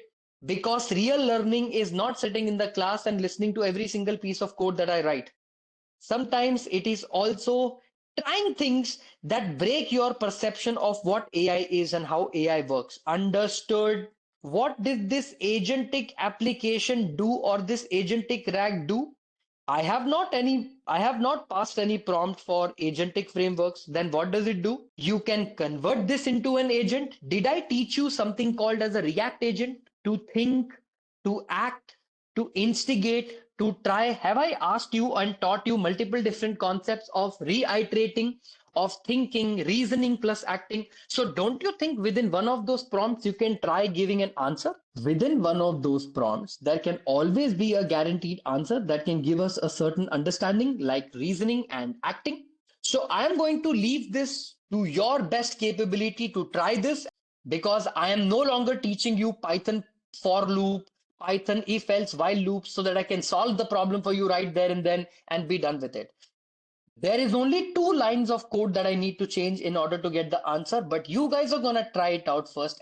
Now, everyone, whatever agent you think you want to create, okay, or whatever agent you think you want to create, and you have this intention in your head that I want to create this agent, I want to create that agent, I want to create this agent, I want to create that agent. The first thing I want you to understand is this: not everything starts with agent. Are you getting it? Your intentions are not to create an agent in the beginning. Your intentions are first to identify whether that agent makes sense for that piece of code or not. Get it? We all have heard of the concept of MCP servers, right? Everybody?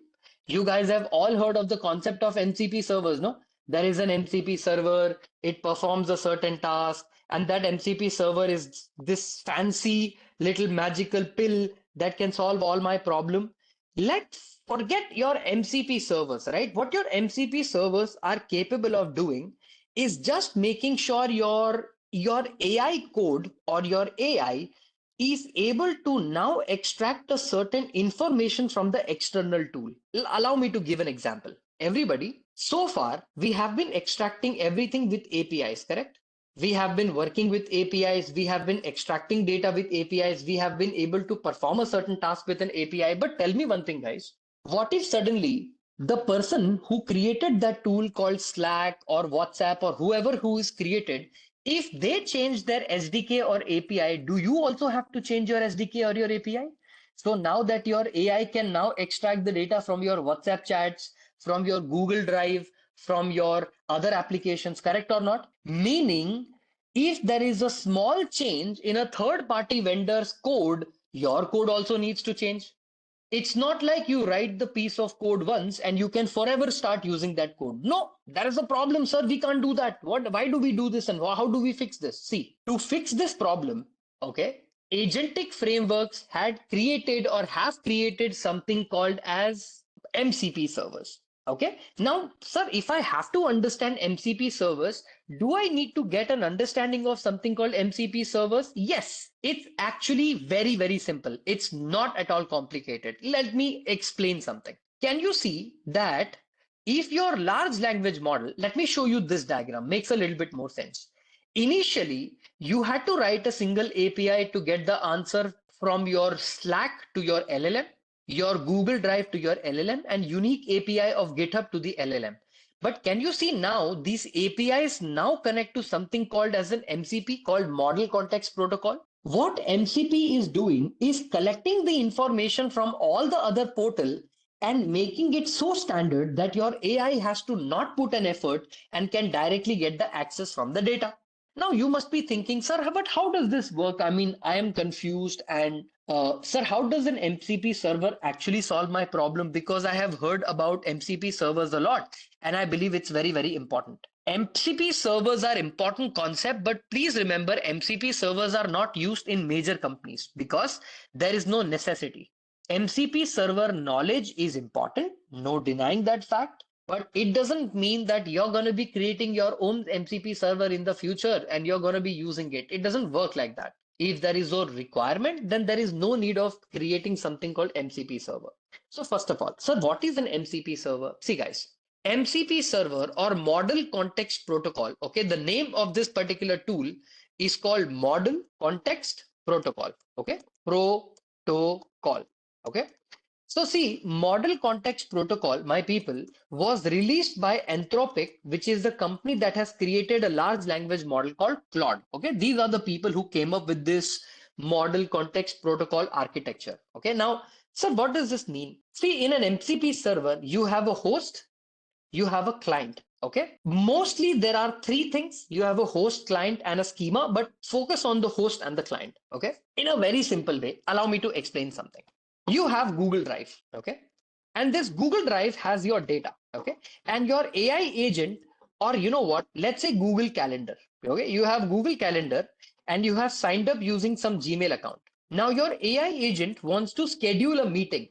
Okay, your AI agent called your barber, spoke to the barber itself, and set your appointment for 9:30 on Thursday. Okay, Thursday 9:30 a.m. it set up your appointment. It needs to access your Google Calendar to schedule that event. Okay, one day before and 30 minutes before the event, so that you prepare yourself and go to the barber. Okay, in this case, your AI agent requires an access to your open, Google Calendar.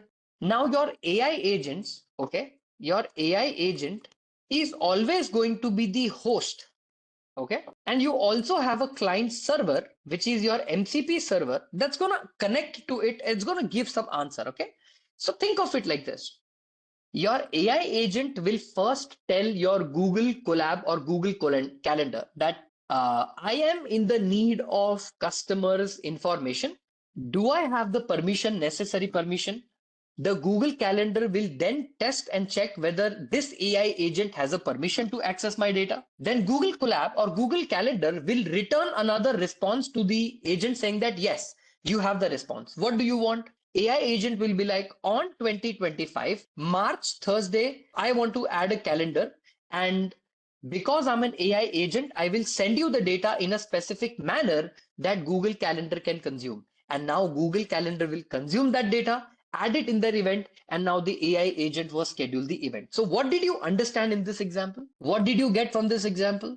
Did you get an understanding that I was basically able to instigate an AI agent to perform a task in a tool that no longer would have existed, but now my agent can just directly access? Agree, disagree? Now my agent is so capable that it can just go ahead and directly access the model, no problem. Now, everybody, let me ask you a question.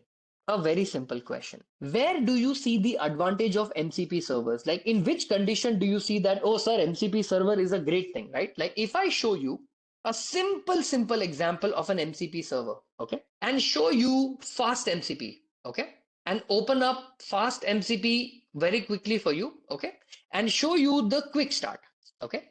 To start your MCP server, can you see all you're doing is basically importing fast MCP, writing your MCP as a fast MCP, and just returning the name of the tool? Tell me, everyone, in this particular tool, can I say this tool is a Gmail tool? I can write one more tool called Google Calendar tool. I can write one more tool called Access Phone Record tool. I can write one more tool called Edit. Are you getting what I'm trying to say? Whatever your LLM wants is nothing but a Python function, and on top of it, you have a decorator called MCP. Did you get it? In our agentic framework, Do you remember we wrote down something called known actions? Do you remember I taught you a code called known actions? One is called calculate an average peel. This is nothing but your actions, all your tools, the tools that you are giving the model to perform again. What are you doing with the fast MCP, everybody? With the fast MCP, are you going to create your fast MCP server like this? I just want to create my server where whatever the logic is to access Google Calendar, if I open this up in front of you, okay, for example, Google Calendar MCP, you don't even need to create one, there is already one. Can you see? Multi-calendar support, event management, create, update, delete, and search, recurring events, free and busy queries, smart scheduling, and intelligent import. Meaning, just load this particular, Google Calendar, connect it with your Claude desktop because it connects with something called STDIO or standard input output. Remember, your agents have two ways of communicating, like how in India we can speak English, okay, like how we can speak Hindi, like how we can speak Kannada, how we can speak Tamil, how we can speak Punjabi, how we can speak Urdu, how we can speak multiple languages. Your LLM can speak two language. One is called STDIO, which is called standard input output, okay, and the other one is called as something called as SSE. It's called server sent event. Okay. Meaning it's a simple HTTP or HTTPX request. Okay. Now, a simple question. Okay. A simple question. Okay. It should be HTTPS, but it can't be HTTPS. HTTPS requires a certificate, no? How will you create a digital certificate that is authenticated within your own MCP server? How can you do that? You're getting what I'm trying to say? No. When you have a server created by yourself, okay, how are you going to give it some digital certificate or a secure certificate that yes, I'm an HTTPS? You're not going to be able to do that, no? You're getting what I'm trying to say. Okay? So see, look at this piece of code. If I click on this, can I say HTTPS, right? Can you see a lock icon here somewhere? It is protected and stuff like that. HTTPS happens when there is a digital handshake and a certificate generation, and that validates the authenticity of that network or that graph or that website. When you're building your own MCP server, are you concerned about connecting the server or authenticating the server? What are you more concerned about? You get what I'm trying to say? So understand, the most important thing is to connect and run, right? That's the most important thing. Bhaiya, agar if you don't do that, nothing that you have done make any sense. Are you getting it? So first of all, understand one thing, guys. Think of it like this. You are here, okay? Mamta is here, and far away from Mamta's house is, let's say, your best friend Sushma. Sushma is sending you a food item, okay? So here Sushma is sending you a food item, okay? And Mamta is about to receive it. But Sushma has told Mamta, Mamta, receive the food item only and only if the guy is wearing a red color shirt. So tell me, what are you doing here? So is the guy, whoever or whatever is the guy, or whoever is the guy, if he is wearing the red shirt, are you going to allow the red shirt guy as an instruction to only then Mamta will receive the food input? Then Mamta will give the money and then the money will go to Sushma. Are you getting what I'm trying to say? So, did you get what is happening here? Sushma gave you a certain responsibility. That specific task has to be met. Otherwise, this Sushma server will not connect with Mamta server. So, there are already so many issues like that, correct? MCP solves all that concern by saying one thing. Between Mamta and between Sushma, okay, between Sushma, there will be one more person called Somesh. Somesh will take input from Sushma also, will take input from Deepak also, will take input from many people, and before passing it to Mamta, Somesh will only take and check everything. Oh, is everything according to how Mamta likes it? And then Somesh will pass it on to Mamta. So whatever responsibilities were taken, is it taken care by Somesh? Is Somesh acting like a third party vendor, taking away all the responsibility of the Mamta so that Mamta can now just focus on consuming the data, and Somesh has taken up the responsibility of it? Agree, disagree? Did you get what I'm trying to say? Think of MCP server like that.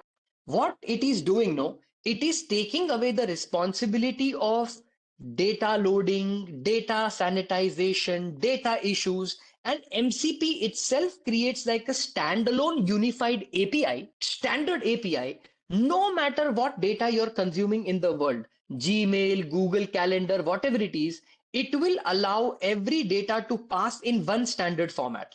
You can also give one more example, okay? Sushma and Deepak, let's say Sushma speaks in Hindi, Deepak speaks in, let's say, Punjabi, okay? Punjabi, and let's say Anish speaks in Gujarati, okay? Gujarati. Because there are multiple different languages, there is Somesh in between, okay, who can speak all languages. Somesh is passing Mamta always the information in Bengali, okay, because Mamta understands Bengali, okay. So what are you basically doing, Mamta? Somesh is taking every single data. It's always gonna pass you the answer in the language that you understand. It's like a unified API that's always giving you the answer in a specific instance. And guys, creating an MCP server is not the problem. It's identifying the use case for the MCP server that is a big problem. Example, if you can click on this example and check how you created your MCP server, okay? Can you see there are two types of servers you can create, STDIO and HTTP? This is how you create HTTP server, and this is how you create STDIO server. As you observe carefully, my recommendation is learn STDIO first. Forget learning. I mean, ignore learning. Okay, just let go of learning at all of MCP server. The first thing that you guys should be doing right now before MCP servers is what? What do you think you should be becoming good at before you even pass MCP? What becomes the most critical part? Did you learn agents before we do that? Or did we learn something called agents right now before we even proceed forward with something called my MCP server? So what becomes critical to first understand and create an MCP server? To first be capable of writing good agents, right? Does that make sense? Am I saying something that is sensible? Tell me this. Your house isn't even connected, or your house isn't even constructed. Why are you going to bring all the interiors of the house right now? So the first intention is to first create an MCP server. No, first create the AI agent. Your AI agent can always be converted into MCP server just by mentioning what tools do you want to connect it to. You want it to connect it to Tavli, mcp.tool, Tavli. You wanted to connect it with Google Calendar, mcp.tool, define Google Calendar. mcp.tool, define whatever tool you want your agent to connect with. You're not going to find any trouble. You just have to write the Python backend code and check how exactly is this going to work. But very simply, you will be able to perform that operation very, very simply. Understood? Did you observe that there is a method before we got the relevant documents? We have something called similarity search, and we have something called querying it with a number called 1.5, 1.2, and something. Dot similarity search returns something. So here in the similarity search, you have similarity search underscore with underscore score. So if you pass it like this, what usually happens now? Change this 0.1.5 to 0.8, okay? And I'm going to rerun this once again, okay? Did you see that my answer is no longer URL? Do you see that the answer is that the decoder is composed of a stack called a stack of n identical layers? Now it is no longer giving me URL, correct? What kind of internal document did it search? It searched internal document, right? First went through printing the relevant documents list first, then realized relevant documents are being created, but the problem is your similarity search is only returning the instance, not the score. So when he searched for anything in relevant documents, he must have realized that, oh, okay.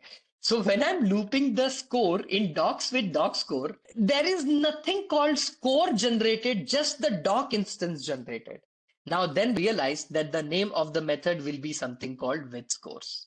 Because if you print just similarity search, what is it going to return? What do you think it's going to return? If I write k equals to 3, example, Even if I write k equals to 3, run, end, towards the end. What is it going to return? Did it say the number one was internet search and the number two is internal document? Yes or no? Even after my k value was equal to 3, did it fix it? This is how you learn how to debug. Okay. Just a quick info, guys. Intellipaat offers an advanced certification in Agentic AI systems and design in collaboration with IIT Madras Pravartak. It will enable you to build autonomous agents, multi-agent systems, and production-grade RAG pipeline using Crew AI, AutoGen, LangGraph, and modern Python. With this course, we have already helped thousands of professionals successfully transition into AI-driven roles. You can check out their testimonials on our Achievers channels, whose link is given in the description below. Without a doubt, this course can take your career to next level. So visit the course page link given below in the description and take your first step towards building a future in agentic AI.